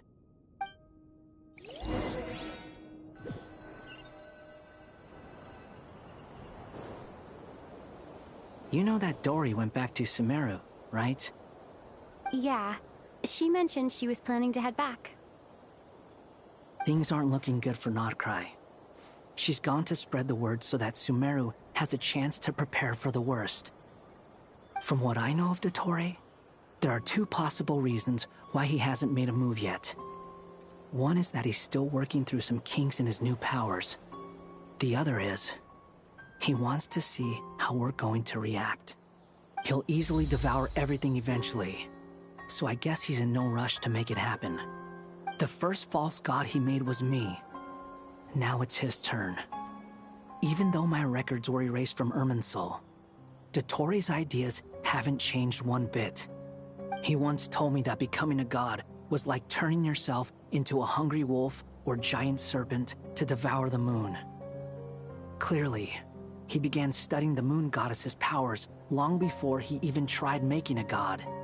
He's always wanted to get his greedy hands on divine authority one way or another.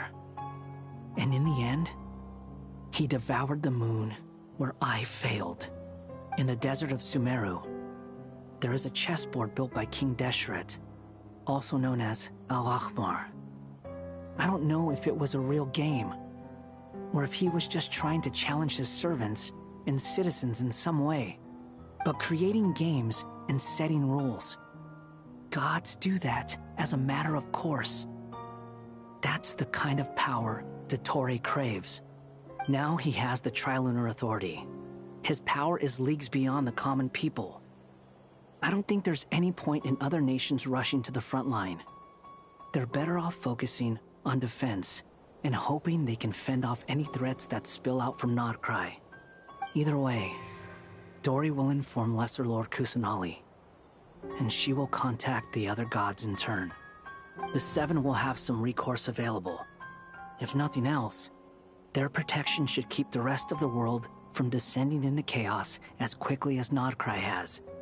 So on the bright side, even if Krai is doomed, your friends in other nations won't be in any immediate peril. That's good to know. But I'm not ready to give up on not Krai yet. There's a word for people who refuse to let anything go. It's called being greedy. Maybe it sounds greedy to you, and probably naive too. But whatever you call it, that's what gives me the determination to keep fighting. Battles are fleeting, but the will to fight is a long-term commitment. Give up for even a moment, and your resolve will shatter. Why do you always feel the need to do the right thing? No one is born to be a savior. I mean, who's gonna criticize you if you fail, or give up? Don't take this the wrong way, but Dottore said something similar to me.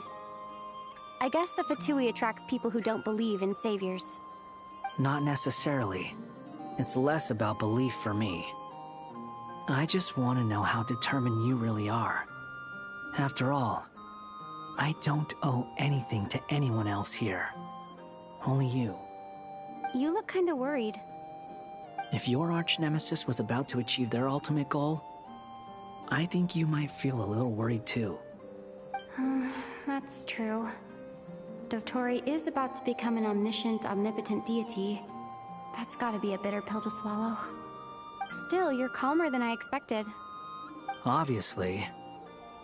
I have to admit that my past self was a reckless fool who misunderstood not only the point of revenge, but how to achieve it. And as much as I want my vengeance, I know I'm not gonna get it by acting alone. If the world's taught me anything, it's to think before I act. Too bad it never taught me any other virtues, though. So, I am going to destroy Dottore, no matter what it takes. So, what's your plan? I'll get to that. First, tell me, what do you think of Sandrone? Just like Paimon said, she's a friend, part of the gang. How much do you trust her? This is a serious question. Think carefully before you answer. Although she's with the VIII, she has her own values, and she's helped us a lot.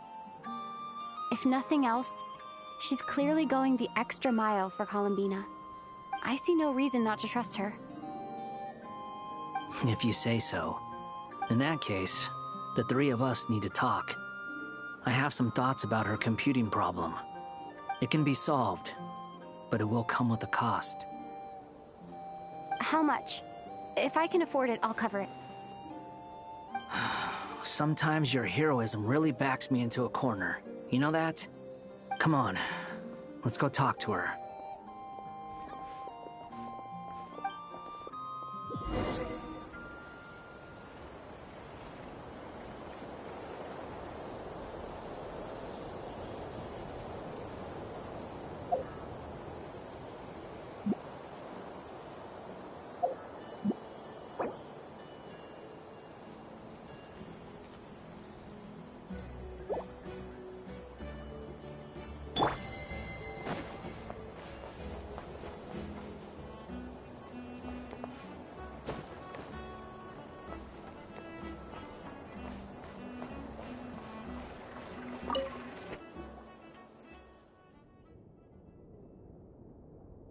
Miss Androne, Traveler. Hey there. Paimon's here too! She was just helping them sort through their things. How did your chat go? That was fast. The call only just ended. Well, you said it was urgent, so we got here as quickly as we could. Albedo, I have some alchemy questions for you. I see. Looks like my knowledge proved useful after all.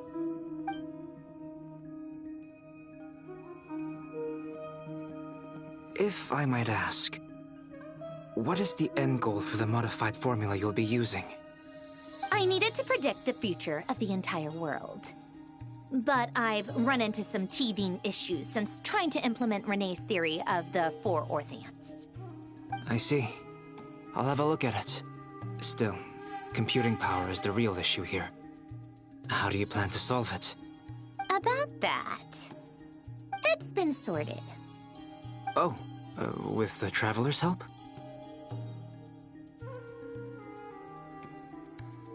Actually, you're not wrong. She found the person with the solution. Was it Hat Guy? Yeah, it was him. Wow! Go Hat Guy! Seems like all that time studying at the Academia is paying off big time. But where is he? Wasn't he the one who asked Albedo and I to come here? Come with me.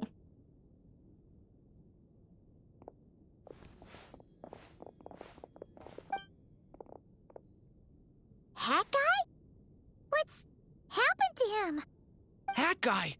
Can you hear us? No response. I guess he's in hibernation. Hat Guy mentioned that he was a puppet. It seems that his functions are currently shut down. I presume this has something to do with the solution to your computing problem. That's right. He and the Traveler came to see me. Wait, what? You have a solution? Would you calm down? Why do you always react so hysterically to everything? Excuse me? How would you know?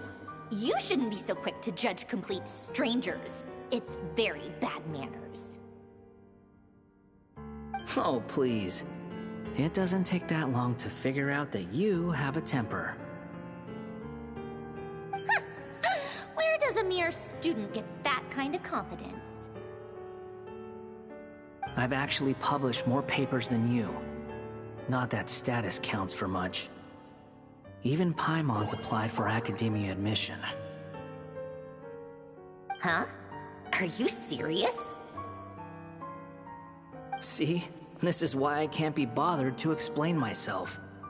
She recognizes no one's skills but her own. Okay, fine. I'll hear you out. So, tell me, how do you propose to solve my computing power problem? This world itself is constantly processing all kinds of information. If it's the world's future you're trying to calculate, you need a processing device that's designed to cope with that volume. Easier said than done. Only Irminsul can handle that kind of... Wait, is that what you're suggesting? But surely we can't just... plug my formula directly into the ley lines. You should be able to tell that I'm not human, right? Yeah, I noticed. The technology, though, seems pretty ancient. Very different from Fontaine's. It's a completely different system. Conrian, to be precise. I'm what they would have called a puppet. Puppets need an energy source and processing power. The artisans who built them sought out the materials most suited for that purpose. You? Do you mean... The Traveler and I have talked it over. She's willing to vouch for you. So, I'll allow you to borrow my core for your calculations. It was built using wood from a silver-white tree, which makes it a small part of Irminsul. Conrian technology and Irminsul wood. Who in the world could have built you? Are you sure about this? A puppet without its core will cease functioning completely. And if it's left in that state for too long, it might not recover. You could die if you do this. You do realize that, don't you? I can put two and two together, yes. No need to rub it in. I won't lie to you. This has never been done before. I cannot guarantee your safety. Doesn't matter. I'm prepared for the worst. Did you two actually talk this through? Is he... Are we really considering this? Yes, we discussed it. The bottom line is, he trusts me and I trust you. Let's give it a shot, shall we? Honestly, I have no clue where this kid even came from. But for whatever reason, he lent me his core to use in my formula. I'm very close to finishing my calculations now, and the core is currently in use. So I'm sorry, but I can only show you a sketch right now. This is what the core looks like. A silver-white branch. It certainly matches the legends told about Irminsul. Is Hat Guy gonna be okay? He's not gonna die, right? Right? In theory, he should be fine. As long as we put his core back in time. Beyond that, all I can say is that I'll try my best to avoid risk and make sure the core doesn't sustain any damage. I think I know why you called us here now. Someone needs to watch over his body and make sure it's protected until the process completes. Correct. He said that the only ones he trusts here are you two, and the Traveler. And the Traveler will have other work to do. He will have our undivided attention. Aww, Hat Guy. On a more positive note, things are progressing steadily on my end. I'll call everyone in for a meeting once the results are out.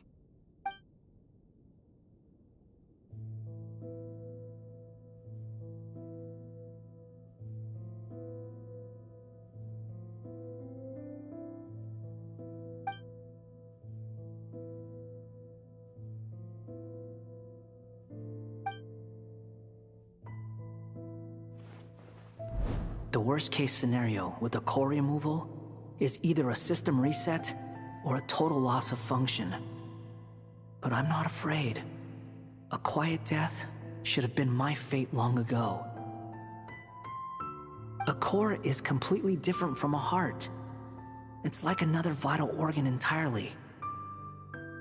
I never believed it could be a true replacement for what I sought. But in the end, it turns out the core was more useful to me. Pretty funny when you think about it. It's like the punchline of my entire life. Do you think there's any difference between a puppet and a human? If not, then this would just be another samsara. I have already experienced both a past life and a next life. Part of me wonders whether I'm only capable of making this decision because I've become a real human. What's with that expression? Isn't this a good thing? Sandrone will succeed, won't she? She has to. She will. We all have to persevere until this is over. That's right. And I'll protect you all until the moment of victory arrives.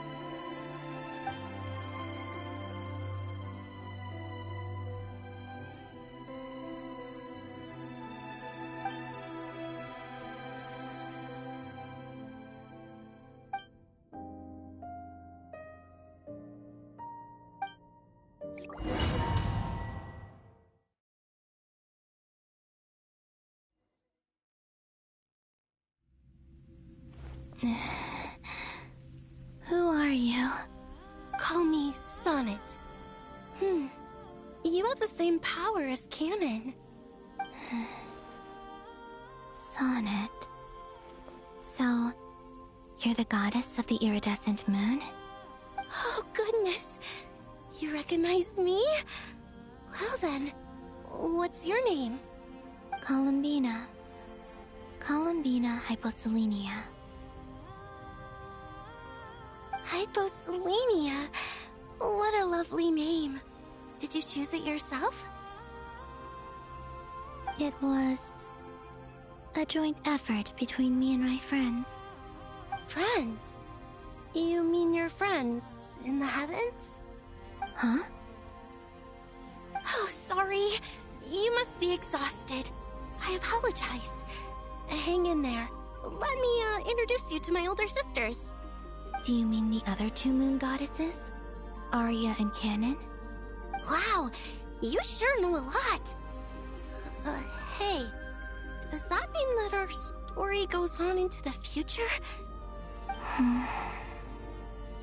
Oh, I guess that wasn't the best question to ask. It's alright. We were prepared for that possibility. You could say we were too prepared. I can't even remember how long my sisters and I have been here by this point. When did you get here? How long has it been? I can't say for sure, but it feels like it's been forever. I see. Are you feeling alright? We don't have far to go. The place where my sisters and I are based is just up ahead. Don't worry, they're both really nice. I'll introduce you.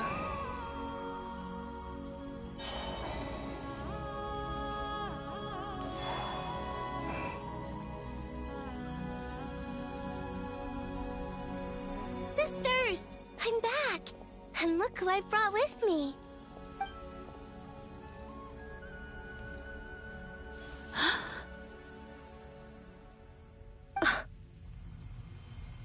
It's our lovely little sister, born in the far future. The pleasure is all mine.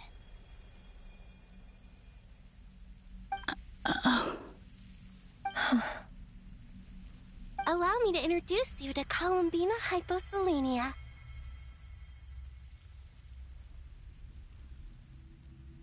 This is Arya, the goddess of the eternal moon. And this is Canon, goddess of the frost moon. Canon, don't you think Hyposelenia's power is similar to yours? Hello, Columbina. I apologize for our startled reaction just now. And please, forgive our little sister if she's been annoying you. She tends to talk a lot. It's fine. You seem shy. Don't worry, Columbina Hyposelenia. No one can hurt you here. Could you tell me where here is? Please. I must know.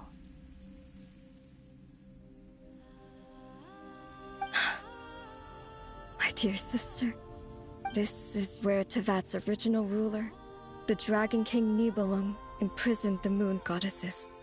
What? You're scaring her, Canon. No, I'm fine. Please, continue.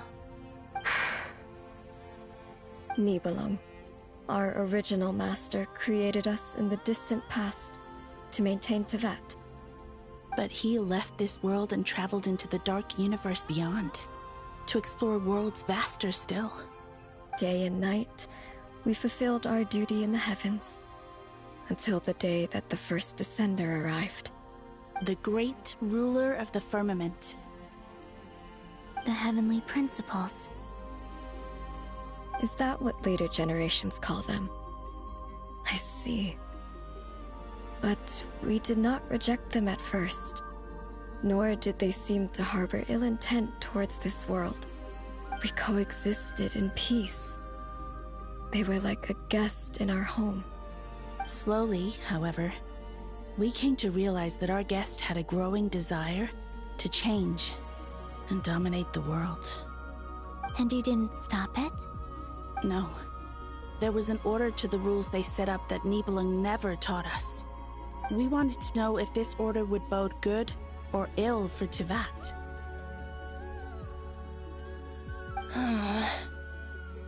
All right. Canon and I wanted to know. Sonnet was against it from the outset. Later, we discovered that this great ruler of the firmament bore an almost paranoid hostility toward the desire of certain life forms to seek power. Or perhaps they feared them. They would even cast down celestial nails as manifestations of their power, to punish the civilizations of the world below. Only this was far beyond mere punishment. Right. Their rules brought order, but the price people paid for merely testing the limits of those rules was far too great. I did everything in my power to help the punished escape catastrophe, but still, Too many lives were lost. The ancestors of the Frost Moon Scions were some of the ones you helped. But just when we had decided to take countermeasures, the Dragon King, Nibelung, returned. And so began the War of Funerary Flame. So, that's the name the world gave that war in the future. Well, who won in the end? As far as I know, the Heavenly Principles won, although it came at a great cost. They remained in Teyvat, where they continue to rule to this day. And the world's original master, the Dragon King Nibelung, was destroyed. And what of the moons? Are there still 3 moons in Teyvat's skies? You can tell us the truth, Columbina. We know we are but remnants of a bygone age. We are prepared for the answer. Only the Frost Moon remains. But it has been cast beyond the false firmament by the Heavenly Principles. The eternal and iridescent moons were both shattered during the war. So death finally came for us in the end. Sonnet. But you're still here, aren't you? A moon goddess cannot live without her moon, Columbina. She's right. That's why I began to disappear. Because the Frost Moon is cut off by the false sky. How much worse it would have been if it were outright destroyed. Our souls may endure within this lunar palace, but if our moons are destroyed, then we shall disappear the moment we depart from it. I'm sorry.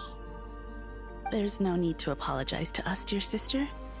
If anything, we owe the world an apology. If only we'd decided to act sooner, rather than arguing amongst ourselves. All the more reason not to spend this time in regret and repentance. Instead, we should focus our efforts on how we might help our future sister. Sorry? Don't you see, Columbina, your story is not yet over.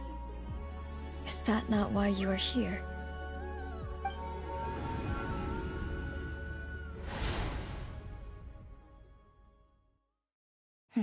It's done. Initiate numerological array. Continue running primary process. Calculate the world's fate through extrapolation. And identify nodes of potential change. Secondary process, scan for moons. Still 4. The number of moon marrows hasn't changed. Wait, let me think. Is it possible that there's something I've been misunderstanding about the moons all along? Variables. Variables in the world. I know where potential variables within the world come from. So what about the moons? Are there any variables there? Like their life or death, for instance. What if being alive or dead makes no difference to a moon? But that's so strange. Even immortal gods can die. Why would the moons alone be... Wait! I've got it! If alive or dead is considered a variable, we might have had this wrong the whole time. No one ever said that a moon marrow equals a living moon. We just made that assumption ourselves. Initiate secondary process. Scan again.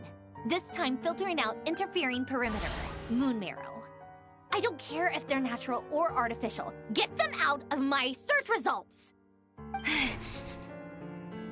Why? It says 3 moons still exist in Teyvat, even after excluding the moon marrows. But we know for a fact that 2 of them are dead. Redo the scan. Narrow the results to living moons and real moons. No, scrap that. Narrow it down to moons that have lunar authority and remain alive. Why? Why is it still 3? What is this, Columbina? Has the world lied to us? Or are you the one pulling the wool over our eyes?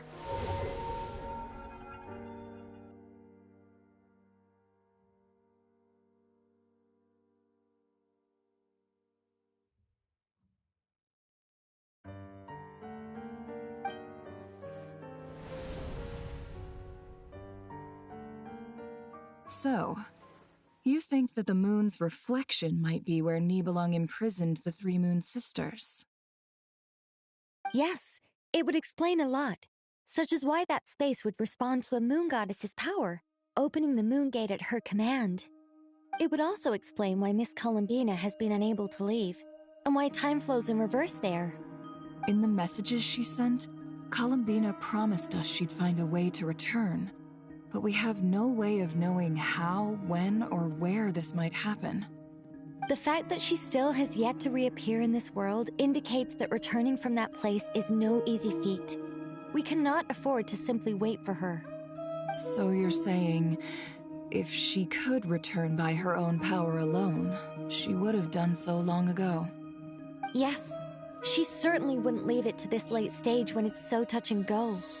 I've been giving this some thought, and I've come to believe that Luana's Har might be an anchor that she left behind, as a sort of future waypoint. This could also explain why Luana's Har is always by the Traveler's side. Sounds like a plausible theory. If that's the case, there must be some criteria we need to fulfill to allow Columbina to return to the present. The question is, what could they be?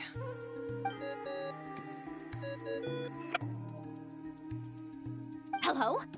Listen up! This is extremely important!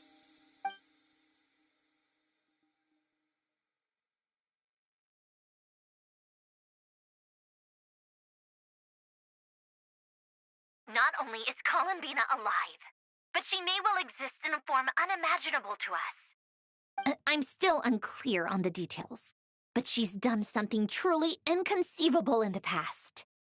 And the clue to what she's done lies in the moon and Tevat's sky. Truly amazing. Oh, I'm so delighted for her. I'm sure we all feel the same. And I'm sure Columbina is ready to get back here and fight by our side. I'll keep my calculations going and try to find some way of coordinating with her. But that's not an excuse for everyone else to slack off, okay? All of you had better... How can the dead moon still live? And Luanatar...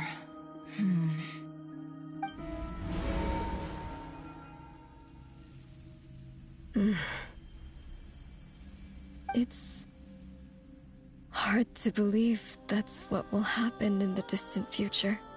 Our authority is linked to the most fundamental rules of Tevat. I suppose it's no wonder that many would covet that power. I didn't realize that when you said friends, you meant people who live down in Tevat. That's so lovely. I always wanted to go down there and have some fun. Have you ever tried leaving this prison? Of course.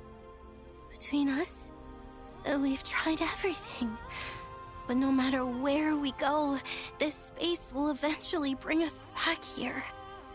It's like the center of a whirlpool. Everything ultimately converges here, at the moment when Nibelung imprisoned us. In that case, have you tried using any of those pathways that connect this space to the real world? Sorry? What are those? They're passages through which you can make small-scale changes to reality by using Kuvaki. Or am I the only one who can use those passages? Because part of my soul remains in reality. Kuvaki. What is that? You don't know? It's a unique kind of elemental energy found only in Krai, the land from which the moons arose. Oh. Well, it's true that the moons first rose up from the part of Tevat you say is called Krai. But there is no difference in the elemental energy between there and anywhere else. What? Could you show us some of this Kuvaki? Hyposelenia? Maybe if we see it, it'll make more sense. Okay.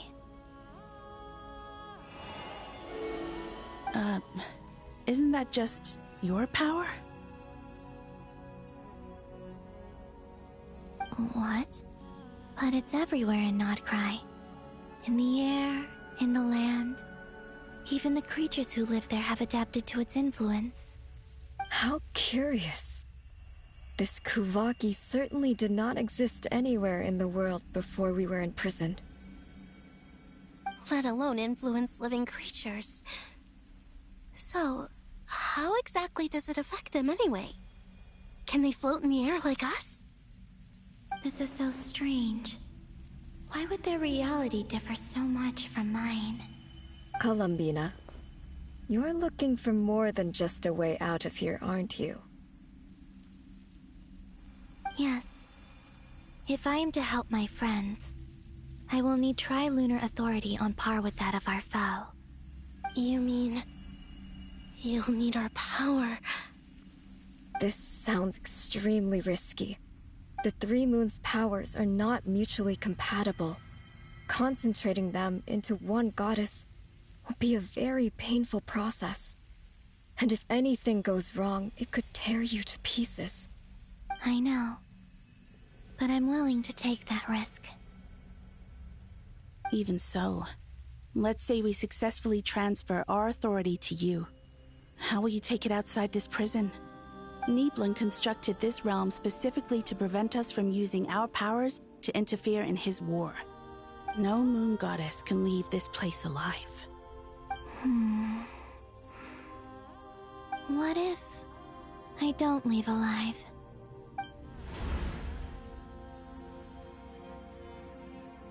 Where do we even start? How are we supposed to figure out what we're meant to do to help Columbina?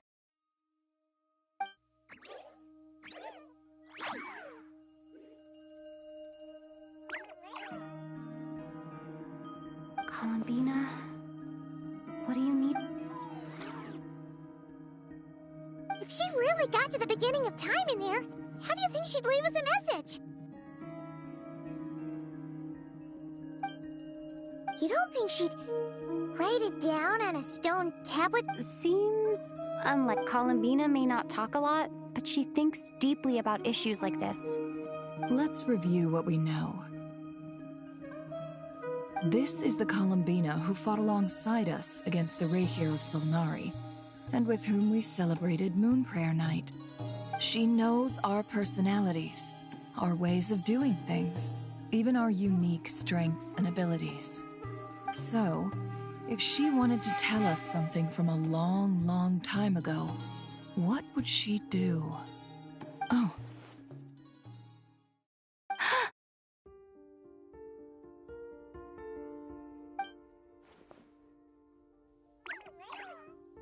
Traveler, you once said that those golden ripples also appeared when Luanatar was born. What if Columbina left Luanatar here, not just as an anchor to the real world? If she is part of Columbina, and Columbina knows that I can see past events through her. Oh yeah! Like when you peeked into Rarer's past through his heart! Nefer, wait! If you're right about this, and you can really see past events through Luanatar, your eyes, they'll... Oh, I know. Looking at Rerir's past in Conria was already enough of a strain on my eyes. Looking this far back into the past, it'll surely blind me. But it's our only chance. This is the only way. Boss. We spoke about this once, a long time ago. Do you remember what I said, Yehoda? The day I lose my sight, the Curatorium of Secrets will be yours to run. But... What's wrong? I'd be overjoyed if I were you. This day's come a lot earlier than either of us expected.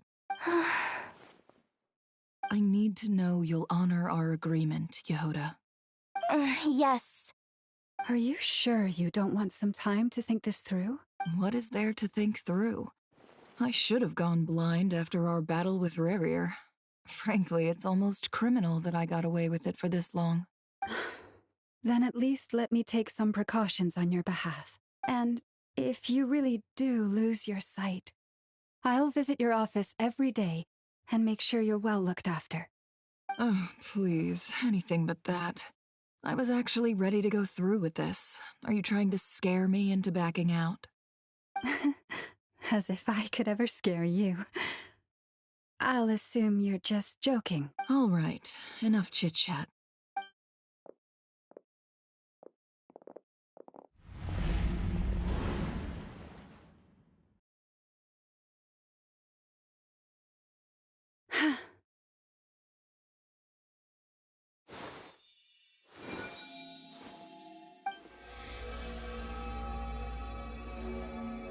All done. Good. Now give me some space.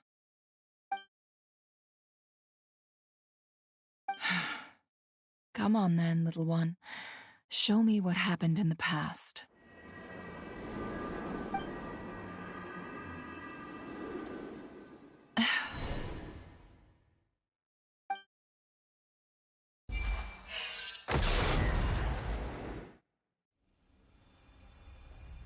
Between the Trilunar Authority, Kuvaki, and the soul-surviving moon, the Frost Moon, I think I might know how to get back. But I will need my sister's help. Time to go talk it over with them.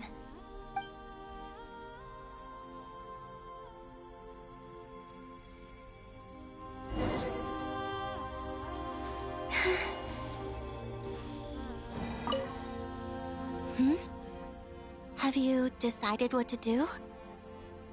I hope it's not too dangerous. You really scared me when you said that thing. Come on, let's go.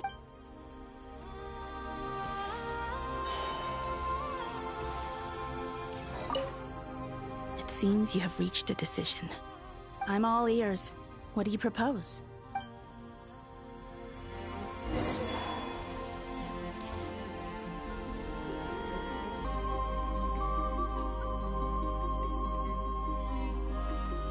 Have you figured it out, Columbina? Tell us. How do you plan to leave this place? I intend to die here, in this moment, and then be reborn in the future with the help of my friends. What? What are you saying? How can the dead be reborn? And how will you inform these future friends of your plans? You can't exactly leave oracles. Nothing can escape this place. Not a single ray of moonlight. And even if you found a way, what if they never find the message you left for them? You'll... No, that won't happen. Come again? They will find my message. I'm sure of it. I'm not following. How exactly will you achieve this? It's quite simple, really. First, I will leave my soul here.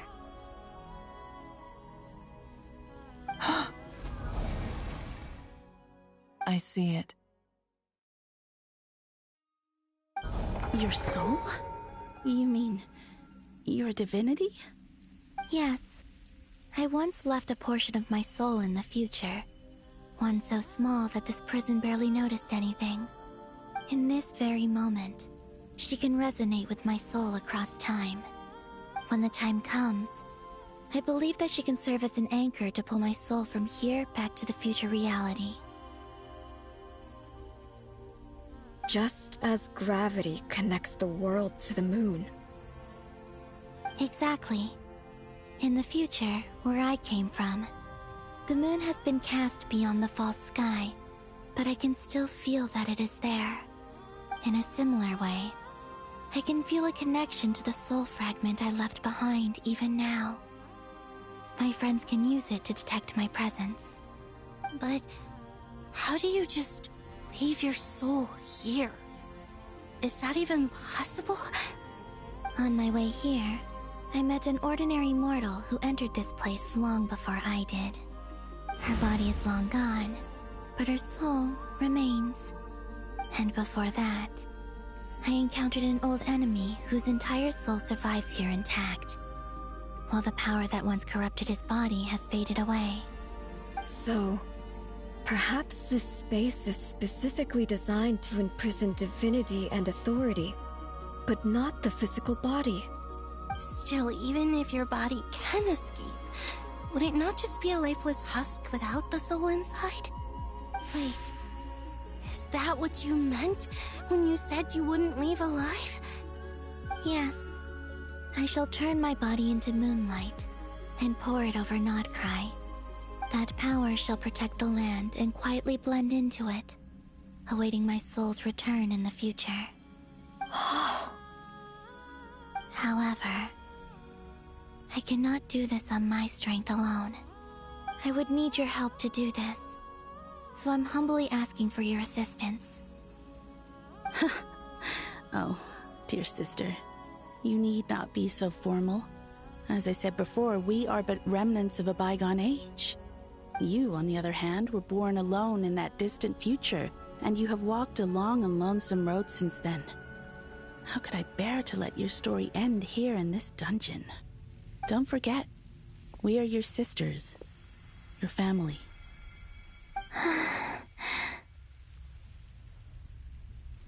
Arya's right. Actually, I've always wanted a little sister. Can you imagine how it's been for me? Getting nagged by 2 older sisters all the time. Now, I finally get to be the big sis. And not just that, but I get to help you return to your world, too. How could I say no to that? Sonnet. Canon?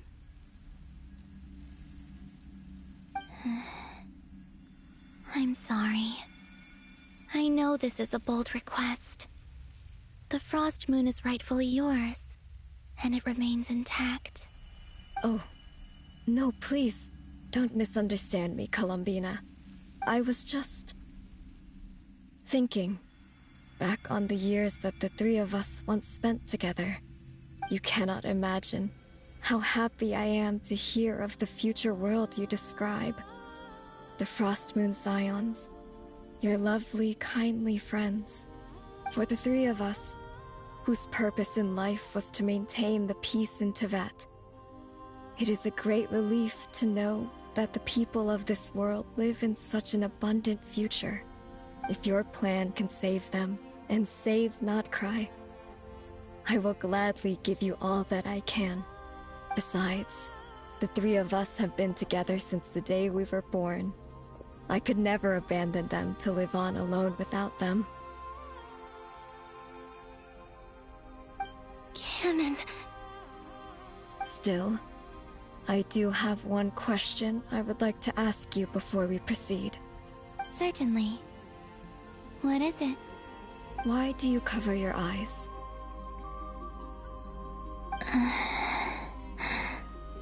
Yeah, I was curious about that too. But it seemed personal, so I didn't want to intrude.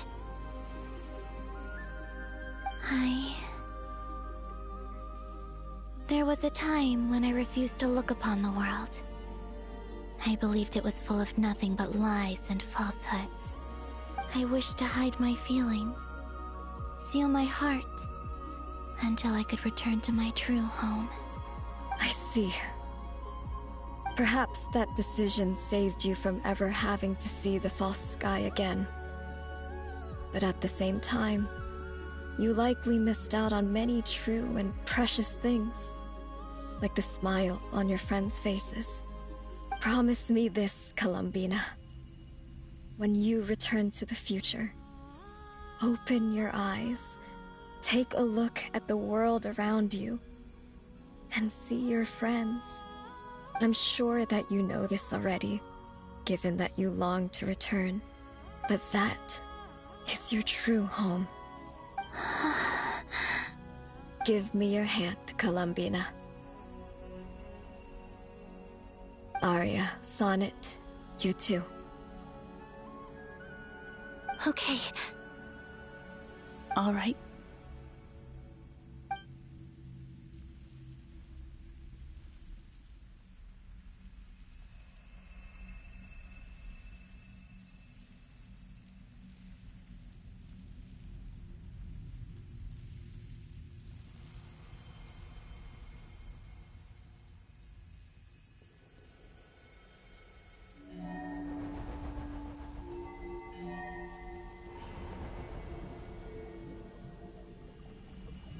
We once were the songs sung for eternity, but now it is you who must continue to sing.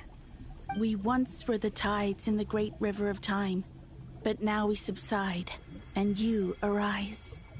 We were the messengers of madness and inspiration, but now the lies have faded, and your truth must endure.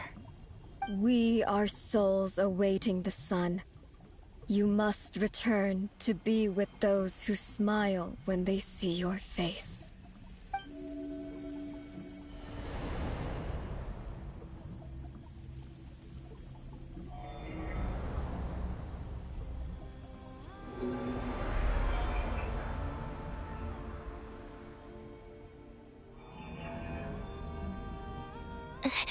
Is it done?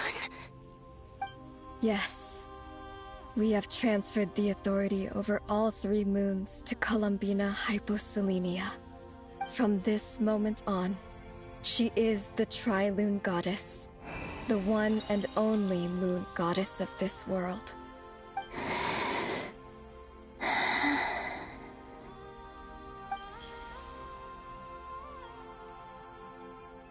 Thank you. Thank you, my sisters. Now go, and do what you believe is right, Columbina Hyposelenia. Be aware that we cannot grant you the power of the 3 moons beyond these prison walls. The conflict that arose over their remains following our disappearance will still take place. I understand. Sisters, oh, my body, it feels... Now that we have given up our power and authority, our bodies are merely mortal shells. This prison is dissolving them as we speak. It's okay, Sonnet. The end must come for every god, just as it does for every human. That's all this is. The final destination of our lives. Canon and I will be by your side the whole way. We have one final request, Columbina. Could you use the 3 moons' power to send us back into the real world? Now that we have lost our powers, I doubt this space will seek to hold us further. It's just... we would like to spend our final moments together in the only place we ever called home. Of course. Gladly.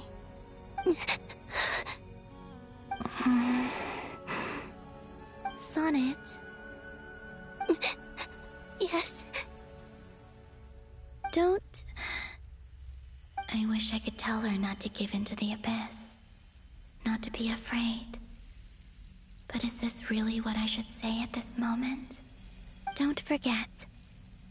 I'm so glad to have a big sister like you.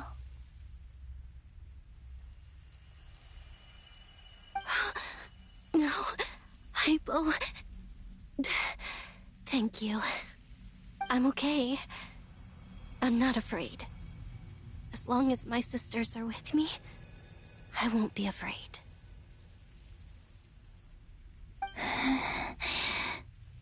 It looks like this is goodbye, sisters. Goodbye, Columbina. Take care of this world in our stead. I will.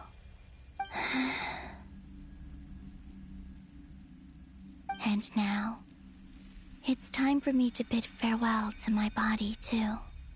May it become the moonlight that keeps Not Krai company through the long years ahead. So this is why Not Krai was not always home to Kuvaki.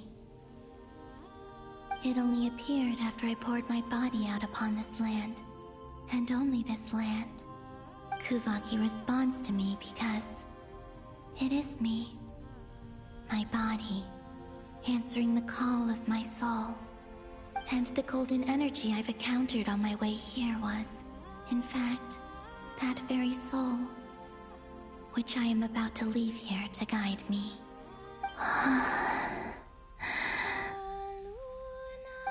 power Trilune, eternal moonlight. I, Columbina Hyposelenia, lay aside my body. Let it be cast into the dark night to illuminate the future. May it be a companion to all who dwell beneath the moon.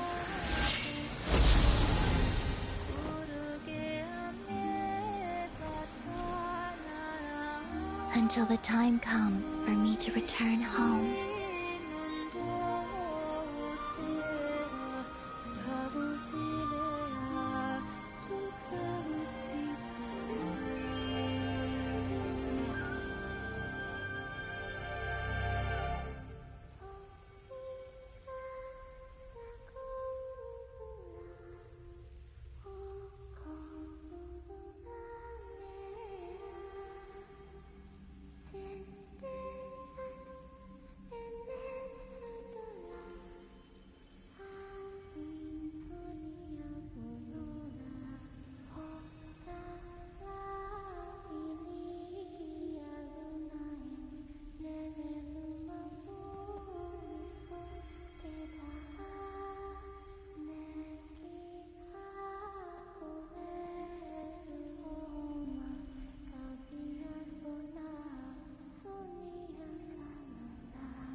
That was crazy! Were we even Can you still see?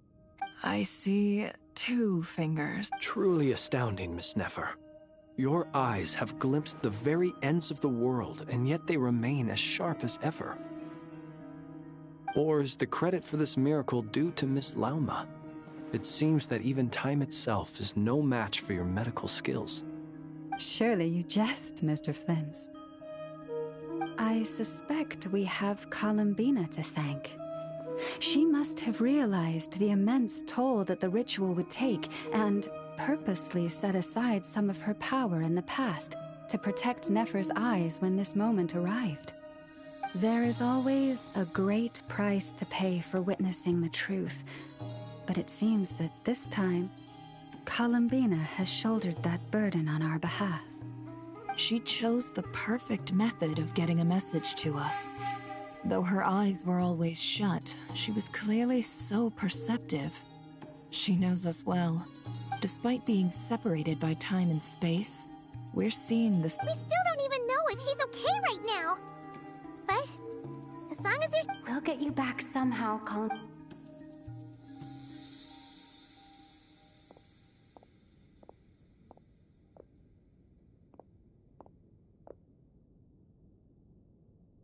Well, based on the information we now have, let's figure out our next moves. Thanks to these gentlemen, we have a much clearer picture of the situation with Dottore. The civilian population has been moved to safety, so we no longer need to hold back. Miss Androne, how are the calculations going? So far, so good. I'll keep seeing how far I can push the system, though. Can't have Hatman being powered down for nothing.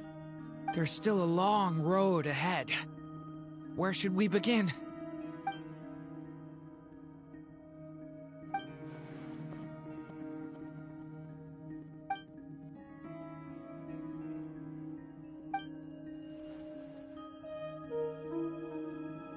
Our plan is clear. Time is short, so let's get moving. There's just never enough time, is there?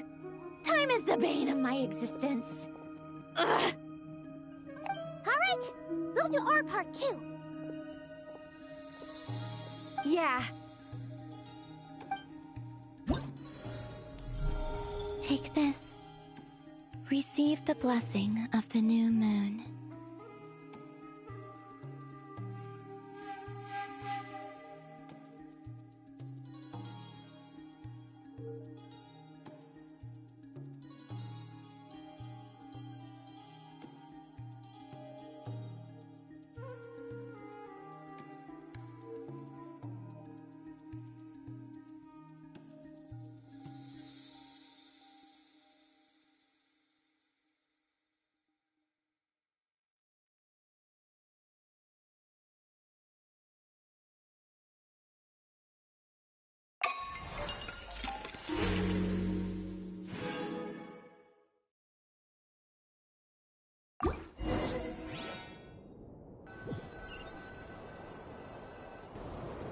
Albedo's theory says that elemental energy can dilute the Light Realm's power, but I'm no expert in building elemental defenses. Sounds like something out of the Advanced Elemental Theory section of the library. Whew.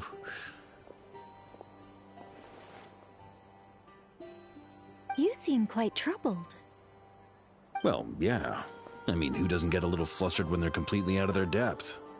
You were the very picture of confidence back when you approached the Hexen Circle. Yeah, I could have been faking it through that whole meeting for all you know. Who's to say I'm not just a ball of nerves in a charming and gregarious package? Oh gosh, really? I'm so sorry, I had no idea. Well, you're all the braver for it. Still, I was much more in my comfort zone than I am here. At least in Mondstadt, you can cry for help from a cliff top and actually stand a chance of summoning Barbados himself. Things have never looked bleaker than they do now. If we don't pull this off, Tevet's doomed, isn't it? Oh, you think so? Actually, yes. Yes, it probably is. It's a shame. Don't put too much pressure on yourself. Tevat has faced annihilation many times in the past, but it also gave us you, didn't it? Hey, don't give me that. It's not like I'm anyone special. I disagree. Every human born in this world is special. We angels have always believed that. In that case, this humble human being has a big favor to ask of you. I thought you might say that. I'm sure Alice, in her great wisdom, sent you here precisely to help us in this difficult time, yes? Well, that has less to do with her wisdom, and more to do with my power. Of course, of course. Well, the thing is, these elemental defenses we're about to build, I don't think it's a question of if they'll fail, but when. Durin's findings from his patrols make it clear that Dottore is constantly expanding his territory. First it was his lab, then the design bureau, and now this. It's not realistic to completely stop him encroaching on the rest of Krai. Rather, our goal should be to stall him for as long as possible. If Miss Sandroni's calculations are correct, well, they're the closest thing to certainty we have in this situation, so let's assume they are. Anyway, her calculations suggest that our best hope for victory lies in Miss Columbina's return. It's up to us to slow Dottore's advance and buy time for her to make a return. Are you asking me to help you with building the defenses? No. I'd like you to prepare for what comes next. When he eventually reaches us, we will have to fight him. You were an angel once and a mage now. I'm asking you to lend us your protection. Oh. Can I take it that you're triggering the terms you fought for during our three-way talks? Well, technically those terms were about protecting Mondstadt. But if you're happy to agree to the change in location, then yes, let's do that. You're cashing in on this much sooner than I'd imagined. Well, yeah. The way things are going, I might not get another chance. Very well. The mages have heard the knight's plea, and we will respond. To tell the truth, Alice and I had already discussed how we might help you all, so I didn't come empty-handed. I always like to be prepared.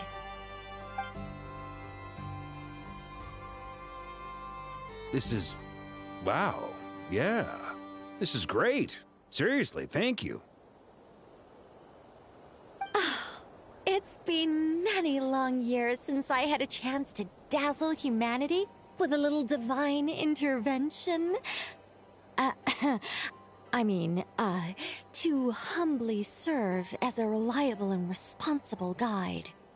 Anyway, Knight of Boreas, please accept this gift in recognition of your great virtue. Go now. May the angel's blessing deliver you safely to your destination.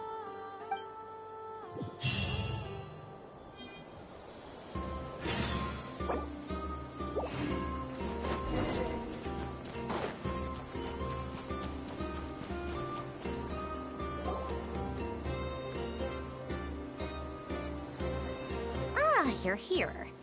Sandroni! How are things going? glad you asked. You two are about to become the first people to lay eyes upon my masterpiece. Or should that be the first person and the first, specter? Hey! Whatever. Come, feast your eyes on this. Wow! This meter displays the progress of my formula.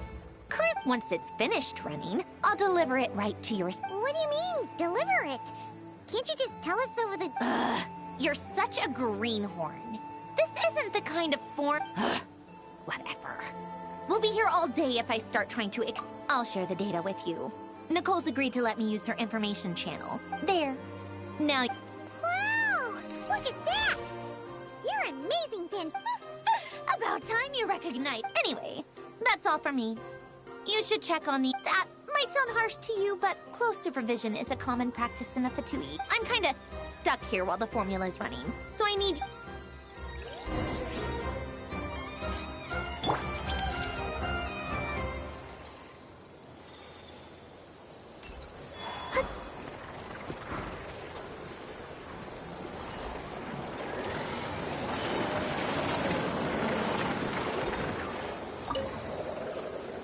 Traveler, Paimon, a pleasure to see you both. Twins! How's everything coming along? Fairly well, if I do say so myself. Personally, I am... Ooh, you sound... To be honest, I am not usually fond of exercising my full strength.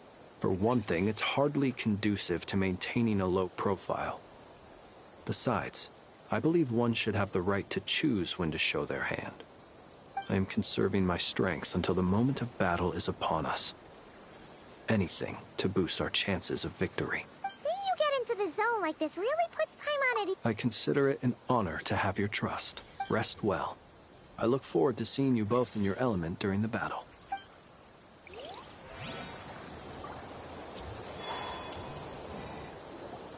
Yes, Miss Moonchanter? What are you... You always address me in the strangest ways. Yes, and? Not as such. It's Uh-huh. That's my name. The point is I don't act... Meaning what? That... maybe. Is that how you see it? Never! Wilma! Paimon, traveler. Just swinging by to check in on you. How are things going? Don't worry about me. And I give my all to... Ah, yes. All done.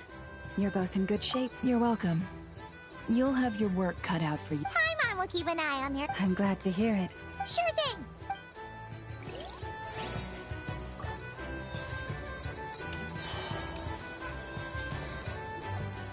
Thankfully, Miss Nicole has come to our aid. Golden Flame. Yes, that's Nicole's power, all right. Based on the latest message from Grandmaster Varka, it sounds like they've reached an agreement. The situation should be more stable with her assistance. Albedo! Durin! Hello there, you two. Are you well rested? That's good to hear. As per the plan, Albedo and I, as Dotori's energy field expands, it's creeping ever closer. We fought side by side many times before. I believe this time will be no different.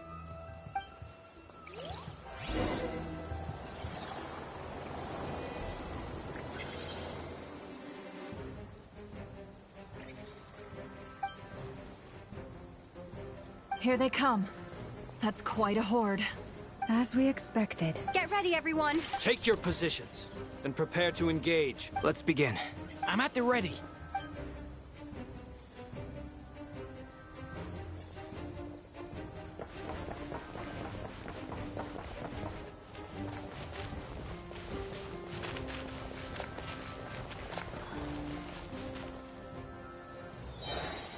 What a waste of time! Your skull! The night cometh. Observe, be silent. To dust. Another one. Observe. Goodbye. Do you fear the dark?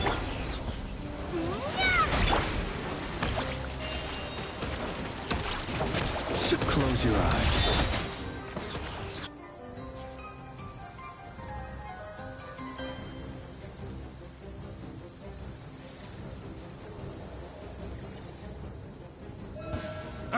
Your turn. Your skull! The deception ends here. These creatures cannot stand against us. Oh, fighting tough. Just don't let your guard down. That goes without saying. I'm...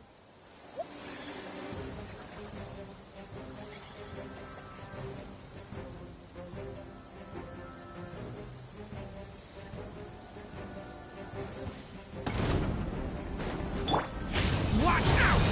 The story has only just... Witness my great undertaking. Coming to be. Yeah.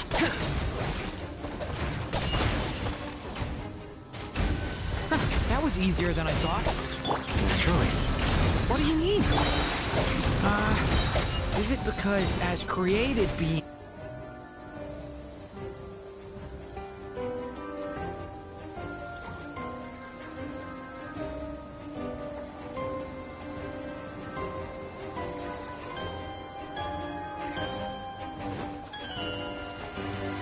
The long sleep beckons. Observe, be silent. To dust. People have always used fire to drive away wild beasts. Wouldn't a lantern work just as well? You read my mind, my dear friend. I was just about to say that. All right then, dear friend. Bring the light. Be silent. Fear the dark. Close your eyes. Night falls. Receive my blessing. Go!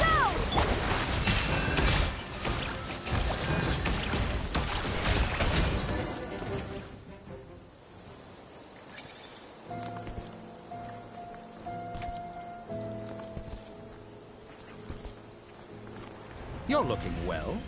I trust you've had a good couple of days. Dottore. It's actually a good thing, in my view. If the subjects of my experiment were to die prematurely, it would throw quite a wrench in the works. And so, I must thank you all for your resilience. We are no longer on the same level. Worthy of my respect. A creator god should be merciful and gracious after all. And in any case, it is only right that before I end your lives, the world is informed of the arrival of their new god.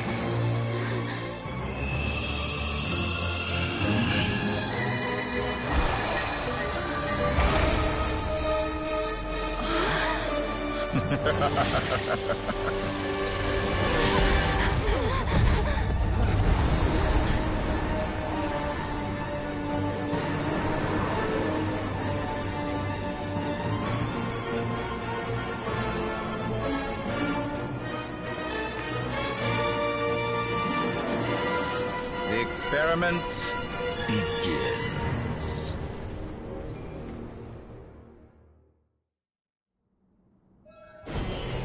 With the marrow of the three moons in my hand, behold the false moons fall!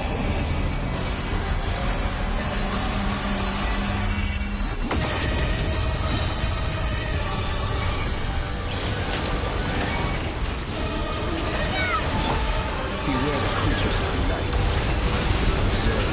Close your eyes. That's more. Did you honestly think that would hit me? You cannot face me! Poor lost lamb. With one heart, we pray. Water jet! Entropy bends. Good. Keep it up. I'm still collecting data. Water jet! Lush as the moon.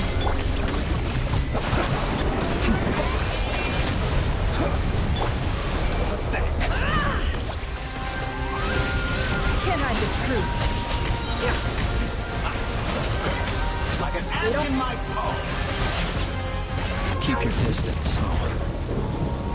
moved inside another space. And it's sealed off. Looking at the structure of it, it seems like the Torre intends to trap us here. There's no exit. Our endurance is about to be put to the test.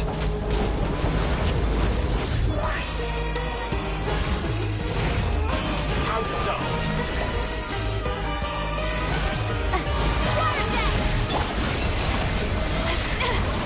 Can I get through?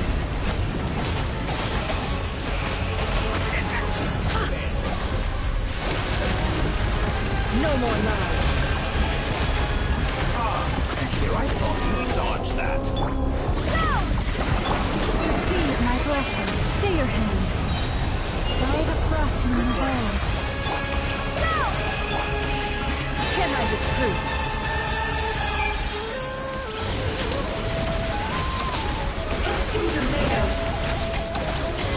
No more lies.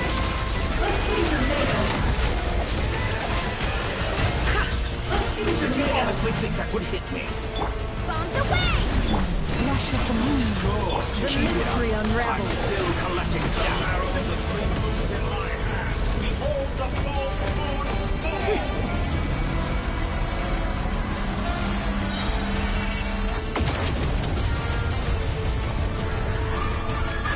Tell me, where will you try scurrying off to next? Looks like the Torre has opted for a divide and conquer strategy. But we will not allow him to triumph. Now, I shall pray for our victory.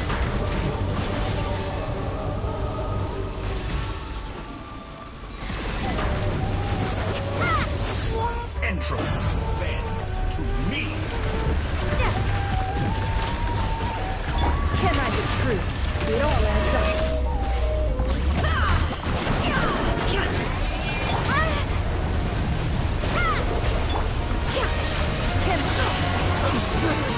No more lies. How dumb. That's more like it. Summer be shut. It all adds up. It all falls into place. Secret in. Can I get through? Good. Keep your hands. I'm still collecting data.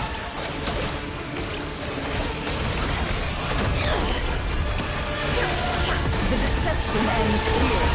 No more lies. What a joke.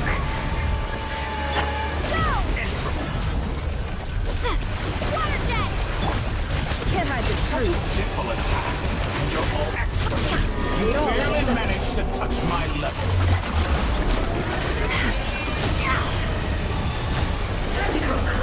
Be annihilated. Can I get Which through? cannot stand against me. What's this supposed to be? A knockoff version of the space Columbina got trapped in? There really is no way out. We'll see about that, Dottore.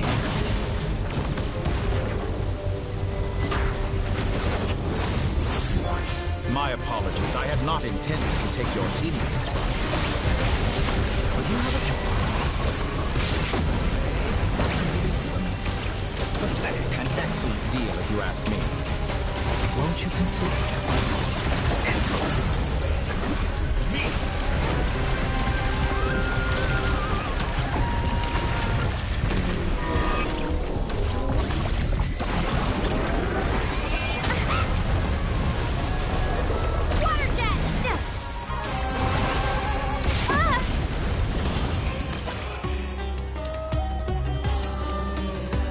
I'm aware you've been working on some little tricks to surprise me with, but it appears that none of them have come to fruition. My guess would be that you're trying to bring Columbina back. But then, where is Androme? Or are you trying to buy time for her? I always found their friendship to be a curious phenomenon.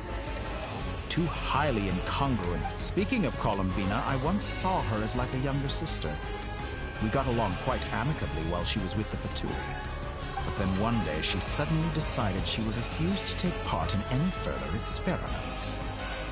To this day, I truly don't understand what I could have done to upset her so much. It's such a pity. I could have had a sister, a family. But alas, she grew to dislike me. You're not fit to be family to her. That I can't deny.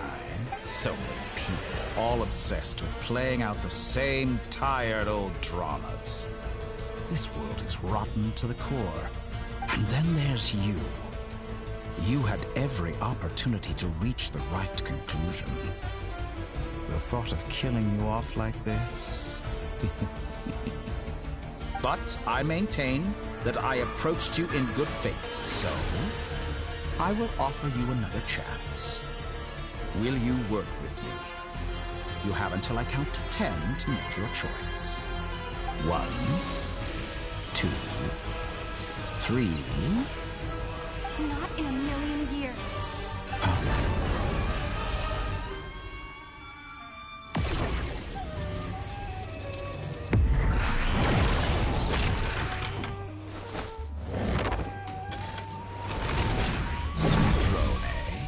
What a pleasant surprise.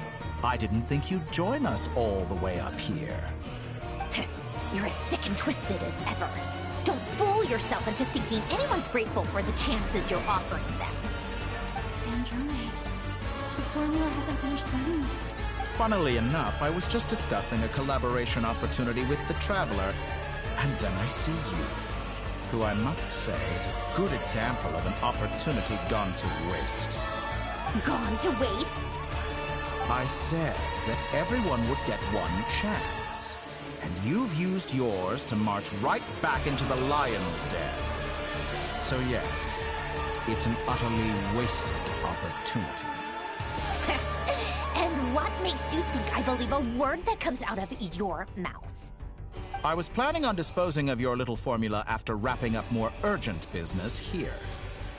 Since you've taken the trouble of serving it to me on a silver platter, I can simply bring it forward in the schedule.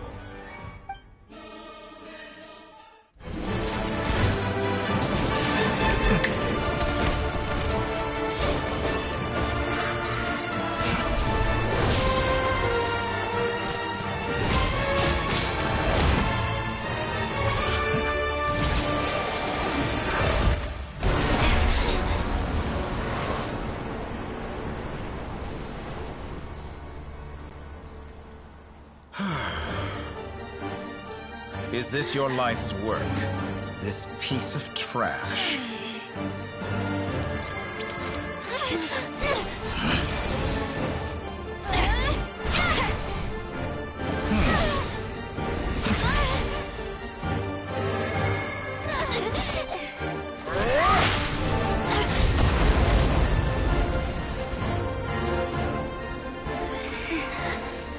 Your formula runs too slowly, Sandrone.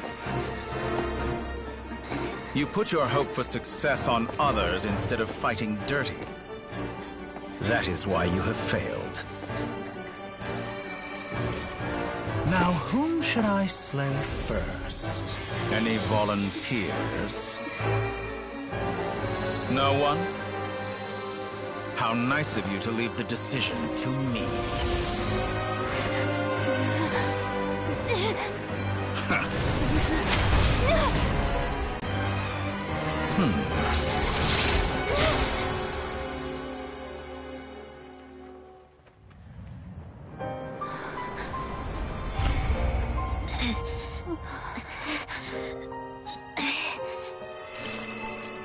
Oh, how unexpected. Sandrone, any last words for me, comrade?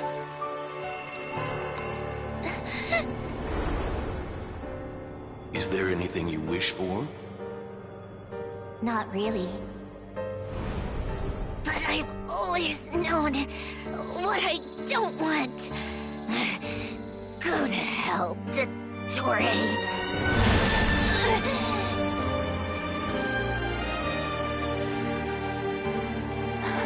No!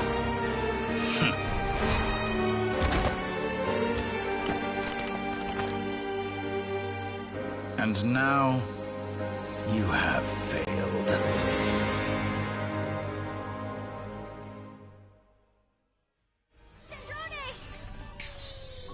Now you see how fragile mechanical contraptions are. Just a gentle tap, and they fall to pieces.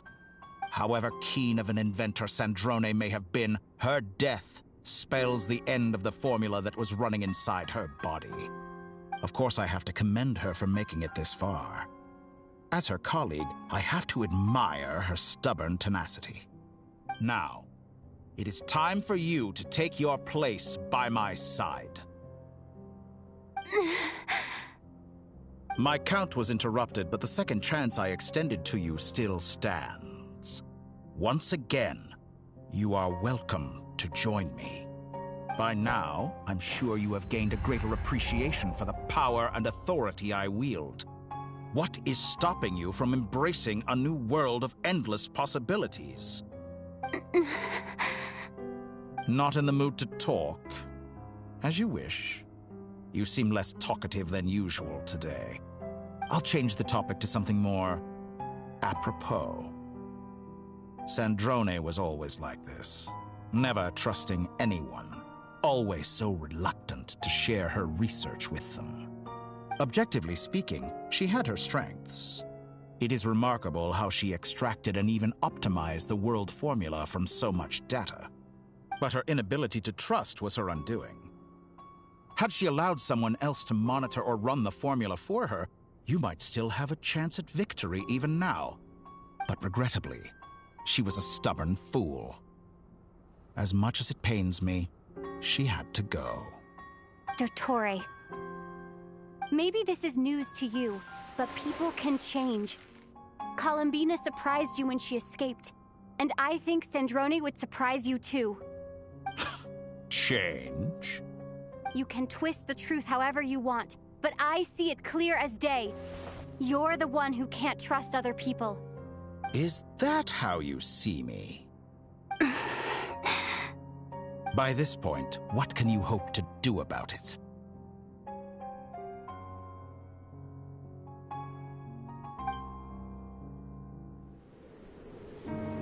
It is pointless to fight on. You've already lost. Wrong. You can't win this, Dottore.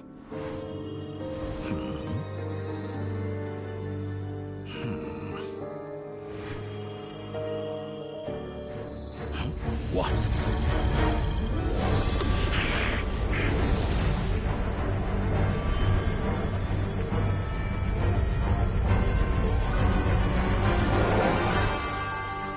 My formula can get us 90% of the way. It will connect you to Columbina. Then, I will bring the formula's output to the Traveler's side. For the last 10%, do whatever it takes. Just bring the moon down.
I turn my body into moonlight and pour it over Krai. My soul I leave here to inform my future friends. Lastly, I will hide the Trilune Authority within the Frost Moon. And when my body, soul, and authority are reunited, finally...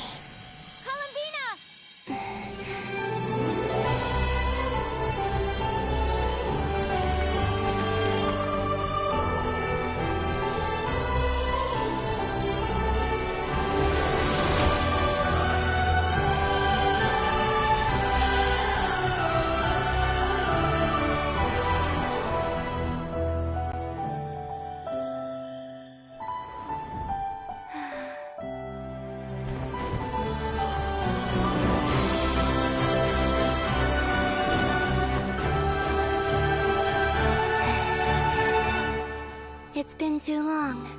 I'm back.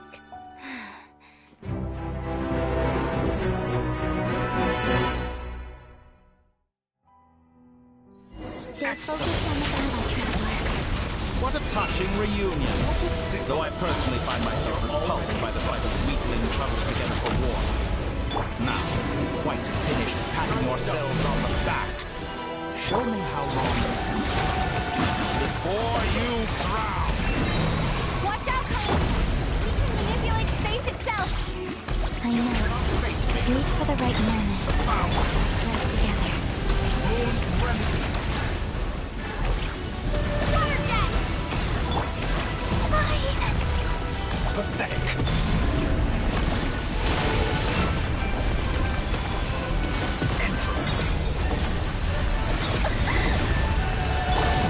Water jet! Go!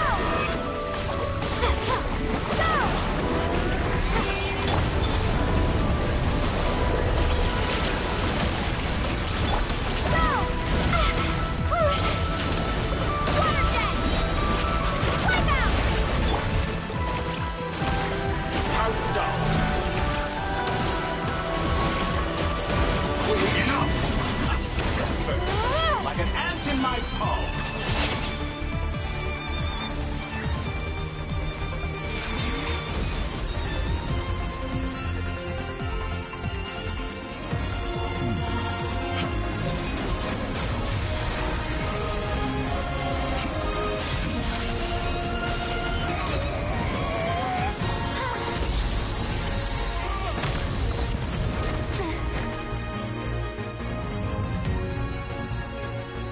I grant you the new moon's blessing. The new moon shines upon you. I am growing weary of your stubborn resistance.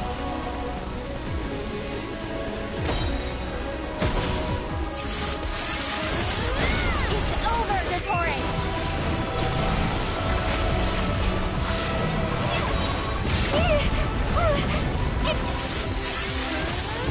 Time to pay for No longer must the world cower in the cold night. I'm so close to the new world. Our future is not... Let the moonlight dispel the darkness. Wallow in this rotten, decaying world. Everlasting as the moon. Wallow in this rotten, decaying world.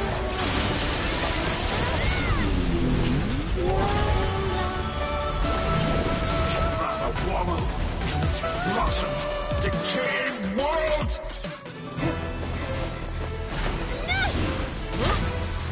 Willfully blind. How can you be so satisfied with your fate?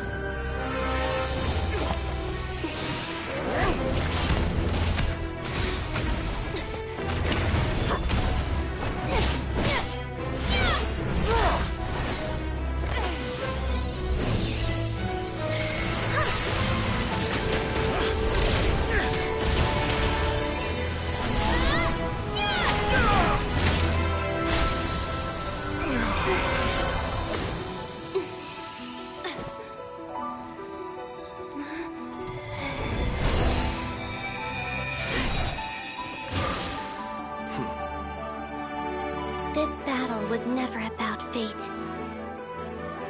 It's about friends, family, and the home you stole from them. So dull. Only the weak rely on each other for comfort. You shall see. Once I transcend fate, you will be nothing but followers for my grand experiment! That will never happen.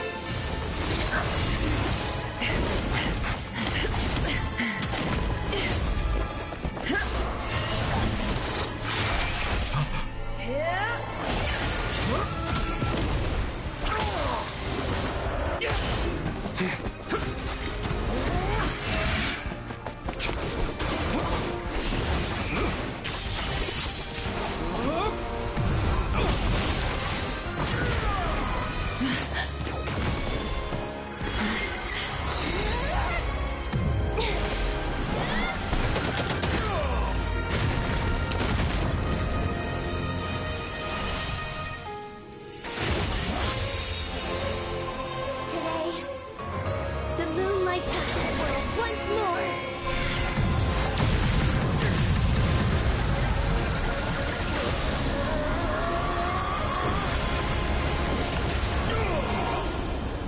This loathsome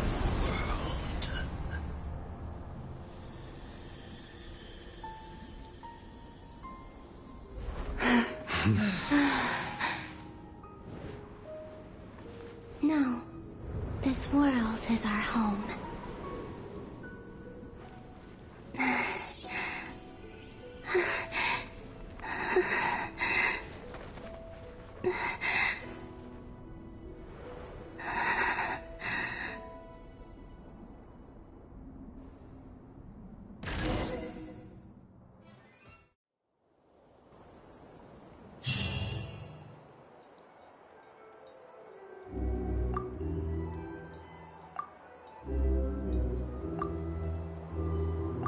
No, you're doing it wrong. The moon looks like this now. What are you trying, children? The new moon, Mom. It looks different than before. Also... All right. I suppose today is a special day after all. Almost... Extra, extra! Get the latest post-disaster report! Nasha Town, the voyage begins today! The future looks bright thanks to the leak. I knew things would be different. They say a new moon goddess has been born. A new moon goddess? I guess so. I'm not too clued up on the details. Hey, since we've come all this way, shall we grab... Are you a convert now? Oh, come on. What does it matter? After everything we've all just been through? Come on! We gotta get there early. Shh, keep it down.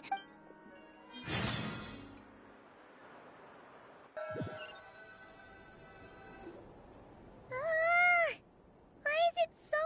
It's okay. Paimon was pretty much awake What about you? Did you still winding down from everything that's happened? Or are you wondering how our friends are doing? Okay, if you say so. But don't push... What we just went through was... a lot! Luonatar disappeared after Columbina came back. Apparently... Still... Paimon... Anyway, you did great. So... Chin up, Traveler. Hey! Don't poke fun. Paimon didn't think you'd mention it. You have no idea how anxious... Well, if you really want to show Paimon yourself...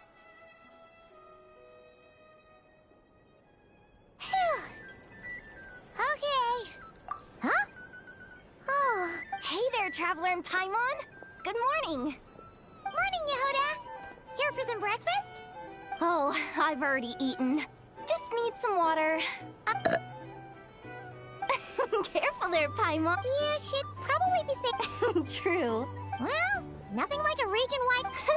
Try telling Boss Neff that. She's not exactly Really? But if she's so pessimistic about it... Probably 'cause... Even though I think things will work out, though. I swear, not quite feel... Paimon's with you on that one. And it seems... All right.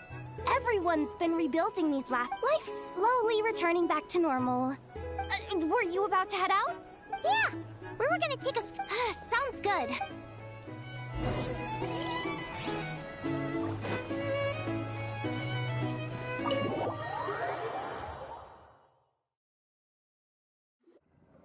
Please accept today's boon. Have a nice day. Are Paimon's eyes deceiving her? Or is that Inefa hit? Hello there. Would you like... So, what's new? And I know too? What are you talking about, Paimon? We're just here to help. Duh. In the wake of the disaster, it's all hands on deck. We responded to Lama's request for support. At times like these, the smallest good deed can inspire others and help them through the hard days ahead. And we're using eggs and heating tubes to make that... Inefa! Did you hear that? That's because it's true, I know. Proposal. If you... No way! Well, that... I need something to get me through the hard... Mom! Yes, dear? Excuse me. Could I... She helped us get safely out of not... Of course she is! You stole my Oops. Shall we move to the open space near— Thank you!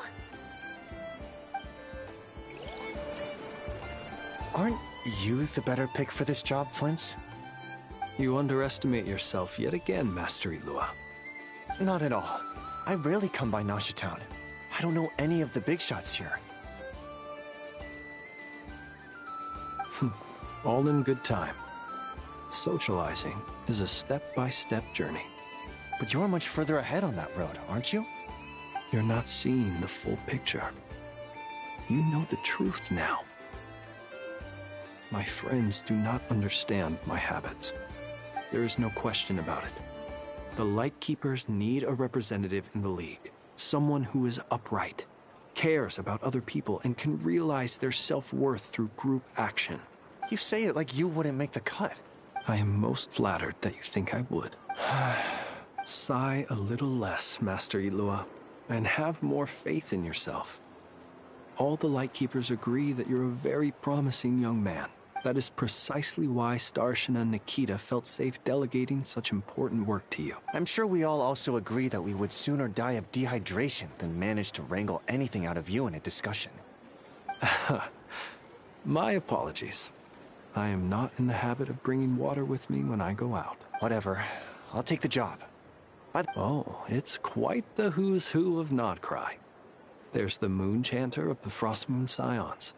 The boss of the Curatorium. I'm sure you will find speaking with them. If you say so. I've never done this work before, but I'll do it. Not only is it our duty as an admirable attitude to take. The beacon, we have the chance to band together and build our ship. Yeah. Quite a few familiar faces have a...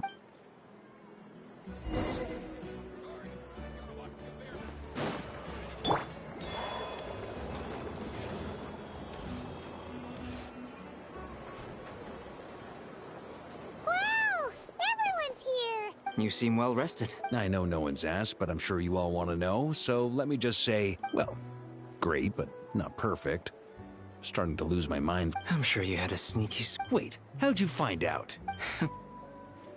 I'm sure you must be missing... Yeah, you could say that again. Every time I get news from Mondstadt... Honestly, once things are wrapped up here, I think it'll be time to head back home. Hey! Looks like someone's taking the stage.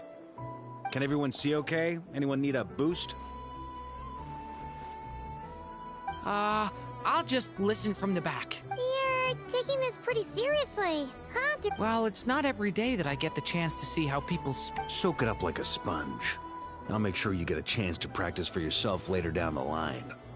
Mr. Varka, are you forgetting that I'm not a knight of... I can knight you. Is he joking? You'll have to figure this one out for yourself. It is my honor to host the opening ceremony for the League. And to Could this person also have been pushed onto the big stage by the real big shots? We come here today, having weathered the trials and hardships of yesterday, and all right, here we go. Come on, get this... Krai is our home, the land we rely on for survival. And as we chart a course for the future...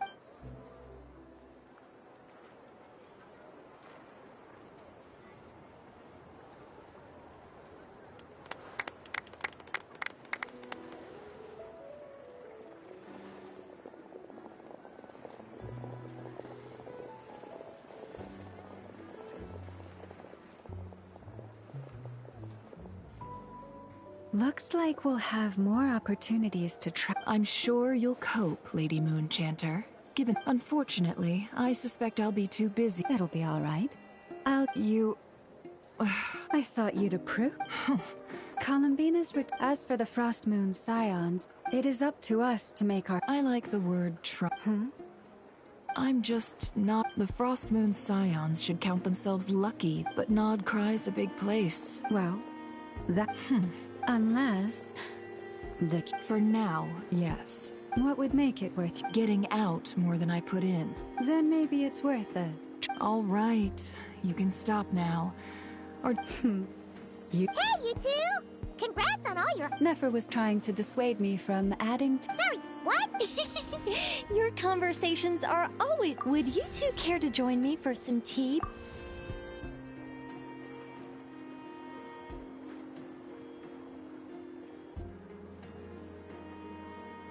Nicole?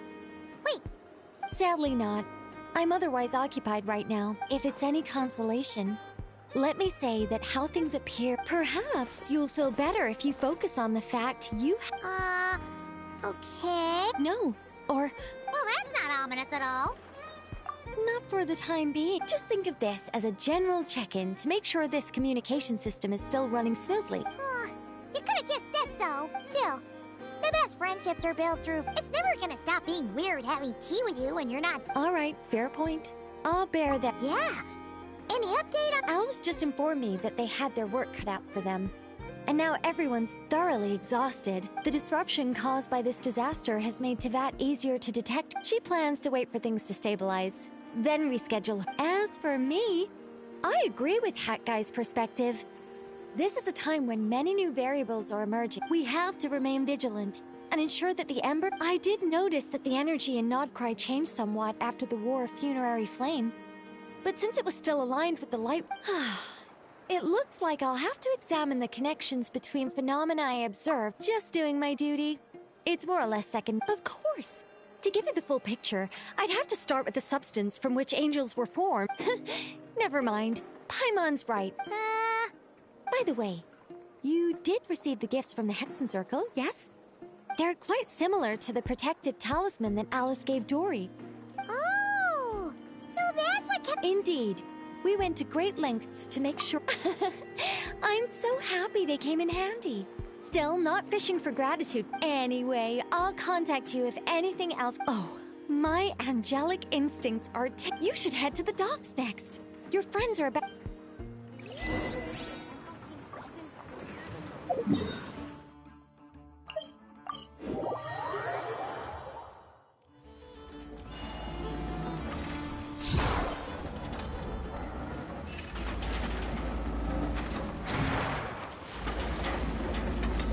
You're here. You're here too, Hat Guy. No. I'm bound for Sumeru, and she for Fontaine. Everything seems fine. Sandrone may have an abominable temper, but she's always been very responsible with important calculations, and things entrusted to her by Val. You always speak as if you know us inside out, Mr. Hat Guy. Maybe I'm just a good judge of character. I certainly hope that's all there is to it. Regardless, you have been a significant help in this matter. I didn't do anything. Sandrone's the one who completed a seemingly impossible formula and turned the tide of the entire battle.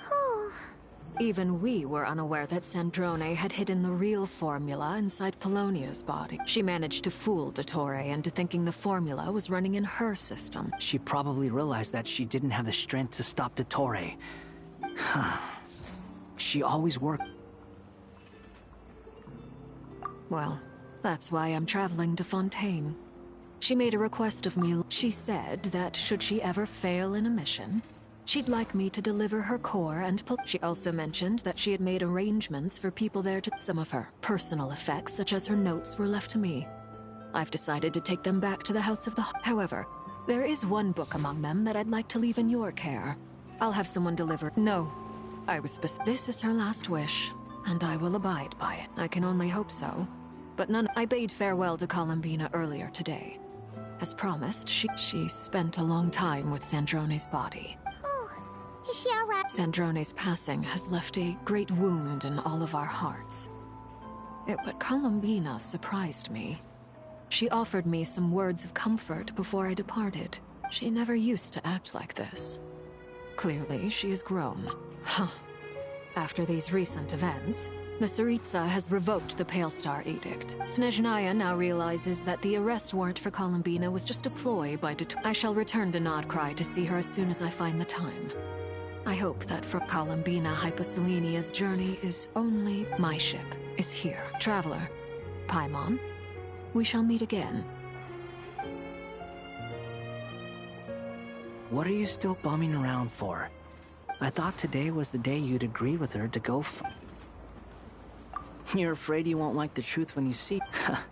Well, this is... Don't say that! Fair point. But I'd say I have more experience. They say blood's thicker than water. I know how much you need your family back.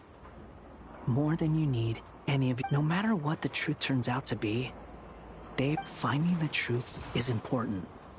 But more important still is what, at least, that's the life lesson I've learned from what?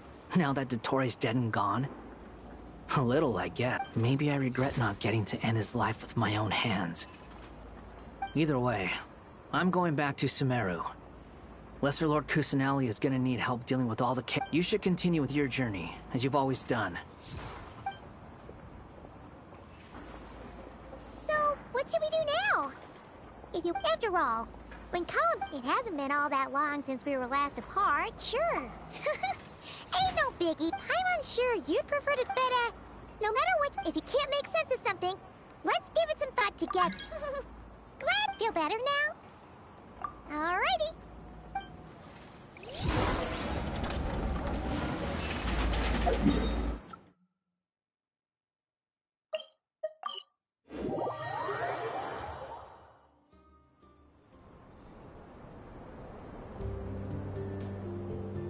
Columbina, we're here! Can't quite believe we're meeting out here. We're good. Well, you're still welcome to go there whenever you want to see me. It's just, now that it's all over, I've decided to make some changes. The older generation are still timid around me. They don't dare get too close, and they bow their heads when I walk by, but things are much better with the children. Hopefully, by the time the next moon prayer night comes around, I can enjoy the— You'll do fine, Columbina. I'm unsure they'll You really think so? When we first met, you thought We were just starting out then, come on! I'm only teasing. I know that I have you to thank for pulling me back down to solid ground. It feels good to finally stand firm on the earth where I was born. Oh, that's great! Thank you. I'll make sure not to lose it this time. Well then, are you ready? Ether, what happened to our spaceship back then? Why did you leave? It's time to learn the truth at last. I'm ready as I'll ever be. Good. Then let me open the way for you.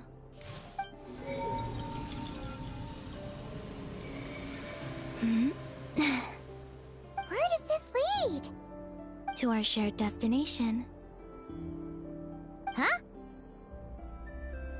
Do you remember me telling you about my missing prologue back when we just met? I said that my story, but while I was inside the moon's reflection, I realized that my prologue was really hidden in the future.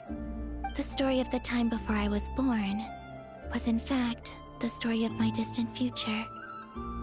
But when I obtained the Trilunar Authority and returned to our present reality... So you mean... Yes, your spaceship.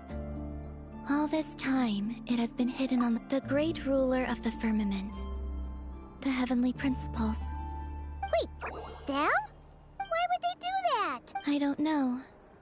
Perhaps your ship contains something that is incompatible with... Oh, did I pick a bad time to say this? Maybe I should have waited until you were on the moon. That would have been kind of mean, you know. Oh? Whatever is hiding in that ship, no one else has the right to decide whether I should or shouldn't know about it. Not even the heavenly principles. Very well. Then let's go. You two Rest assured, Paimon. Thinking about the story that we'll find hidden. Yes. And stories like that don't... I don't believe in endings.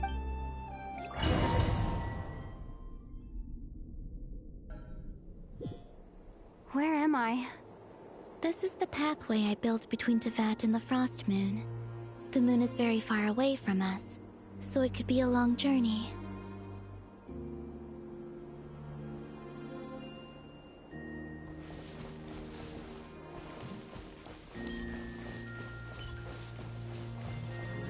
After I obtained the Trilunar Authority, I unwittingly saw past events from many of my friends' lives.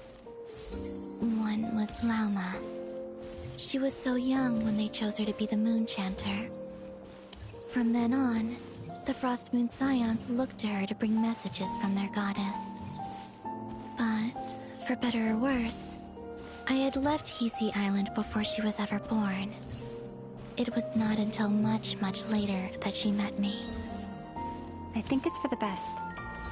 Because of the way things turned out, you had the opportunity to become friends. You're right. In that sense, I think we were both very lucky.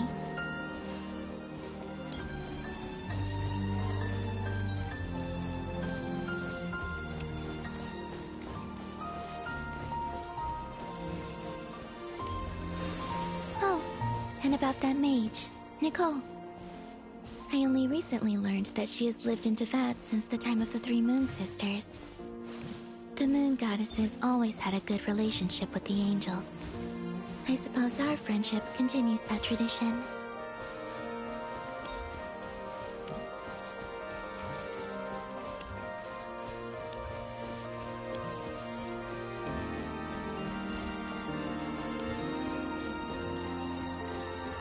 And then, there's Sandrone. I never knew that much about her, beyond the fact that she was created by someone called the Lord Artificer. She, too, suffered for a long time before joining the VIII.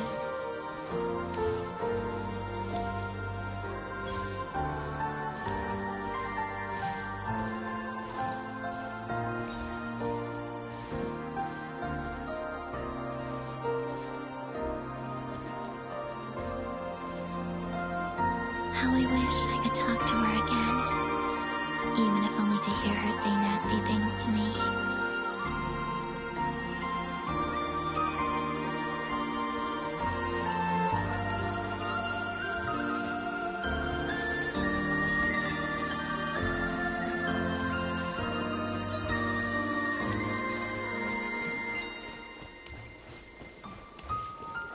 Also, I saw your sibling's story. I'm afraid I didn't see much. It seems that he rarely came to the surface, where the moonlight shines. But I did notice that back when you first set out on your journey, he would often appear nearby, gazing at you from afar with a guilty look in his eyes. Ether... Let us speak no more of the past. I probably shouldn't reveal so much about my friends. It's not my place. Let the moonlight carry us forth. We are very close now.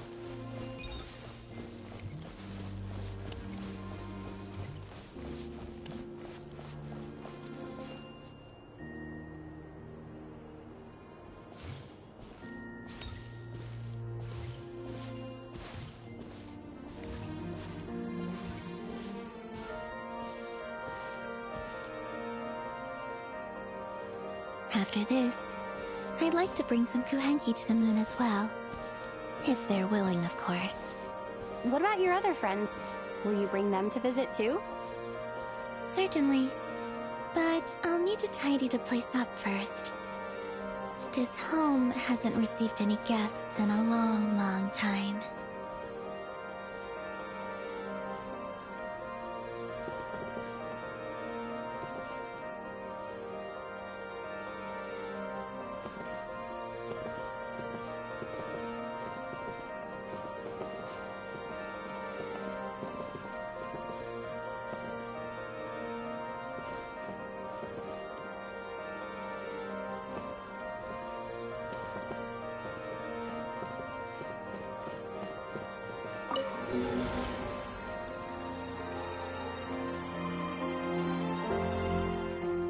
I remember writing something similar with you on Moon Prayer Night. I believe it was called... Dodoko's Whirligig. Yes, that was it. You asked me if I was afraid to return to the moon, and I said that I was. The idea that I had gained something precious, only to lose it so quickly, that frightened me. but I'm not afraid anymore. Besides, this time, we're traveling together.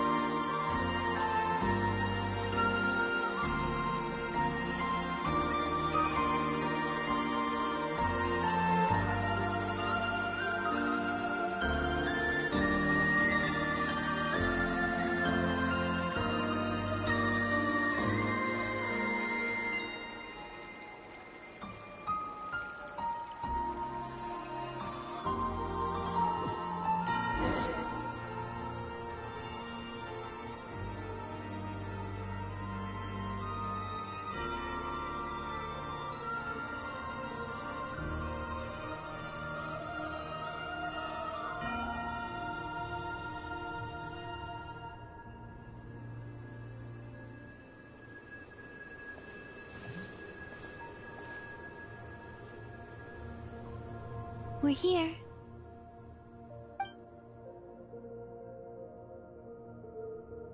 Over there.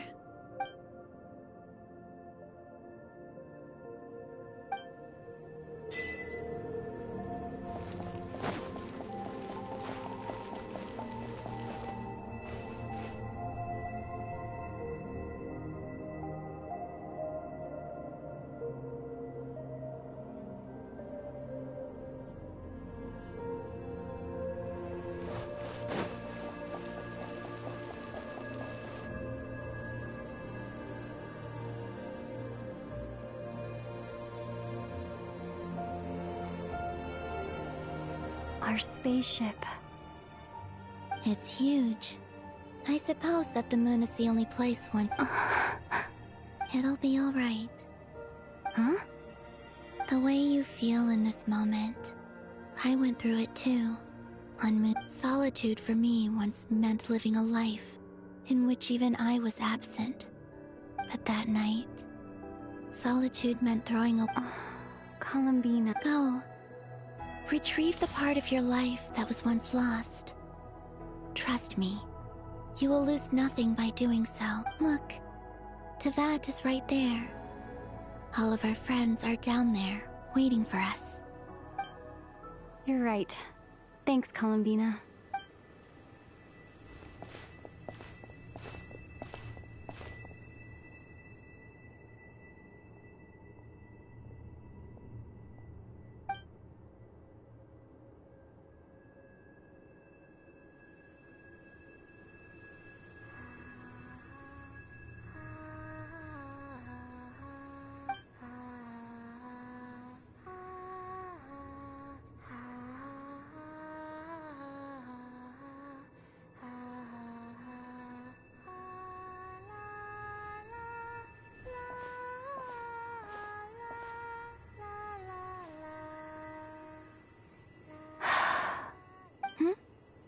Finished? Yeah. Why did you take your eye mask off? Well, since my return, Besides, I've always wondered how Tevat... And what do you think? It's beautiful. I could spend a whole day here. What about you? What do you think of the truth you found? I haven't looked at another person's expression in a long time, but... Keep this up, and it won't? Oh, I don't think that's going to happen. I'm much more used to I read the spaceship's flight logs. I always assumed that this was my first time in Tevat. I thought that Ether and I must have been hibernating in space for centuries on end. But the logs show that our spaceship flew over the skies of Tevat once before. A long, long time ago. Flew over? So you didn't land? No. The ship barely came to a stop before flying on again. After that, it continued traveling through space for a long time. Some of the data is corrupted, but I suspect that it kept flying for thousands of years. It was only after that that the ship made a forced landing in Krai. When Ether found me, he came from outside the ship. Could this mean that he left the ship long before I did? Maybe even during our first pass over Tevat? Are you all right? Yes.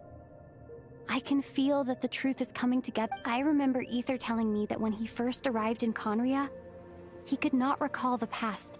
So this might be something that even he doesn't know. Here, I made some space for you. Your mind must— Oh, wait, there's one more thing. What is it? Wait here a moment.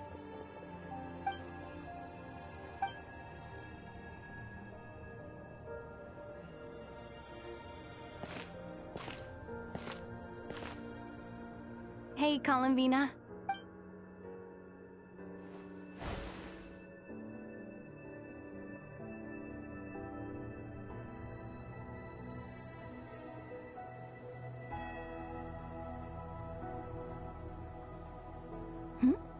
Is that a new outfit? An old one, technically. It's been in a cabinet inside the ship this whole time. It's a matching pair with Ether's.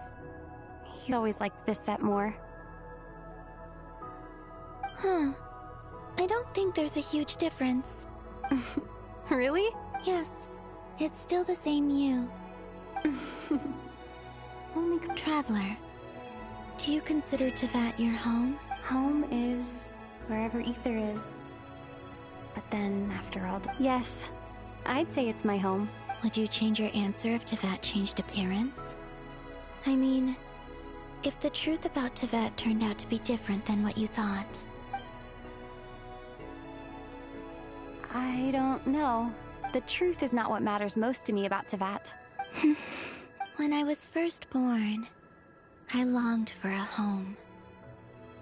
And when you get something before you're mature enough to understand the world, I thought that a home was a transaction. But you and your friends taught me what a true home should look like. That's because your friendship matters to us. In the past, I thought that my birth in Nod, but after journeying to the distant past where the story began, now, I'm sure your friends are In fact, I intend to make the same choice today as I did back then. What do you mean? Well, I've given the Eternal Moon's Marrow to Lauma, and the Iridescent Moon's Marrow to Arlecchino. And now, I shall return my Kuvagi to Krai again, that it may continue to protect my chosen home. Wait, but what about your body? Oh, are you worried that I'll disappear again? I won't. Not this time. The Frost Moon has now entered the Fall Sky, and I am the Trilune Goddess. I am only returning to Krai the part of me that it needs. I am giving what I can, because my home— Oh, and I have something for me? Yes. Come closer.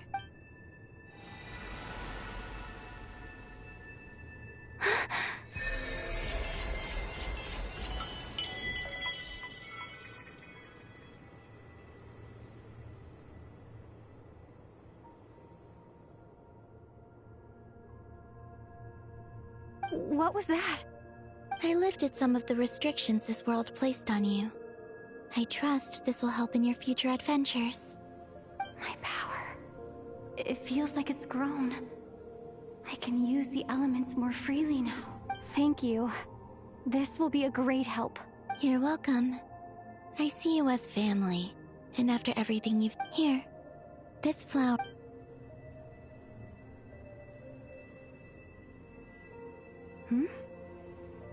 Isn't this a moon prayer blossom? Yes. Don't worry. I'm finally discovering the joy of giving. Hey, better late than never. What are you thinking about now? Why don't you take a guess? You get— I don't think I'll get it in one guess. But I'm sure it's a happy thought. That's kind of a sneaky answer. I can't say you got it wrong. Down in Teyvat, the moon seems so far away. But on the moon, everything feels so close by. The haze that once enshrouded the skies has finally been dispersed. I feel like a traveler on a— I don't have a lot of luggage. Next, to start with, I want to stay here just a little longer. After that, let's—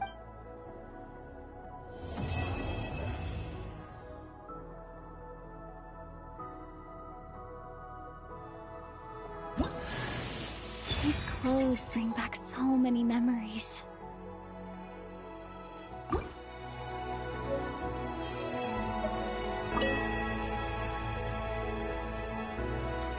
The journey goes on, like I said. This is not the end. Oh, Most people would probably tell you to pack some more. In fact, it is home to quite a wondrous heat source. I sensed the energy it gave off as I was passing by. I also recommend the Korolievsky troupe in Snezhnogrod. They give performances quite regularly, and entry was free for her. Ice cold. That's just the impression that In fact, I don't think the people of Snezhnaya even know what. Maybe that's because the Tsaritsa herself has never acknowledged, nor accepted that power. There's Regrator, the Roost. Between them, they control a lot of what happens in Snezhnaya. But I noticed that the Rooster and Regrator often appeared to get along on the surface. But I wasn't particularly interested, so I tended to keep my distance. Now that I think about it, the term Mistelton, once things settle down in Not Krai, you've told me so many stories about the other places you've been to. And it would also help me learn more about the journey that has made you into the person you are today. Okay. It shall cast down its true moonlight, connecting.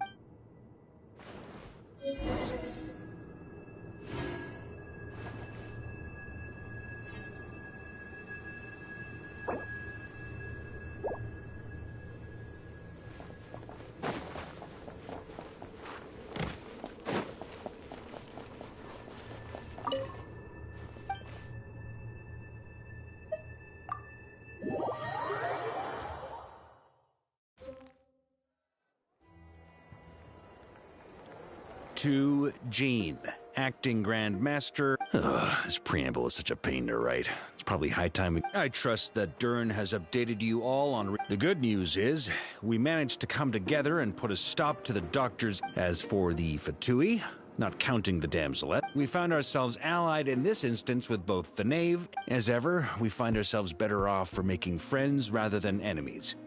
But until we can ascertain in a short while... Wait... How am I meant to surprise everyone if I tell them in the letter that I'm heading home? Okay, got it. I will begin sending the expeditionary team back home.